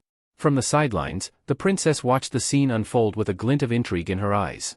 "What do you think your chances are against him, Tianzi?" she asked. Tianzi, her trusted companion, furrowed his brow in thought before replying, "Based on what I've seen, I'd say I have about a 30% chance of beating him." The princess smirked. "And with my buffs? With your support, that jumps to 70%, Tianzi admitted. The princess seemed pleased with the odds, her smile widening. "That's promising." Meanwhile, Lu Fan nonchalantly walked over to Hong Wu, who was still groaning on the ground. With a flick of his wrist, Lu Fan swiped the defeated challenger's card and transferred the 200 points to his own account. "Pathetic," he muttered before turning away. The crowd's attention shifted to Lu Fan's points. Someone whispered, "He's got over 13,000 points now." Hong Wu, a sharp observer, recalled the director's explanation of how points were calculated. He quickly did some mental math and froze, realizing the implications. For Lu Fan to have accumulated this many points, his exam score must have been at least 1.3 million. Hong Wu's gaze lingered on Lu Fan as he walked away, feeling a sinking sense of humiliation. "How could I have ever thought I could beat someone like him?" he thought bitterly. Later, in the entrance hall of the secret realms, Lu Fan's aunt appeared, a concerned expression on her face.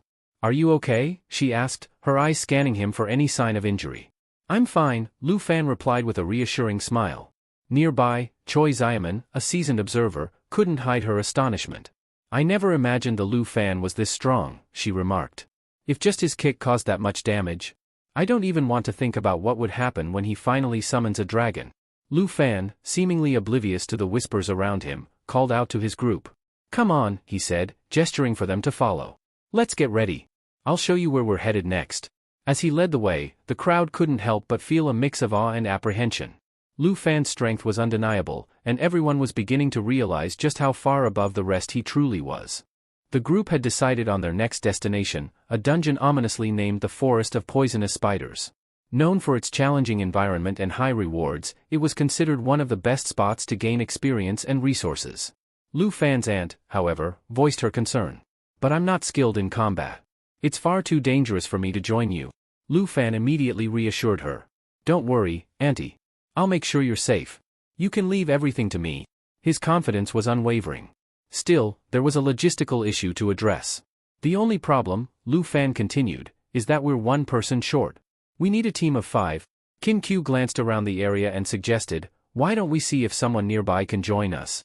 Almost as if on cue, Jiang Ying, the second-ranked girl and Lu Fan's mysterious neighbor, came into view. Her strength and reputation made her an obvious choice. Kim Q nudged Lu Fan. "She's right there. She'd be perfect for the team." Lu Fan hesitated for a moment, recalling their awkward first encounter. Mustering his courage, he approached her. "Jiang Ying," he called, his tone a mix of awkwardness and determination. She turned toward him, her expression cold and distant, her disdain evident. Lu Fan cringed inwardly, fully aware that their first meeting had not left the best impression. Clearing his throat, he tried to explain. "I noticed you were checking out the available dungeons," he began. "Would you consider joining our team for the Forest of Poisonous Spiders?" Jiang Ying's eyes flicked to the 3 girls standing beside him, his aunt and his friends. A sharp glint of suspicion crossed her face. "You're a pervert," she said flatly, her voice laced with accusation. Her words hung in the air, and Lu Fan felt the weight of her judgment. His companions turned to him, eyebrows raised in curiosity and disbelief. "What did you do to make her think that?" one of them asked, her tone teasing but inquisitive. Lu Fan fumbled for a response, his face flushing red. "It's not what it looks like," he protested, waving his hands defensively. Jiang Ying, unimpressed, crossed her arms and raised an eyebrow. Finally, he turned back to her and spoke with uncharacteristic sincerity. "Look, I admit our first meeting was unconventional," he said, his voice steady despite his embarrassment. "But that aside, I'd really like you to join us. We need someone with your skills for this dungeon." Jiang Ying stared at him for a long moment, her expression unreadable. Upon hearing that their destination was the Forest of Poisonous Spiders, Jiang Ying considered it briefly and gave a firm nod. "Fine. I'll join," she said. Lu Fan's face lit up with a triumphant smile, and the rest of the group buzzed with excitement. Their team was finally complete. As they approached the entry point to the dungeon, Lu Fan reached for his card to pay the required points. But Jiang Ying stopped him, her tone brisk. "No need. I've got this." With a quick swipe of her card, the barrier opened. The group caught a glimpse of her balance, 8,744 points. Lu Fan's eyes widened. That means she scored at least 800,000 in the entrance exams. That's no joke. Moments later, the 5 of them materialized inside the Forest of Poisonous Spiders. The dark, eerie atmosphere was thick with tension as faint skittering sounds echoed in the distance. Jiang Ying, her calm and commanding aura unshaken, took the lead, venturing deeper into the dungeon. The other girls hung back slightly, whispering amongst themselves. "Why'd he pick such a dangerous place?" one of them asked nervously. "It's obvious," Lu Fan replied casually, walking ahead with his hands in his pockets. "This dungeon has the highest experience rewards. If we're going to train, we might as well aim for the top." Just then, his aunt, ever the supportive figure, produced a tray of baked goods as if out of nowhere. "Here, have some of these," she said cheerfully, handing each of them a cookie.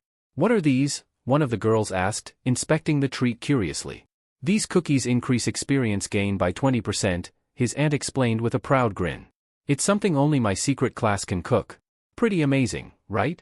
She turned her attention to Jiang Ying, who was still walking a few steps ahead of the group. "Jiang Ying. Want one?" she called out cheerfully. The goth girl paused mid-step, slowly turning around.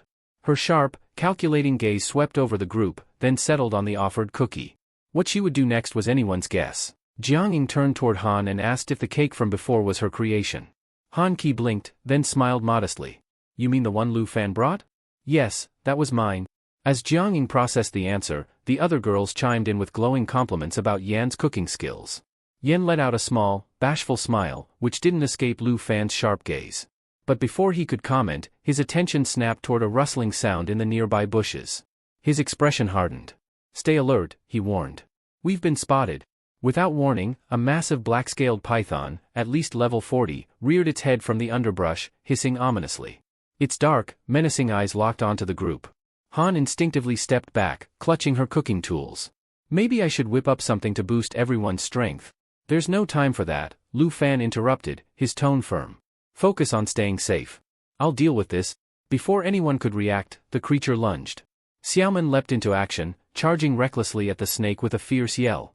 Her strike aimed for its mouth, but it barely left a scratch. Qin Kuei grimaced. These level 40 beasts won't go down easily. As the python shifted its focus, Jiangning raised an eyebrow, already guessing what Lu Fan was about to do. The others, however, were caught off guard when he suddenly summoned a creature. Is that a dragon? Xiaoman gasped, her eyes wide as she watched a sleek emerald-scaled dragon appear. Lu Fan didn't have time for introductions. Xiao Fei, he commanded sharply, stop sitting on my head and get to work. The dragon flared its wings, exuding an aura of protective energy. As if to prove its worth, the python targeted Xiaoman, striking at her with terrifying speed. Emerald light. Lu Fan ordered. A brilliant green shield materialized, enveloping Xiaoman just as the python's attack landed. The shield absorbed the impact effortlessly, leaving Xiaoman unscathed. She staggered backward, flustered but unharmed. Qin Q rushed to her side. Are you okay? Xiaoman blinked, then nodded in disbelief. I didn't even feel anything. That shield boosted my defense by so much. Lu Fan smirked. Relax. With Xiao Fei here, none of you will get hurt. This little guy's skills are better than a second-ranked priest's. Qin Q stared at the dragon in awe. Unbelievable. One skill, and her defense skyrocketed. Just as the group began to recover, the python lunged again, its massive body crashing toward Xiaoman and Qin Q. Move back. Lu Fan shouted, stepping forward. But before he could act, a blazing red beam of energy streaked past him, striking the python square in the mouth. The force of the attack pierced through the creature's thick scales, leaving a gaping wound. The python let out a strangled hiss before collapsing to the ground. Everyone turned in shock, only to see Jiangning lowering her sword, which still glowed faintly with residual energy. Lu Fan's eyebrows shot up. Jiangning. The goth girl flicked her hair aside nonchalantly. What?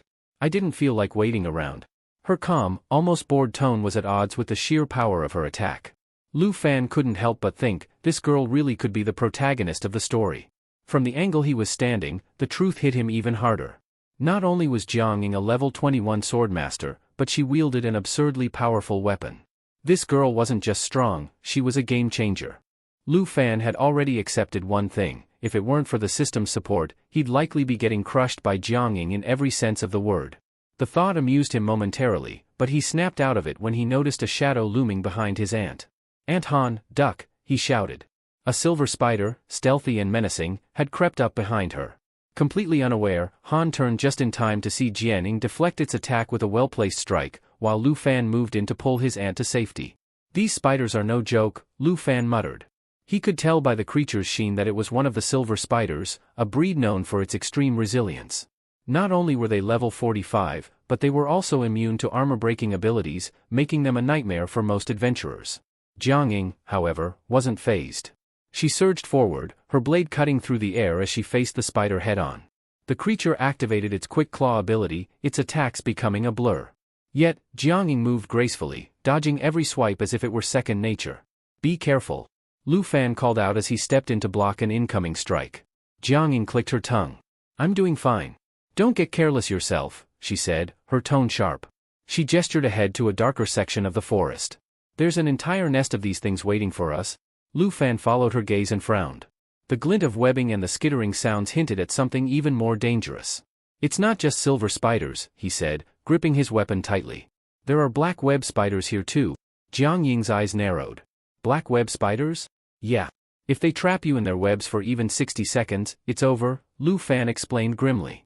Without wasting another moment, she summoned massive blades, the army-destroying sword. Its sharp edge shimmered ominously as he charged forward. Jiangning followed closely behind, her sword flashing as she slashed through the thick webbing in their path. Impressive sword, she remarked, dodging another spider. But what about mine? What about it? Lu Fan asked, striking a silver spider and cleaving through its tough hide. My swordmaster class allows me to forge my own blades, Jiangning explained as she weaved through the spiders. I've had these since level 1, and they've evolved with me. Lu Fan nodded, genuinely impressed. That's versatile.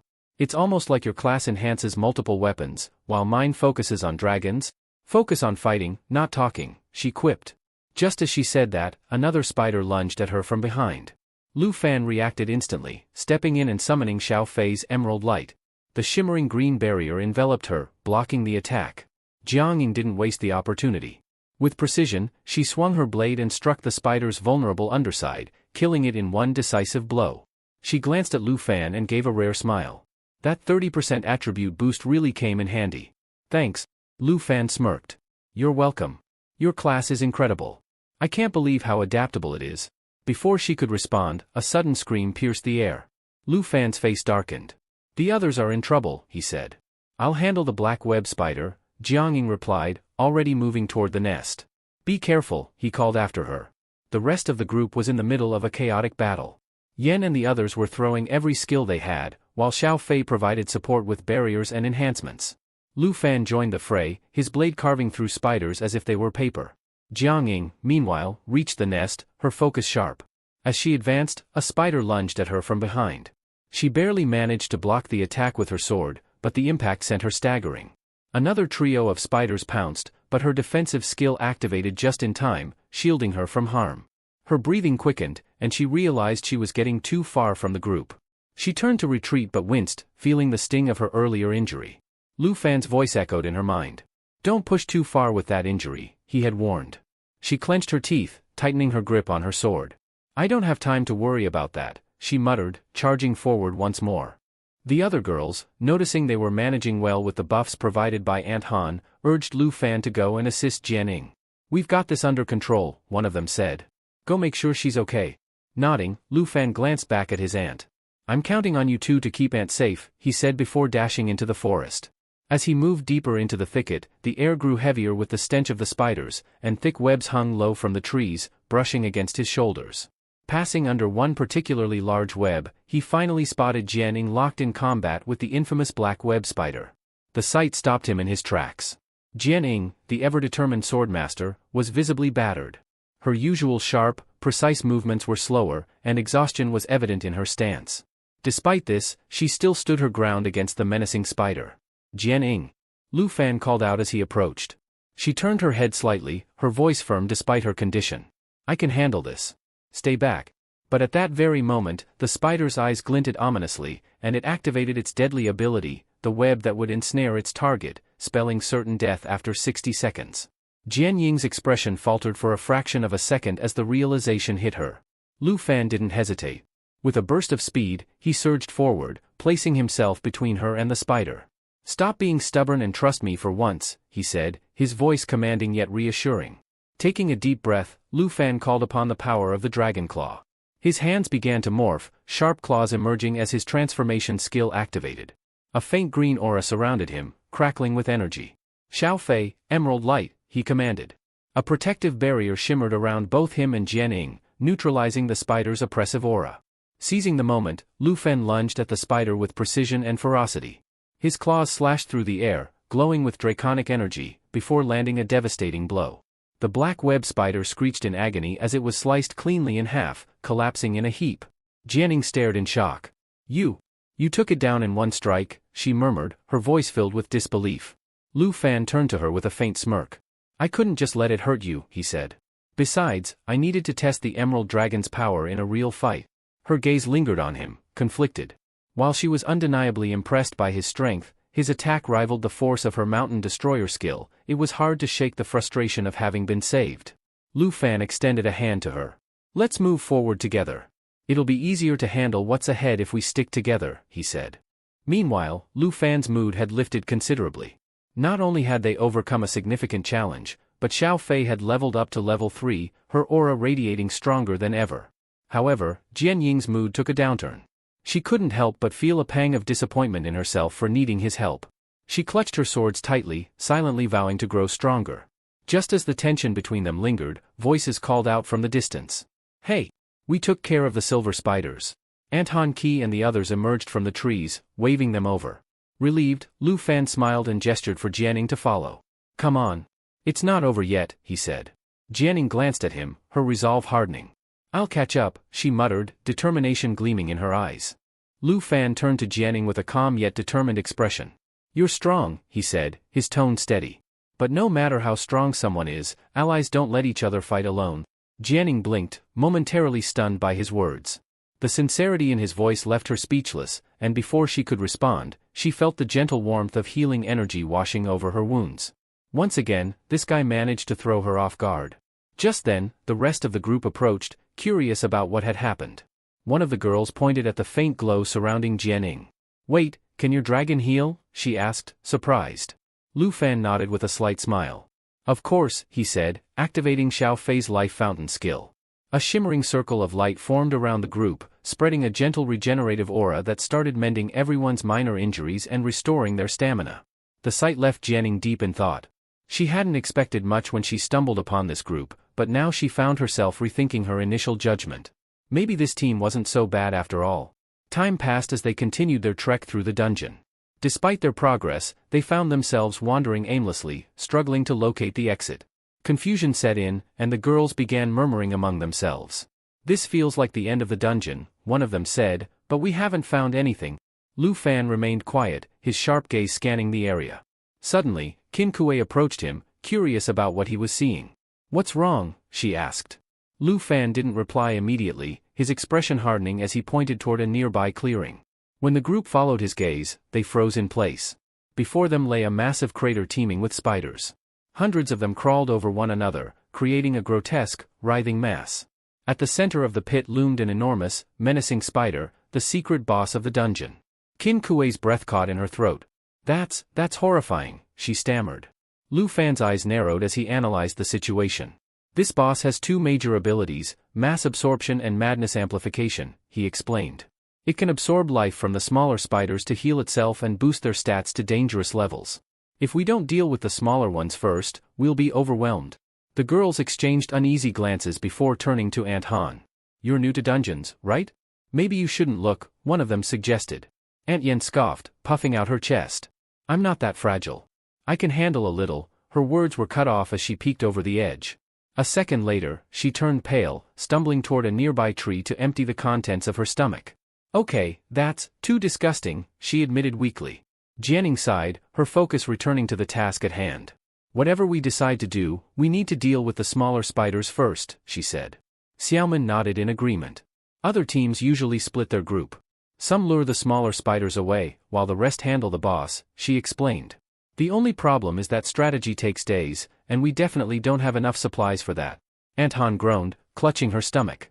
"Yeah, I didn't bring enough food for that kind of plan." Lu Fan raised his hand, a confident glint in his eyes.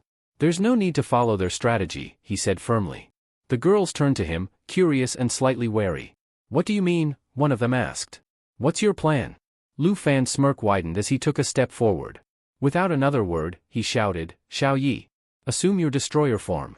The air seemed to tremble as Xiao Yi emerged, her presence overwhelming and fierce. The girls, particularly Jianing and Xiaoman, recoiled slightly, startled by the sheer intensity radiating from the creature. The dungeon boss, sensing the threat, let out a piercing screech that echoed through the crater. Its smaller minions stirred in agitation, their movements becoming frantic as the tension in the air thickened. Lu Fan tightened his grip on his weapon, his voice steady but full of determination. That's when Lu Fan commanded Xiao Yi to handle all the smaller spiders. Without hesitation, Xiao Yi leapt into the pit, brimming with determination. In that instant, Lu Fan activated the Cataclysm skill, sending shockwaves through the lair. Everyone stood in awe, and Jianing couldn't help but remark that the power resembled that of a legendary dragon. Wasting no time, Lu Fan directed Xiao Fei to channel her buffs onto Xiao Yi. The synergy between the two dragons was remarkable, effectively doubling Xiao Yi's strength. As the spider boss screeched in rage, waves of minions were sent charging toward them. Lu Fan quickly assigned roles. Xiaoman and Qin Kuei were to hold the line and ensure none of the creatures escaped, while he and Jianing targeted the spider boss directly. The swarm of spiders erupted into chaos as the team plunged into battle. Down in the heart of the nest, Lu Fan called out to Xiao Yi to handle their flank. Responding instantly, Xiao Yi unleashed a cataclysm attack, clearing a path for them. Meanwhile, Jianing stuck close but couldn't hide her apprehension about getting caught in the fiery carnage. Lu Fan glanced upward, checking on the rest of the team. Xiaoman, Qin Kuei, and the others were holding strong, bombarding the spiders with spells to keep them contained. Satisfied, Lu Fan turned to Jianing and said, "Now it's just us to deal with the big one." The spider boss, sensing the threat, unleashed a venomous spray that forced them to dodge. Lu Fan activated Xiao Fei's buff to shield Jianing from the toxins, knowing full well that getting caught in the boss's web meant certain death within seconds. With each step closer, the tension rose. A single touch of the web sliced across Lu Fan's cheek like a blade. Undeterred, he instructed Xiao Yi to prepare for the next move. Xiao Fei, following his command, activated yet another buff, her emerald glow brightening the lair. Then came the game-changing moment. Lu Fan ordered Xiao Yi to unleash her ultimate ability. With a mighty flap of her wings, Xiao Yi ignited the entire cave in a roaring blaze. Flames engulfed the surroundings, turning the nest into a fiery inferno. Jianing stared in shock, wondering if such destructive power could annihilate a nation. Amidst the chaos, spiders were incinerated mid-air, their charred remains scattering like ash.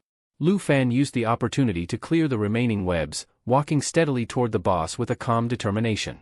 Meanwhile, Xiao Fei leveled up to level 5, unlocking a new ability that radiated immense potential.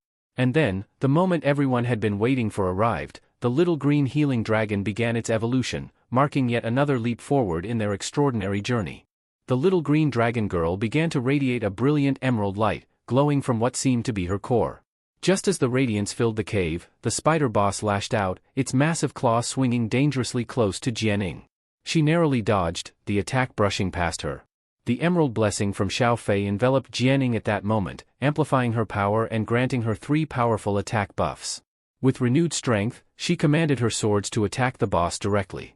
Before, her strikes barely left a scratch, but now, with the buffs and the added effect of utilizing the monster's own attributes against it, her swords tore through the spider with devastating force. Meanwhile, Lu Fan casually petted Xiao Fei, praising her for the evolution and observing how drastically Jianying's attacks had improved. Xiao Fei, buff Xiao Yi next, Lu Fan instructed. The little dragon nodded, fluttering over to Xiao Yi and landing on her head. As she activated the buff, 3 shimmering crystals materialized above Xiao Yi before merging into her. Empowered by the emerald energy, Xiao Yi roared and unleashed another fiery explosion, the intensity of which scorched the entire cavern. Jianing couldn't help but marvel, estimating that the attack carried over 10,000 power points based on its sheer destructive capability. The spider boss shrieked in agony, its massive body writhing in pain. Sensing its weakened state, Lu Fan called out to both Jianing and Xiao Yi, urging them to prepare for the final blow. But as they looked for him, he was nowhere on the ground. That's because Lu Fan had already leapt high into the air, his blade shimmering with lethal intent. From above, he descended like a meteor, plunging his weapon straight into the boss's head. Simultaneously, Xiao Fei applied another buff on Jianing, who unleashed a relentless barrage of swords to support Lu Fan's attack. The combined assault proved too much for the boss to withstand. With one final screech, the monstrous spider collapsed, defeated.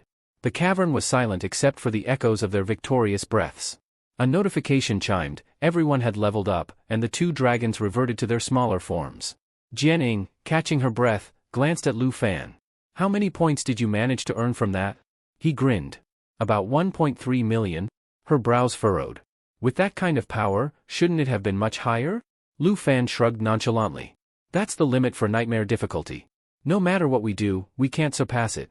Before the conversation could continue, Xiao Fei bolted toward Lu Fan, wrapping herself around him in a tight hug. Meanwhile, Xiao Yi, noticing the affectionate display, narrowed her eyes and crossed her arms in annoyance, clearly not thrilled with being left out of the spotlight. After the battle concluded, Lu Fan called the rest of the group over. They arrived shortly after, their faces beaming with excitement. Meanwhile, Jianing remained silent, her gaze distant. Despite being close in terms of points and strength, she realized the power gap between her and Lu Fan was something insurmountable. It was a bitter pill to swallow. With the mission complete, the group began opening the treasure chests scattered across the area. Amid the excitement, Jianing finally made up her mind. She decided to officially join their team. The other girls were ecstatic and even asked for her phone number. However, in her usual goth fashion, Jianing replied coolly, "I don't use a phone." To commemorate their new, permanent team member, the aunt insisted on preparing a celebratory dinner. Over the next couple of weeks, the group spent their time hunting in dungeons to strengthen themselves further. During the day, they attended combat theory lessons, but by night, they dove back into the action. Half a month passed in this routine, and now, only 2 days remained until the highly anticipated freshman evaluation. By then, the group had made significant progress. Xiao Fei had leveled up to 14, while Xiao Yi had reached level 19. Most of the other members were at level 22, and even the ant had climbed to level 18. Jianing, however, was the one who stood out the most. She had evolved her ice sword ability and climbed to level 24, becoming a force to be reckoned with. Xiaomin, on the other hand, had equipped the full venomous spider set and leveled up as well. It was clear that everyone was growing stronger, pushing their limits in preparation for the upcoming evaluation. One day, as they exited the dungeon, the ant announced that she would prepare a meal for everyone. Just as Lu Fan stepped out of the portal, someone called out to him. He turned to see a girl with striking purple hair waiting for him. President Zhao has something urgent to discuss with you, she said without preamble. Curious, Lu Fan asked, what does he want to talk about, especially with the freshman evaluation just around the corner? The purple-haired girl shrugged, her expression unreadable. You'll find out when you meet him, she replied. As they walked, the group chatted about recent rank changes. The girl turned to Lu Fan and asked, are you worried about all these duels happening lately? Lu Fan shook his head, letting out a tired sigh. I don't even have time to think about it. I've been stuck in a cycle, dungeon runs, classes, and then straight to bed. The girl chuckled softly before explaining, ever since your fight with Hong on the first day, things have changed. Everyone started dueling for points, and you've inadvertently set a new standard. Weaklings are now measured as 1 Hong. If someone's strong, they say they're worth at least 100 Hong. Lu Fan raised an eyebrow, a mix of amusement and disbelief on his face. So, Hong's name became a unit of measurement, huh? She smirked, nodding. You've stirred things up more than you realize.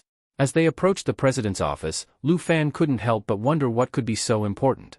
Whatever it was bound to shake things up even further. The purple-haired girl gestured toward the door and said, they're waiting for you. Go on in.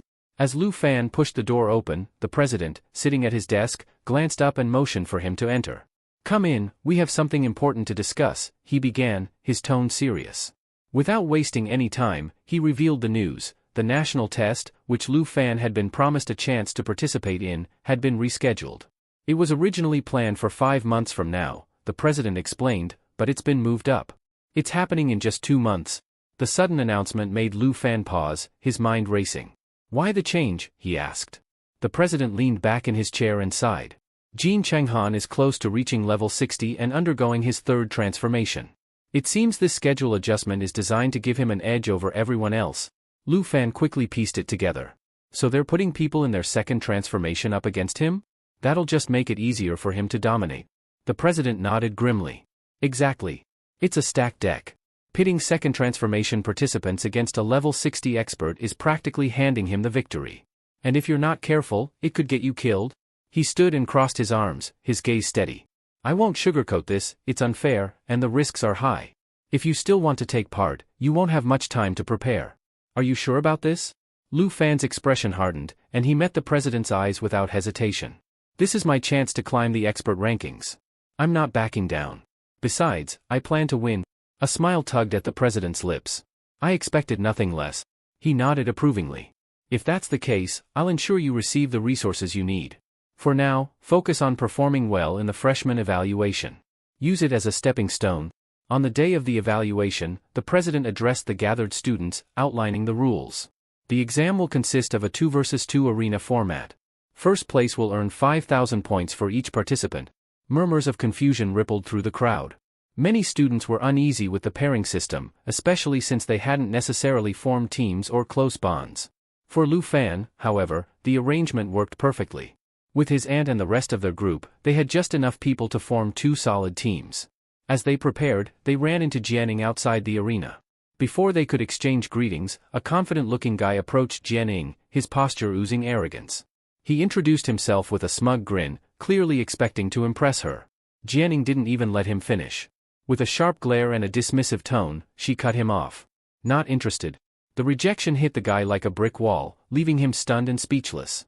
Meanwhile, Lu Fan and the group couldn't help but smirk as they walked past, leaving the poor guy to wallow in his crushed hopes. Lu Fan decided to team up with Qin Kuei for the upcoming matches, while Jianing partnered with Xiaomen.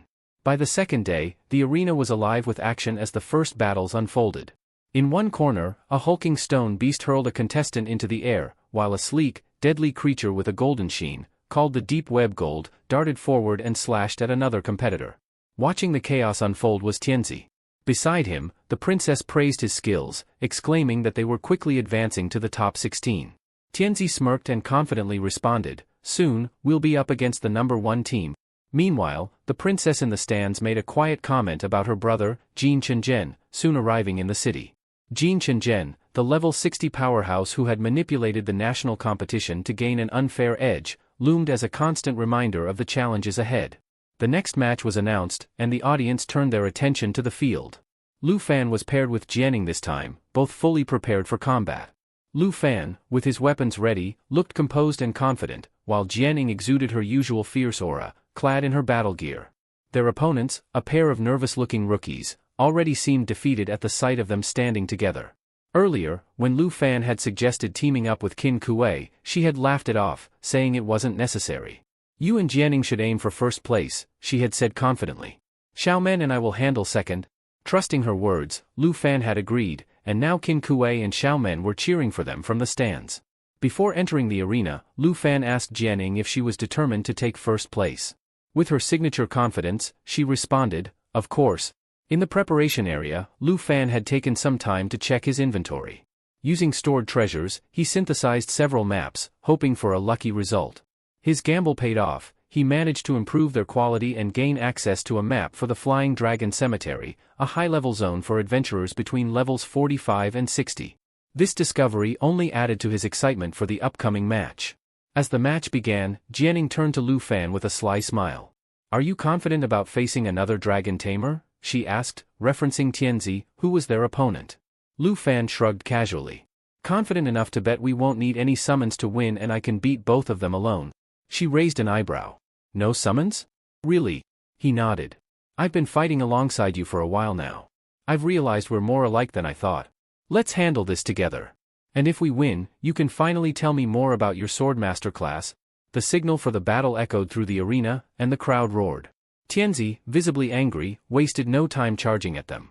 His spear gleamed as he lunged forward, his voice filled with venom. Finally, I'll have the chance to crush you, Lu Fan. But just as his spear was about to reach its target, Lu Fan vanished into thin air, leaving nothing but an empty space where he had stood moments ago. Tianzi's expression twisted in shock, and the crowd held its breath as the real battle began. Lu Fan smirked at Jianing, reminding her that it was far too late for her to back out of their wager. Without hesitation, he lunged forward and slashed at the opposing dragon, dealing a devastating blow. Not stopping there, he followed up with a well-placed punch to its tamer, striking the creature squarely on the chin and shattering part of his armor. The arena was in chaos, and Tianzi, bewildered by the lack of resistance from Jianing, turned to her with a sneer. Why aren't you doing anything? He asked mockingly, his frustration apparent. Then, pointing at Lu Fan, he added, and where's your dragon? Are you afraid to summon it? Lu Fan, ever the provocateur, responded with a calm, almost bored tone. I don't need everything I have to deal with you, he said, his words laced with arrogance. His dismissive attitude only served to further enrage Tianzi. Meanwhile, from the stands, the princess observed the scene with a cold smile.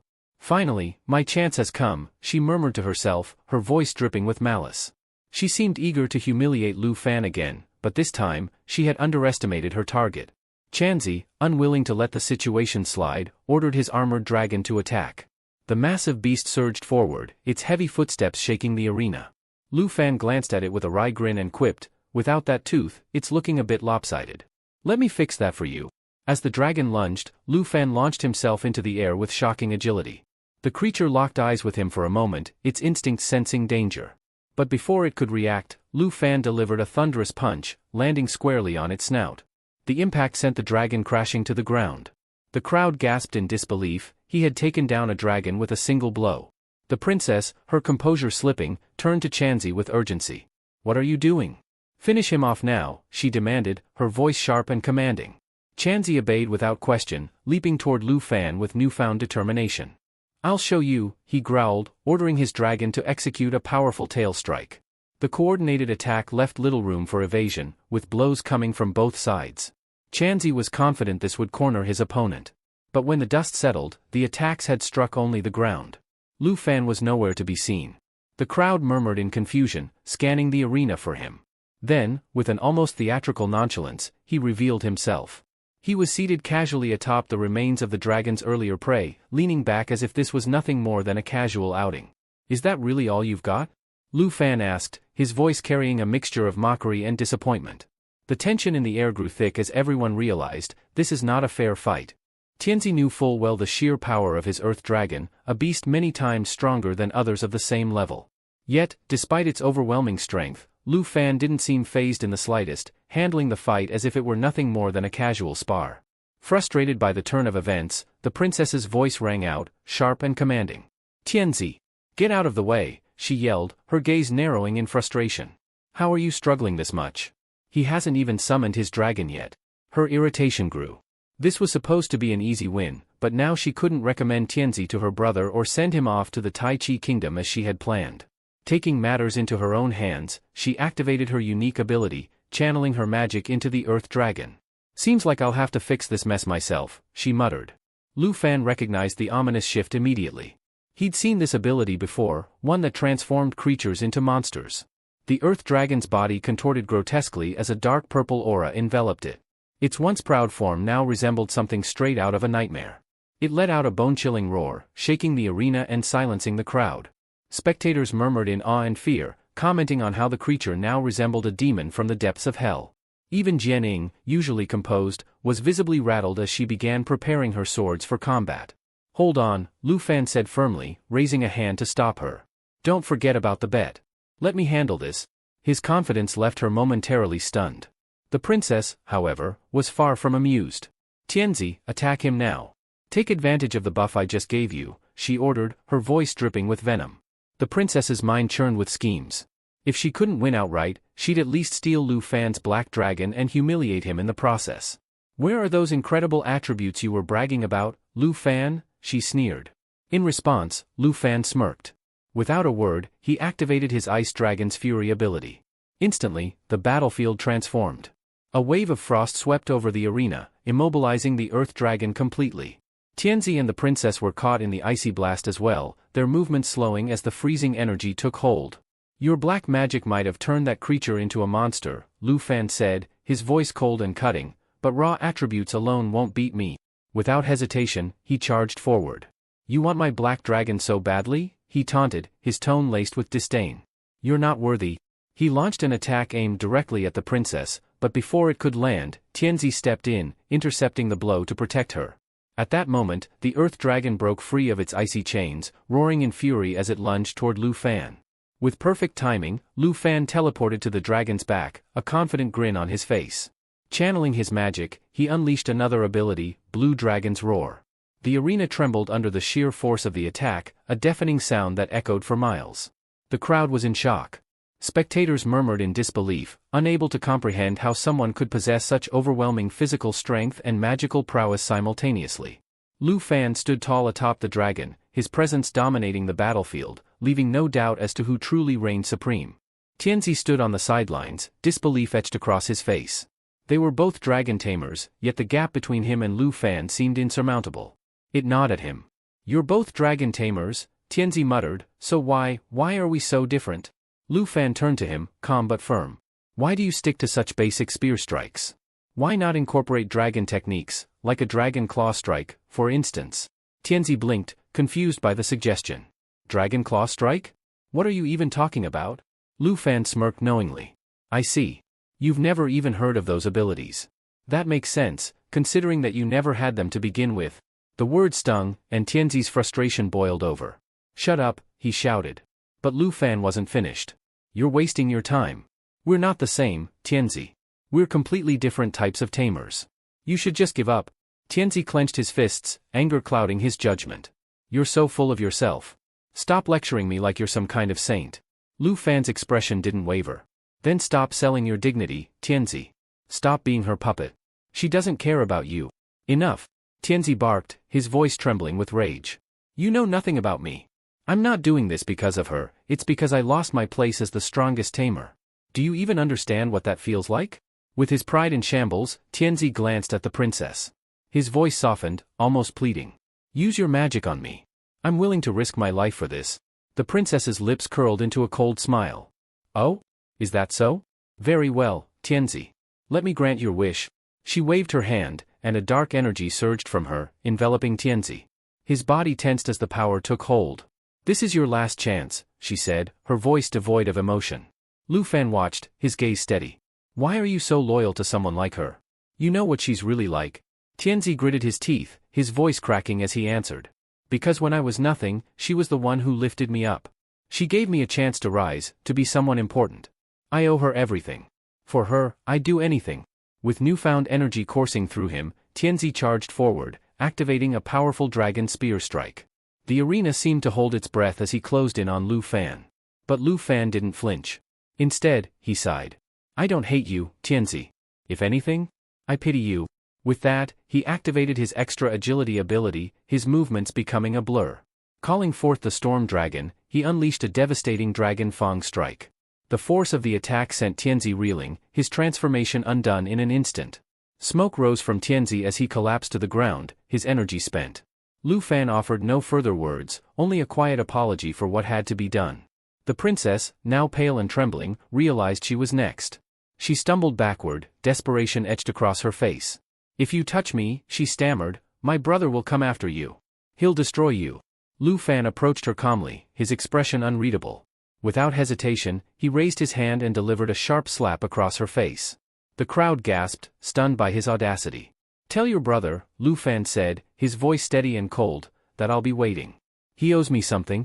The princess was left speechless, her face burning with humiliation as laughter erupted from the spectators. Her once commanding presence was reduced to a shattered shell, while Lu Fan stood tall, unshaken, and triumphant.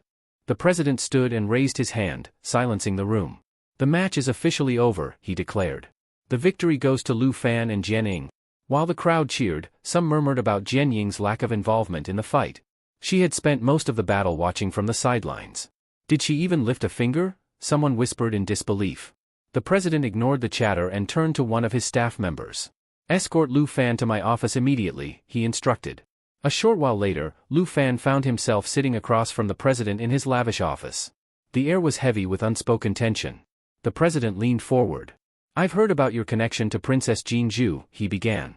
Because of that, you need to prepare yourself. There will be backlash. Criticism. People will question your intentions. Lu Fan's expression didn't change. I'm well aware. The princess has been manipulating Tianzi, and I won't stand by and let her continue. The president nodded solemnly and handed Lu Fan a sleek tablet. This is why I called you here. Based on your performance, we've decided there's no need for you to continue in this competition. You've already proven your strength? Lu Fan tilted his head slightly, surprised. Does that mean my performance wasn't good enough? The president shook his head. On the contrary. You've exceeded expectations. That's why we believe you're ready to participate in the national trials. But to prepare, we want to give you an edge. Lu Fan glanced at the tablet in his hands. Displayed on the screen were a list of rare and highly coveted dungeons, each more expensive than the last. We're giving you the opportunity to choose one of these dungeons, the president explained. No matter the cost, we'll win it for you at auction. Your growth is worth the investment. Lu Fan's eyes scanned the list before pausing on one name. The Flying Dragon Cemetery, he said, pointing to it. That's the one I want. A level 55 dungeon sounds like the perfect challenge. The president nodded. Consider it done. The following day, the semi-finals were announced, but the crowd was taken aback when Lu Fan's group was declared to have withdrawn from the competition. Rumors swirled, many speculating it was related to the events of the previous match. Meanwhile, deep within the Flying Dragon Cemetery, Lu Fan and Jianying stood at the entrance. Lu Fan sighed. I'm sorry, Jianying. Because of me, you couldn't participate in the semi-finals? Jianying waved him off with a grin. Don't worry about it. We'll still earn points from this dungeon, and honestly, I'm more excited about the experience we'll gain here. This place is incredible. Their conversation was interrupted by a voice from above. Hey, you two. They both looked up to see a red-haired man leaping gracefully from a ledge, landing in front of them with ease. His movements were smooth and practiced, exuding confidence. The man straightened, offering them a casual smile. No need to be alarmed. I'm here to help. Who are you? Lu Fan asked, his tone cautious. The name's Kiran, the man replied. I'm with the Black Rat, a secret guild of hunters. We've been keeping an eye on the Flying Dragon Cemetery. Kiran gestured toward the massive entrance of the dungeon. Since you've won your spot here, follow me. There's a lot to discuss. Lu Fan narrowed his eyes but nodded, keeping his guard up. As they stepped forward into the unknown, the air buzzed with the promise of danger and opportunity. As they ventured deeper into the forest, the red-haired man turned to them, his tone skeptical. Just to clarify, what levels are you two? Lu Fan replied casually, I'm level 25, and Jianying is level 24. The man, a member of the Black Rat Guild, froze in place, his eyes wide with disbelief. Are you out of your minds? This place is for level 55 and above. You're basically asking for a death sentence? He reached for his communication device. This has to be a mistake. I'll contact the academy right away. Before he could finish, the sharp crack of wood breaking echoed through the forest. A massive tree trunk was sliced cleanly, crashing to the ground with a thunderous roar. Panic set in as the group scattered. In the chaos, Lu Fan remained calm.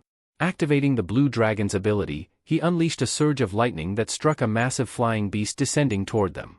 The creature, easily a level 50 monster, collapsed in an instant. The Black Rat Guild member stared in shock. Wait, are you seriously only level 25? That thing was level 50. Lu Fan shrugged nonchalantly. Relax. These creatures aren't much of a challenge for us. The man hesitated but eventually nodded. Fine, if you're so confident, follow me. A short while later, he led them through dense foliage, pushing aside branches to reveal a hidden pathway. This is it, he said, gesturing to a large, ancient tree with glowing runes etched into its bark. The entrance to the Flying Dragon Cemetery. The teleportation gate is linked to this tree. The man turned to leave. My job here is done. Good luck. But before he could walk away, Lu Fan stopped him. Wait. I'd like to keep in touch. The Black Rat Guild member raised an eyebrow. Why? Lu Fan smiled. You manage secret dungeons, right? Having someone like you as a contact could be useful. I'm willing to pay for information. The man crossed his arms, intrigued. You're looking to negotiate, huh? Fine. Let's see how serious you are. I'll charge 100,000 for each set of dungeon details. Deal. Without hesitation, Lu Fan extended his hand. Deal? They shook on it, and the Black Rat Guild member smirked. You academy types sure are loaded. I'll keep in touch. As the man disappeared into the forest, Jianing let out an exasperated sigh. You talk too much. I'm heading out. Lu Fan chuckled, watching her move ahead. His focus shifted to the top of the massive tree before them. The map he had pointed to this exact spot. Excitement surged through him as he prepared to ascend. But just as he was about to step forward, a sudden roar filled the air. Both Lu Fan and Jianing snapped their heads up to see a swarm of level 50 flying dragons descending rapidly. Their leathery wings cast massive shadows over the forest as they closed in. Lu Fan's demeanor shifted instantly. Get ready, he told Jianing, his voice steady. Jianing didn't hesitate. She hurled her sword skyward, using it to draw the dragon's attention. One of the beasts, however, broke away from the group and dove straight for Lu Fan. Calmly, he raised his hand, summoning Xiaoyi. The fiery dragoness appeared in a burst of flame, her jaws glowing with molten heat. She snarled, her mouth full of fire, as she prepared to meet the oncoming threat head-on. As Jianing maneuvered through the battlefield with effortless grace, she sensed a presence creeping up behind her. Without hesitation, she dodged with precise footwork, flipping midair and launching her sword toward the creature's head. Her blade found its mark, piercing through the beast before she swiftly finished off another. But then, she realized she was falling. The ground below rushed toward her, and she quickly called for her broadsword, attempting to regain control midair. Unfortunately, one of the dragons had already locked onto her, diving at full speed, ready to strike before she could escape. Just as it seemed like she would be caught, Lu Fan acted without a second thought. He launched himself toward her, cutting through the dragon midair in one swift strike. Extending his hand toward Jianing, he caught her just in time. With her hand firmly in his grasp, he twisted his body and drove his dagger into the trunk of a massive tree, carving a deep groove as they skidded down. Wood and debris scattered in their wake as they finally came to a halt. Jianing let out a breath, still gripping his arm. Her cheeks tinged red. Saved again, she muttered, a little embarrassed. Lu Fan smirked, shaking his head. Try not to fall again. We're not supposed to be heading down. Before she could reply, a powerful gust of wind swept past them, causing both to turn sharply. A massive white dragon, its scales shimmering under the faint light, soared past them with incredible speed. But something was wrong. Lu Fan's expression darkened as he spotted Xiaoyi in the distance. And then, from the shadows, another presence emerged. A towering skeletal dragon, its hollow eyes glowing with an eerie light, appeared before her. Without hesitation, the undead beast lunged forward, its colossal jaws snapping shut around Xiaoyi. For a split second, she didn't move. Then, the impact sent shockwaves through the battlefield. Lu Fan gritted his teeth, his instincts screaming. He grabbed Jianing and sprinted toward them. She'll be fine, he assured her, though his gaze never left Xiaoyi. As they closed the distance, Lu Fan called out, Xiaoyi. Enter destruction mode, now. Within the skeletal dragon's grasp, Xiaoyi's body trembled. Then, a violent surge of power erupted from within her. Her form shifted, her body expanding as flames surged outward, obliterating the creature's entire lower jaw in a single, earth-shattering burst. Lu Fan wasted no time. He immediately summoned Xiao Fei, who appeared with 3 glowing emerald crystals embedded in her forehead. "Give the emerald blessing," he commanded. As Xiao Fei unleashed a vibrant healing energy, Lu Fan seized the moment. He surged forward with his dagger in hand, his speed blinding. Xiao Fei roared behind him, sending a powerful shockwave that momentarily stunned the skeletal dragon. Seizing the opening, Lu Fan landed a precise strike. But before he could follow up, the berserker bone dragon unleashed a devastating counterattack. A violent storm of razor-sharp bone fragments erupted from its body, tearing through the battlefield like a whirlwind of destruction. Lu Fan braced himself, but before he could react, a crimson streak slashed across the sky. A scythe, gleaming with ominous energy, spun through the air, slicing cleanly through the dragon's skull. Lu Fan's eyes widened. Jianing stepped forward, gripping the deadly weapon as the energy crackled around her. "I'll explain later," she said, her voice calm yet resolute. "It's time I kept my promise and showed you how the Swordmaster class truly works." Lu Fan exhaled, gripping his dagger tightly. "Xiao Fei, get ready," Jianing continued, her scythe glowing with an eerie red aura. "My class gains a new weapon every 5 levels. And this," she lifted the weapon slightly, the weight of its power palpable. "This is my trump card, the Calamity Scythe." She smirked as the skeletal dragon snarled. "With every kill, its attack permanently increases by 0.1%. The more I fight, the stronger it gets." A sinister energy flared around her as she activated Explosion of Sin, the ground beneath them trembling. The skeletal dragon screeched as its body cracked, splitting apart from the sheer force of her attack. Lu Fan came to a realization: Swordmasters didn't gain abilities like other classes. Instead, they unlocked new weapons as they leveled up. Understanding this, he shifted his focus back to the battle. "Xiao Fei, it's your turn now," he called out. Xiao Fei moved toward Xiao Yi, her 3 glowing crystals pulsing with energy. As she placed them onto Xiao Yi's forehead, Lu Fan issued his next command. "Use Earth Smash." Xiao Yi extended her claws, gathering immense strength before slamming them down with overwhelming force. The impact shattered the ground beneath them, causing the berserker bone dragon to be buried beneath the collapsing terrain. A notification appeared in Lu Fan's vision: Xiao Fei had reached level 15 and unlocked another transformation. Meanwhile, Jianing sighed, clearly conflicted. "I had to use my trump card so early. But most of the damage came from Xiao Fei's buffs anyway." Lu Fan turned to her with a grateful expression. "Still, you saved me back there. And thanks to you, Xiao Fei evolved." He reached out and patted Xiao Fei's head, congratulating her on unlocking a new form, Eternal Dragon, Spiritual Light. The golden aura around her shimmered as if acknowledging the praise. Jianing, regaining her focus, stretched her arms. "All right, enough talk. We need to climb back up." Before they could move, a barrage of fire rained down from above, forcing them to dodge. Explosions erupted all around as they sprinted for cover. "Why the hell are we being hit by magic?" Jianing shouted, weaving between the chaos. Lu Fan gritted his teeth and quickly assessed the situation. The noise from their battle with the bone dragon must have drawn unwanted attention. Turning his gaze to the sky, his eyes widened. A legion of dragons soared above them, their dark silhouettes blocking out the light. Leading the group was an enormous dragon, one that radiated pure dominance. "That one?" Lu Fan muttered. "It looks like a final boss." With no time to waste, he made a quick decision. "Xiao Fei, transform into light form. Stay close to Xiao Yi and provide support." In response, Xiao Fei's body glowed brilliantly as she shifted into her spiritual form. In this state, she could now grant 2 abilities, Soul Protection and Soul Impact. Lu Fan turned to Jianing.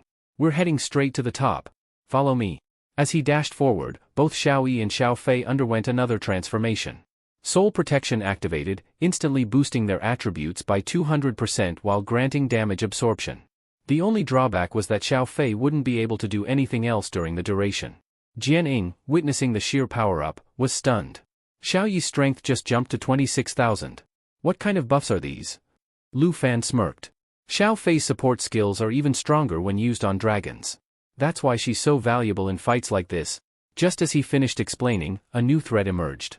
From above, the sky darkened as a swarm of flying creatures, each armed with devastating firepower, began their assault. A relentless wave of attacks descended upon them. Lu Fan turned to Xiao Yi and gave a firm command. "Don't counterattack. Just keep moving forward effortlessly." Xiao Fei, still in her spiritual form, continued absorbing the incoming attacks. The glowing number above her head had already reached 10, signifying the energy she had accumulated. Recognizing the perfect moment, Lu Fan issued his next order. "Xiao Fei, release Key Explosion." In an instant, a wave of golden energy erupted from her, sending a powerful aura skyward. The accumulated force struck the enemy dragons mid-flight, causing them to plummet helplessly toward the ground. Jian-ing, watching the spectacle unfold, was taken aback. That's a new ability. What exactly is it? Lu Fan smirked, explaining its mechanics. She listened intently before nodding in realization. So, dragon evolutions are even more intricate than weapon upgrades? That's insane. Before they could dwell on it further, Lu Fan stopped in his tracks. His gaze locked onto something up ahead. We're here. A massive figure loomed in the distance, a level 60 steel dragon. Its body was covered in an impenetrable metallic hide, and its presence alone radiated overwhelming pressure. As if sensing their arrival, the creature let out an earth-shaking roar.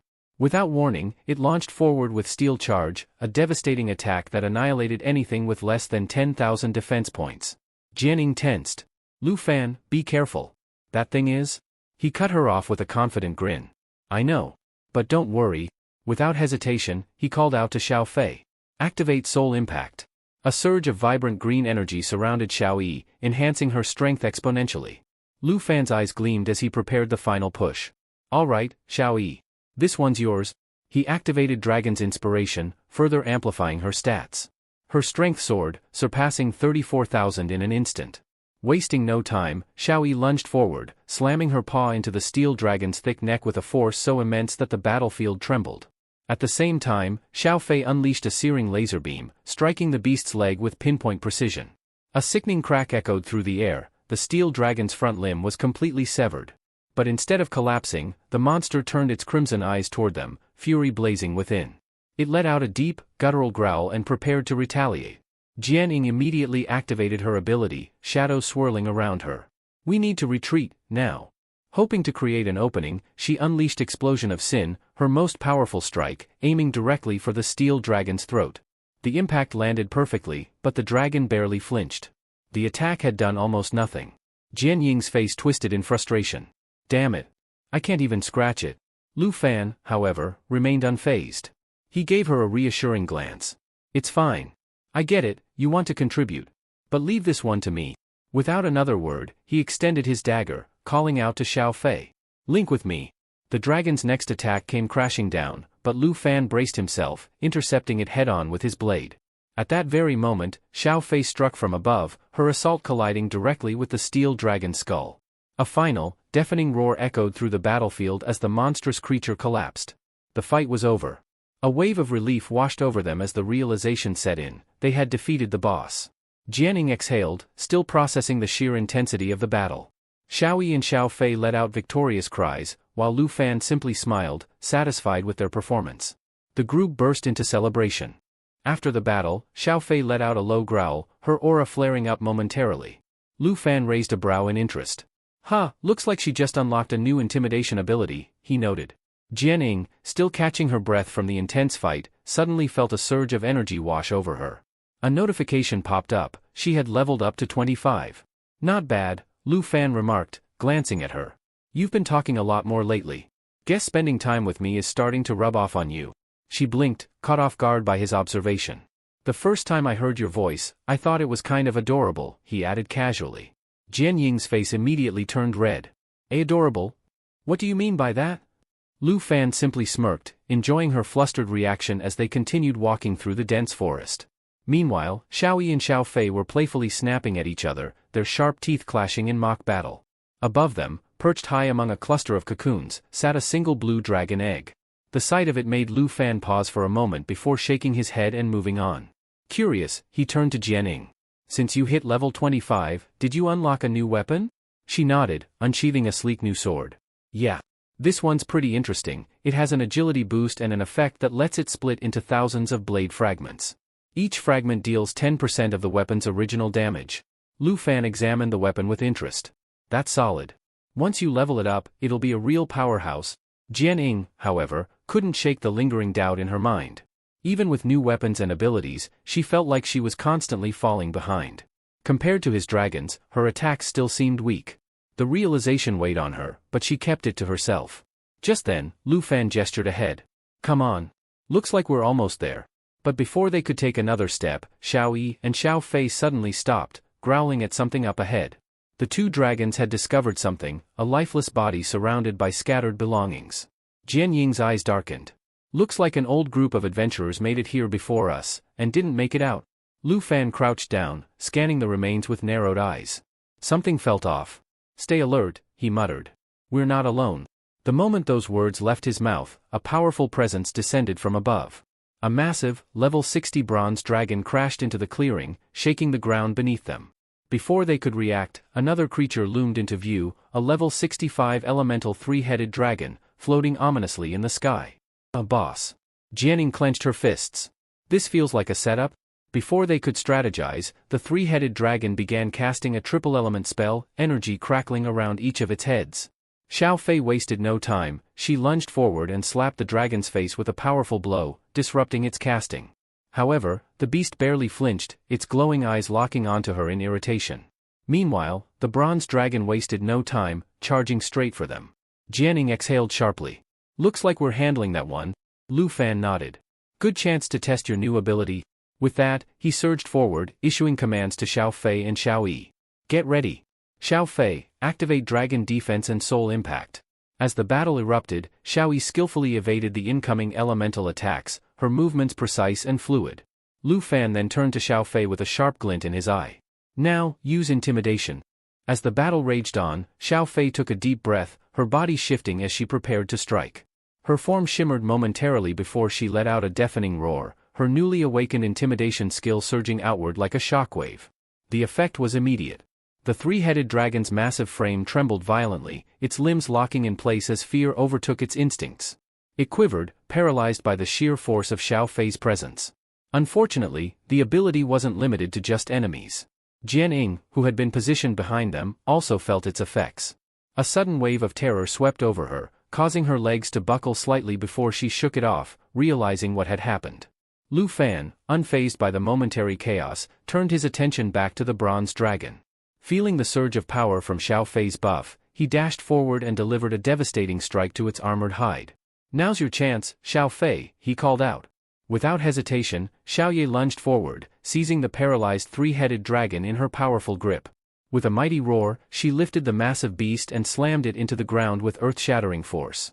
The impact sent a tremor through the battlefield, and for a brief moment, everything turned green as energy pulsed outward from the attack. Lu Fan took a step back, observing Xiao Ye with an amused expression. Lately, she's been getting really destructive, he mused. When the dust settled, it became clear that everyone had gained significant experience from the fight.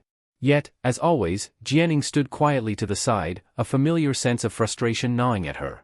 No matter how much she tried, it felt like she wasn't making a real impact. Am I really just a useless genius? She thought to herself. Sensing the mood, Lu Fan decided to shift focus. Let's find a place to rest. Xiao Ye can finish off the dragon. As they settled down, something on his status window caught his attention. At night? Jianing returned a while later, carrying food wrapped neatly in cloth. This was prepared by your aunt, she said, setting it down. However, when she glanced around the camp, there was no sign of Lu Fan. A strange feeling settled in her chest. Did he leave? A troubling thought crept into her mind. Did he finally realize I'm useless and abandon me? For a moment, doubt consumed her. Am I just slowing him down? Meanwhile, Lu Fan had ventured deeper into the ruins, drawn toward the treasure's location. As he finally reached his destination, his gaze fell upon a large woven basket, two enormous eggs resting atop it. He exhaled slowly. This was the real reason he had come here, though he had no intention of letting Jianing know. Just as he approached, the eggs suddenly cracked. A powerful force burst forth as an ethereal dragon emerged, its translucent form glowing ominously. The status window displayed. Level 1, Dragon King Soul. But Lu Fan immediately recognized the deception. No. It's actually level 70, he muttered. The spectral beast wasted no time. With a thunderous roar, it lunged straight for him. Stay sharp, he shouted, bracing himself. Don't underestimate the level difference. At that moment, Jianing was still sitting by the campfire, lost in thought. The distant sounds of battle reached her ears, and her heart tightened. He's always the one saving me, he must be tired of dragging me along. Clenching her fists, she recalled every moment he had encouraged her, every time he had reassured her that she'd grow stronger, every time he had thanked her for her help. If I can't match his strength, then I need to find another way to be useful. Meanwhile, Lu Fan was locked in an intense struggle. Fighting a level 70 creature alone was no easy feat. Xiao Fei, get ready. We're using lava hell. With a fierce battle cry, Xiao Fei activated the skill, unleashing a surge of molten fire that engulfed the Dragon King's chest. Flames spread rapidly, consuming its form, but the spectral beast was unfazed. With a sudden burst of movement, it slipped through the fire and darted toward Lu Fan's back. Eyes widening, Lu Fan barely had time to react. He moved to activate Xiao Fei's spiritual form for defense. But before he could, a barrage of swords rained down from above. The Dragon King reeled back, momentarily stunned. Lu Fan blinked. What just happened? A familiar voice cut through the chaos. You're not alone in this fight. Jianing had arrived. Her expression was determined, her stance unwavering. The shimmering swords floating around her marked her newly unlocked ability. She met his gaze, her resolve solid. Don't worry. I won't take any unnecessary risks. Lu Fan smirked, nodding in approval. Got it. Without wasting a second, he activated Xiao Fei's latest skill, a powerful enhancement that granted not only 2 buffs to herself but extended them to everyone around. In addition, she now carried an overwhelming 12 attack buffs and 12 defense buffs. Xiao Fei, Lu Fan called out. She let out a fierce roar. Go! With unrelenting force, she charged at the Dragon King and tackled it straight to the ground. The impact sent cracks spreading across the battlefield. Lu Fan seized the opportunity, preparing his next move. His hands surged with energy as he activated Blue Dragon's Fury. A pulse of immense power rippled through the air. But before he could unleash it, the sky suddenly erupted in golden light. His eyes narrowed. That's a boss's magic. The boss's original abilities were swapped out for powerful dragon language skills, making it far more dangerous. It launched a devastating attack toward Xiao Fei, but she countered with Apocalypse Fall, a massive strike that dealt 2000% damage. The impact was catastrophic, obliterating everything in the vicinity. When the dust finally settled, it was clear that Xiao Fei had saved everyone present. Without her intervention, there would have been no survivors. Strangely, the dragon seemed to have sacrificed itself to execute such a powerful attack. Even Jianing leveled up afterward, admitting she'd been terrified she might have died again. The team pressed forward, and our protagonist reached level 29. He soon noticed that Xiao Fei appeared a bit envious, so he made sure to shower her with compliments. That's when Jianing spoke up, mentioning that she finally understood why he hadn't taken the arena fight seriously. He explained that it wasn't about abandoning her. He had been searching for something when he unexpectedly encountered the boss. This reminded Jianing of the promise he made long ago, vowing they'd never let their teammates fight alone. Now fully healed and in high spirits, she told him she knew how strong he was but assured him she'd never leave him to face challenges by himself. The scene shifted as our protagonist opened the treasure chest they had earned from the battle. Inside, he discovered the spiritual wings of the Dragon King, a rare item that granted the ability to fly and significantly boosted draconic powers. However, there was a catch: the item required the user to be at least level 60. Alongside it, there was another treasure, an item that allowed any pet to be converted into a mount, merging some of its stats with the user's. But the real standout was a mystical flute that could summon the Dragon King's soul up to 7 times, each summon matching the user's current level. While the flute was powerful, our protagonist felt disappointed by its limited number of uses. Just then, Jianing noticed something unusual happening with Xiao Fei. She was channeling the Lifespring ability, steadily regenerating her HP. But it wasn't just her health that was being affected, the energy radiated outward, permeating the entire forest. Both Jianing and our protagonist soon realized that even the surrounding trees were being restored. Yet, they knew that Xiao Fei's abilities were only meant to heal allies, leaving them puzzled by this unexpected phenomenon. It turned out that the sacred tree itself was considered an ally in this place. As they watched, the surrounding vegetation began to stir, almost as if the forest was alive. Without warning, one of the thick roots extended toward him, and at its tip, a small seed materialized. It was from the sacred dragon tree. A faint, ethereal voice echoed in his mind, explaining that to awaken the seed's true potential, he would need to slay 2 formidable creatures, the abyssal dragon and the devourer. Once their blood soaked the seed, he would earn the favor of the true master, a dragon of life, said to be the origin of all living things. He quickly calculated that the abyssal dragon was likely around level 80, far beyond his current strength. It was clear that he would need to bide his time before confronting such a beast. Turning to Xiao Fei, he praised her efforts, acknowledging that without her, they would have never uncovered this hidden treasure. An idea suddenly struck him. He turned to Xiao Fei and asked if she could consume the mystical flute they had found earlier. Xiao Fei possessed a unique natural assimilation trait that allowed her to devour certain equipment and convert their stats into abilities she could wield. He handed her the flute, warning that it might not work since the item was technically a consumable. Despite the risk of losing it forever, he encouraged her to try. Xiao Fei immediately began the assimilation process, and for a tense moment, he feared the attempt had failed. But to his surprise, the flute was successfully absorbed, and Xiao Fei gained its summoning ability. Without hesitation, she activated the newfound power, and a shadowy dragon materialized behind her. Since Xiao Fei was only level 18, the summoned dragon matched her level, appearing as a smaller, but no less imposing, version of its former self. Jianing stood there, stunned. She realized that his pet now had its own dragon companion, a thought that left her speechless.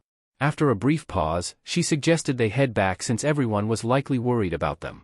But he shook his head, telling her to go on ahead. There was still something important he needed to take care of.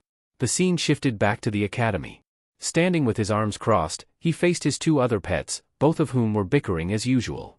He sighed and gestured toward an egg resting nearby. It was no ordinary egg, it was a stellar dragon egg. With a firm voice, he told them to stop fighting and focus on welcoming their new family member. This egg, he explained, represented the next addition to their team, and it deserved their respect. Excited to see what might hatch, he attempted to use his summoning talent. But nothing happened, the egg remained unhatched. It was then that he noticed a requirement he hadn't seen before.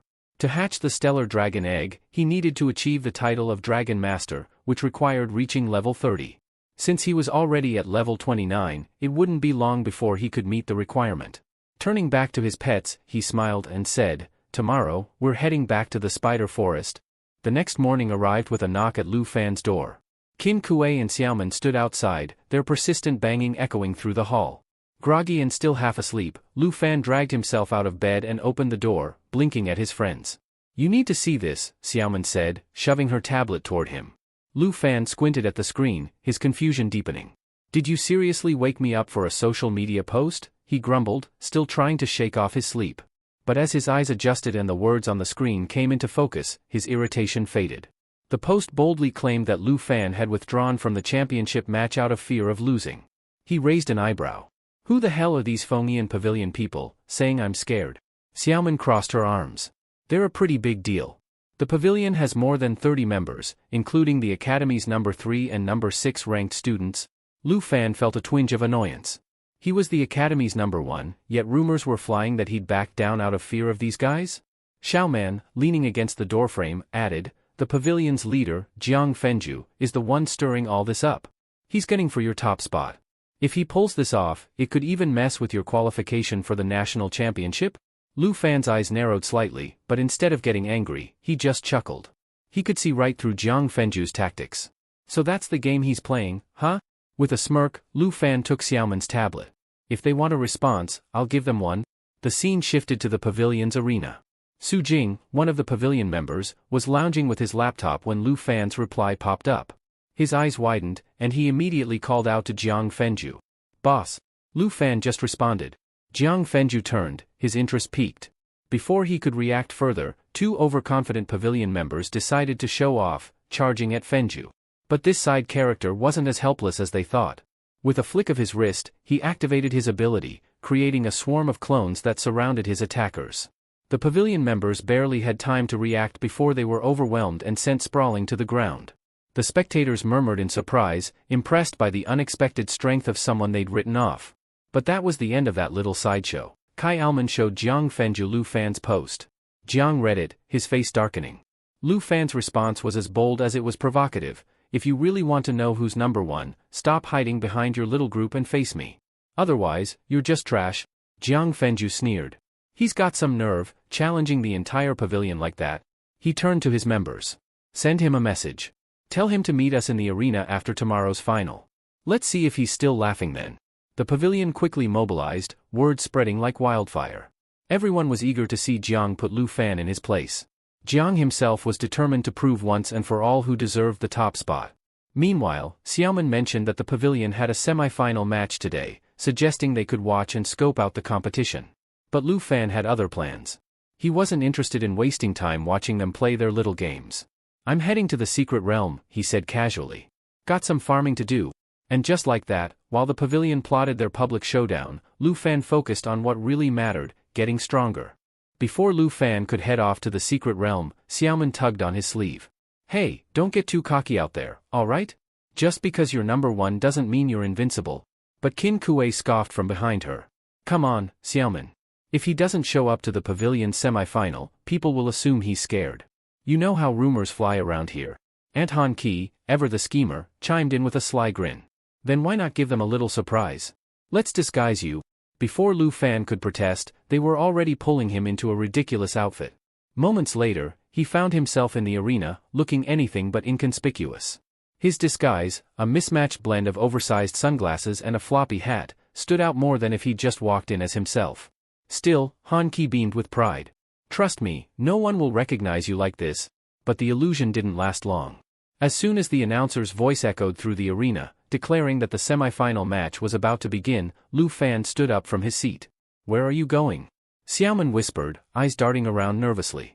Lu Fan stretched, a bored expression crossing his face. This is getting dull. I'm going for a walk. Meanwhile, elsewhere in the academy, a different scene unfolded. Shang Ming, the academy's stern-faced administrator, stood outside the director's office, rapping his knuckles against the door. From inside, a calm but authoritative voice called out, "What is it, Shang Ming? Have you heard about the challenge between Lu Fan and Jiang Fengyin from the Fengyin Pavilion?" But the voice inside, belonging to a figure cloaked in shadows, waved off his concerns. Let the freshmen settle their own disputes. I don't need to be updated on every little squabble. Shang Ming's brow furrowed with worry. But sir, what if things get out of hand? The pavilion's members could end up hospitalized, just like Lu Fan's last opponent. The voice paused for a moment, then shifted topics. Your focus is misplaced, Shang Ming. You should be more concerned about the envoy from Dragon Capital. He's arriving soon to evaluate Lu Fan. Shang Ming's eyes widened. The envoy? How's Lu Fan's preparation going? He's close to advancing to the second class, Shang Ming replied quickly. And I've ensured Qian Xiang won't interfere with him. But the voice grew serious. This envoy isn't just anyone. His name is Ruan Changfeng. Shang Ming stiffened. He knew that name well. Ruan Changfeng had once held a prestigious position but had since fallen from grace, demoted to a mere city envoy. Worse still, he'd been caught in the crossfire of a dispute between Lu Fan and a certain princess, leaving him with a personal grudge. Ruan Changfeng. Shang Ming whispered. If he's the envoy, Lu Fan's going to have a hard time. The voice in the shadows didn't waver. That's exactly why he was chosen. But remember, Lu Fan is my personal selection. I trust he'll rise to the challenge. Shang Ming nodded solemnly. I understand. I'll expedite his advancement to the second class. Good, the voice concluded. I look forward to tomorrow's spectacle. Meanwhile, in the academy's training grounds, a place where students could rack up points, a commotion erupted. A young man was unceremoniously thrown out of one of the advanced training rooms, landing hard on the floor. Onlookers gathered, murmuring among themselves. Someone said there's a level 29 beast in there, a student whispered. But no one's been able to beat it. Lu Fan, who had come here intending to farm the spider dungeon, leaned against the wall, watching the chaos unfold with mild curiosity. He had been waiting for the pavilion's match to end before making his move, but this was more entertaining than he'd expected. Just as he was about to lose interest, the atmosphere shifted.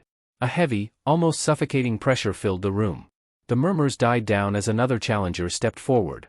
As Lu Fan prepared to leave the training grounds, a girl suddenly appeared, waving at him with a mischievous grin. Hey, you! Up for a fight, she called out, her tone playful yet challenging. Lu Fan raised an eyebrow, addressing her politely, Miss, are you sure about this? She chuckled, brushing off his formal tone. Since you're at a lower level, I'll be generous and let you make the first move. But Lu Fan simply shook his head, his expression calm. No need. You can start? Her grin widened. All right then. Don't say I didn't warn you. With a flick of her wrist, a flame burst to life in her palm, crackling with intense heat. But as she readied herself, Lu Fan's instinct screamed that something was off. This wasn't an ordinary opponent. Before he could process further, her form shimmered, and in the blink of an eye, she vanished, only to reappear behind him, a wicked-looking trident gleaming in her hand. I'm not like the others, she whispered near his ear, driving her weapon forward. Lu Fan barely managed to pivot, deflecting her strike, but the force behind it sent him flying across the training room. What level is she? He wondered, already realizing that she far outclassed most people he'd faced. She twirled her trident effortlessly, her eyes glinting with excitement. If you're just going to defend, I'll have to show you what real pressure feels like. Lu Fan dusted himself off and gave a small smirk. Got it. Let's see if you can handle me going all out. Without another word, they both surged forward, clashing in a blur of motion.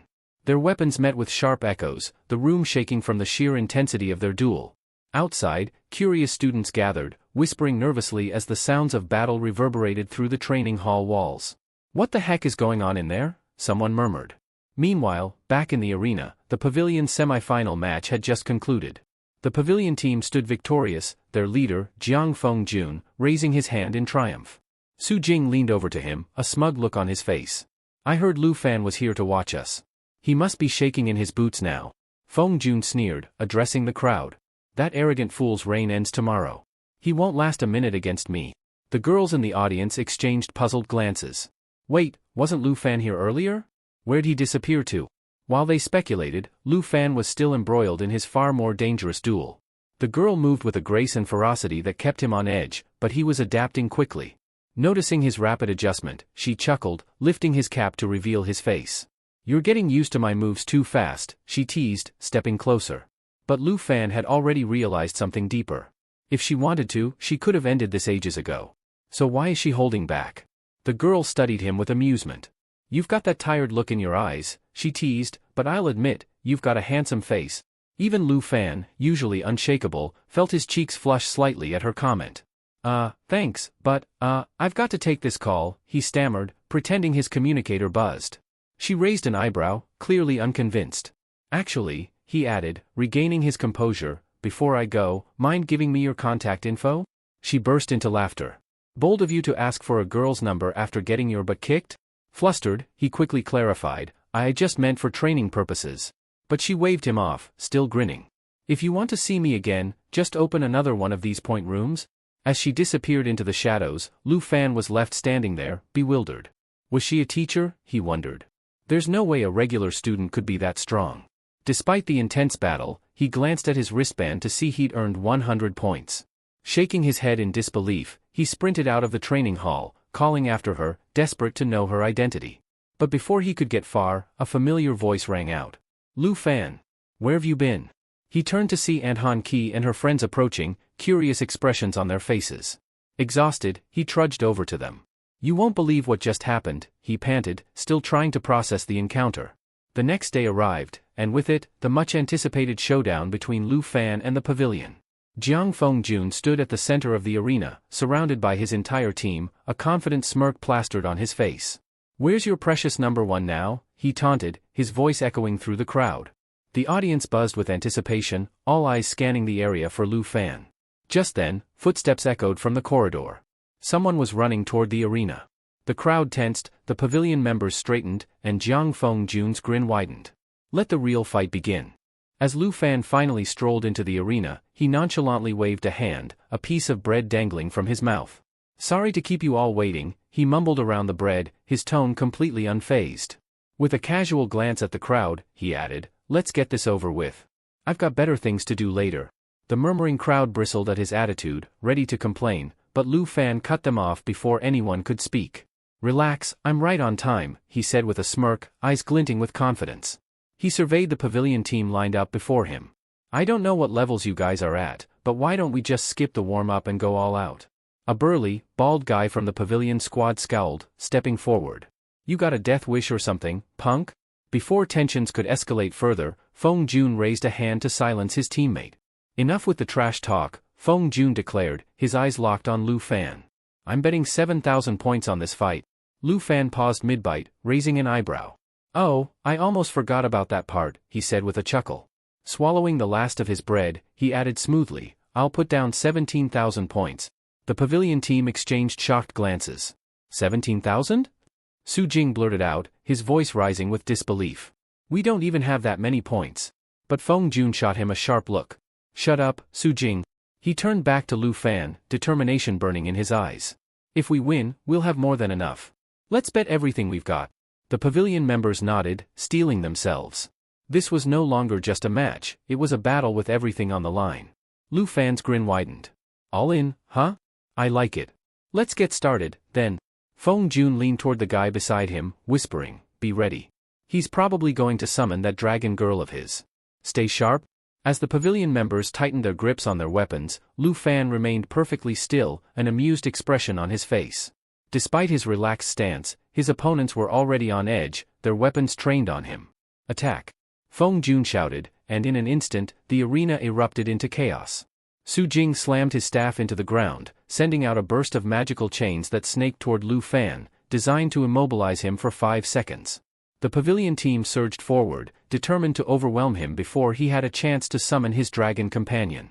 But Lu Fan's smile never wavered. As the chains wrapped around him, he flexed effortlessly, shattering the bindings as if they were made of paper. In a flash, he drew his dragon dagger, the blade gleaming ominously under the arena lights. Feng Jun's eyes widened in disbelief. How did he break free so easily? Before he could react, Lu Fan closed the distance in a blink. He grabbed Feng Jun by the chest, hoisting him into the air with terrifying ease before slamming him into the ground like he weighed nothing. The entire pavilion team froze, stunned by the sheer power Lu Fan had displayed without even summoning his dragon. Recovering from his shock, Su Jing hastily activated another spell, a complex array of runes glowing beneath his feet. "Let's see you move now," he shouted, casting a spell that reduced Lu Fan's movement speed by 75%. But even with his movement slowed, Lu Fan's confidence never faltered. His grip on the dragon dagger tightened, and the air around him seemed to crackle with anticipation. Su Jing seized the brief opening, quickly casting another spell. This time, a series of fiery explosions erupted around Lu Fan, the arena shaking from the force of the blasts. Dust and smoke billowed, obscuring everyone's view. But as the smoke cleared, Lu Fan emerged, completely unharmed, a smug grin stretched across his face. "Is that really all the top examinees have to offer?" he taunted, his voice dripping with amusement. Stepping down hard on Feng Jun's head, he added, "I thought you guys would be more impressive. Guess I was wrong." Su Jing stared, disbelief etched across his face. How the hell is he unscathed? The explosions had hit Lu Fan dead on, yet he looked as if he hadn't even been touched. What they didn't know was that Lu Fan's recent attribute boost from the system patches gave him a 10% increase across the board, making their attacks laughably ineffective. Beneath Lu Fan's foot, Feng Jun struggled, gritting his teeth as he tried to free himself. Refusing to admit defeat, he activated his ultimate skill. In an instant, multiple clones of Feng Jun sprang up, encircling Lu Fan from all sides. The pavilion members perked up, hope flickering in their eyes. "This is it. The leader's going to turn the tables," one of them shouted. But Lu Fan just raised an eyebrow, unimpressed.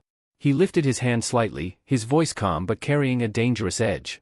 "Since I've already claimed the championship," he said, "how about I show you something none of you, including that so-called genius Chansey, have ever seen before?"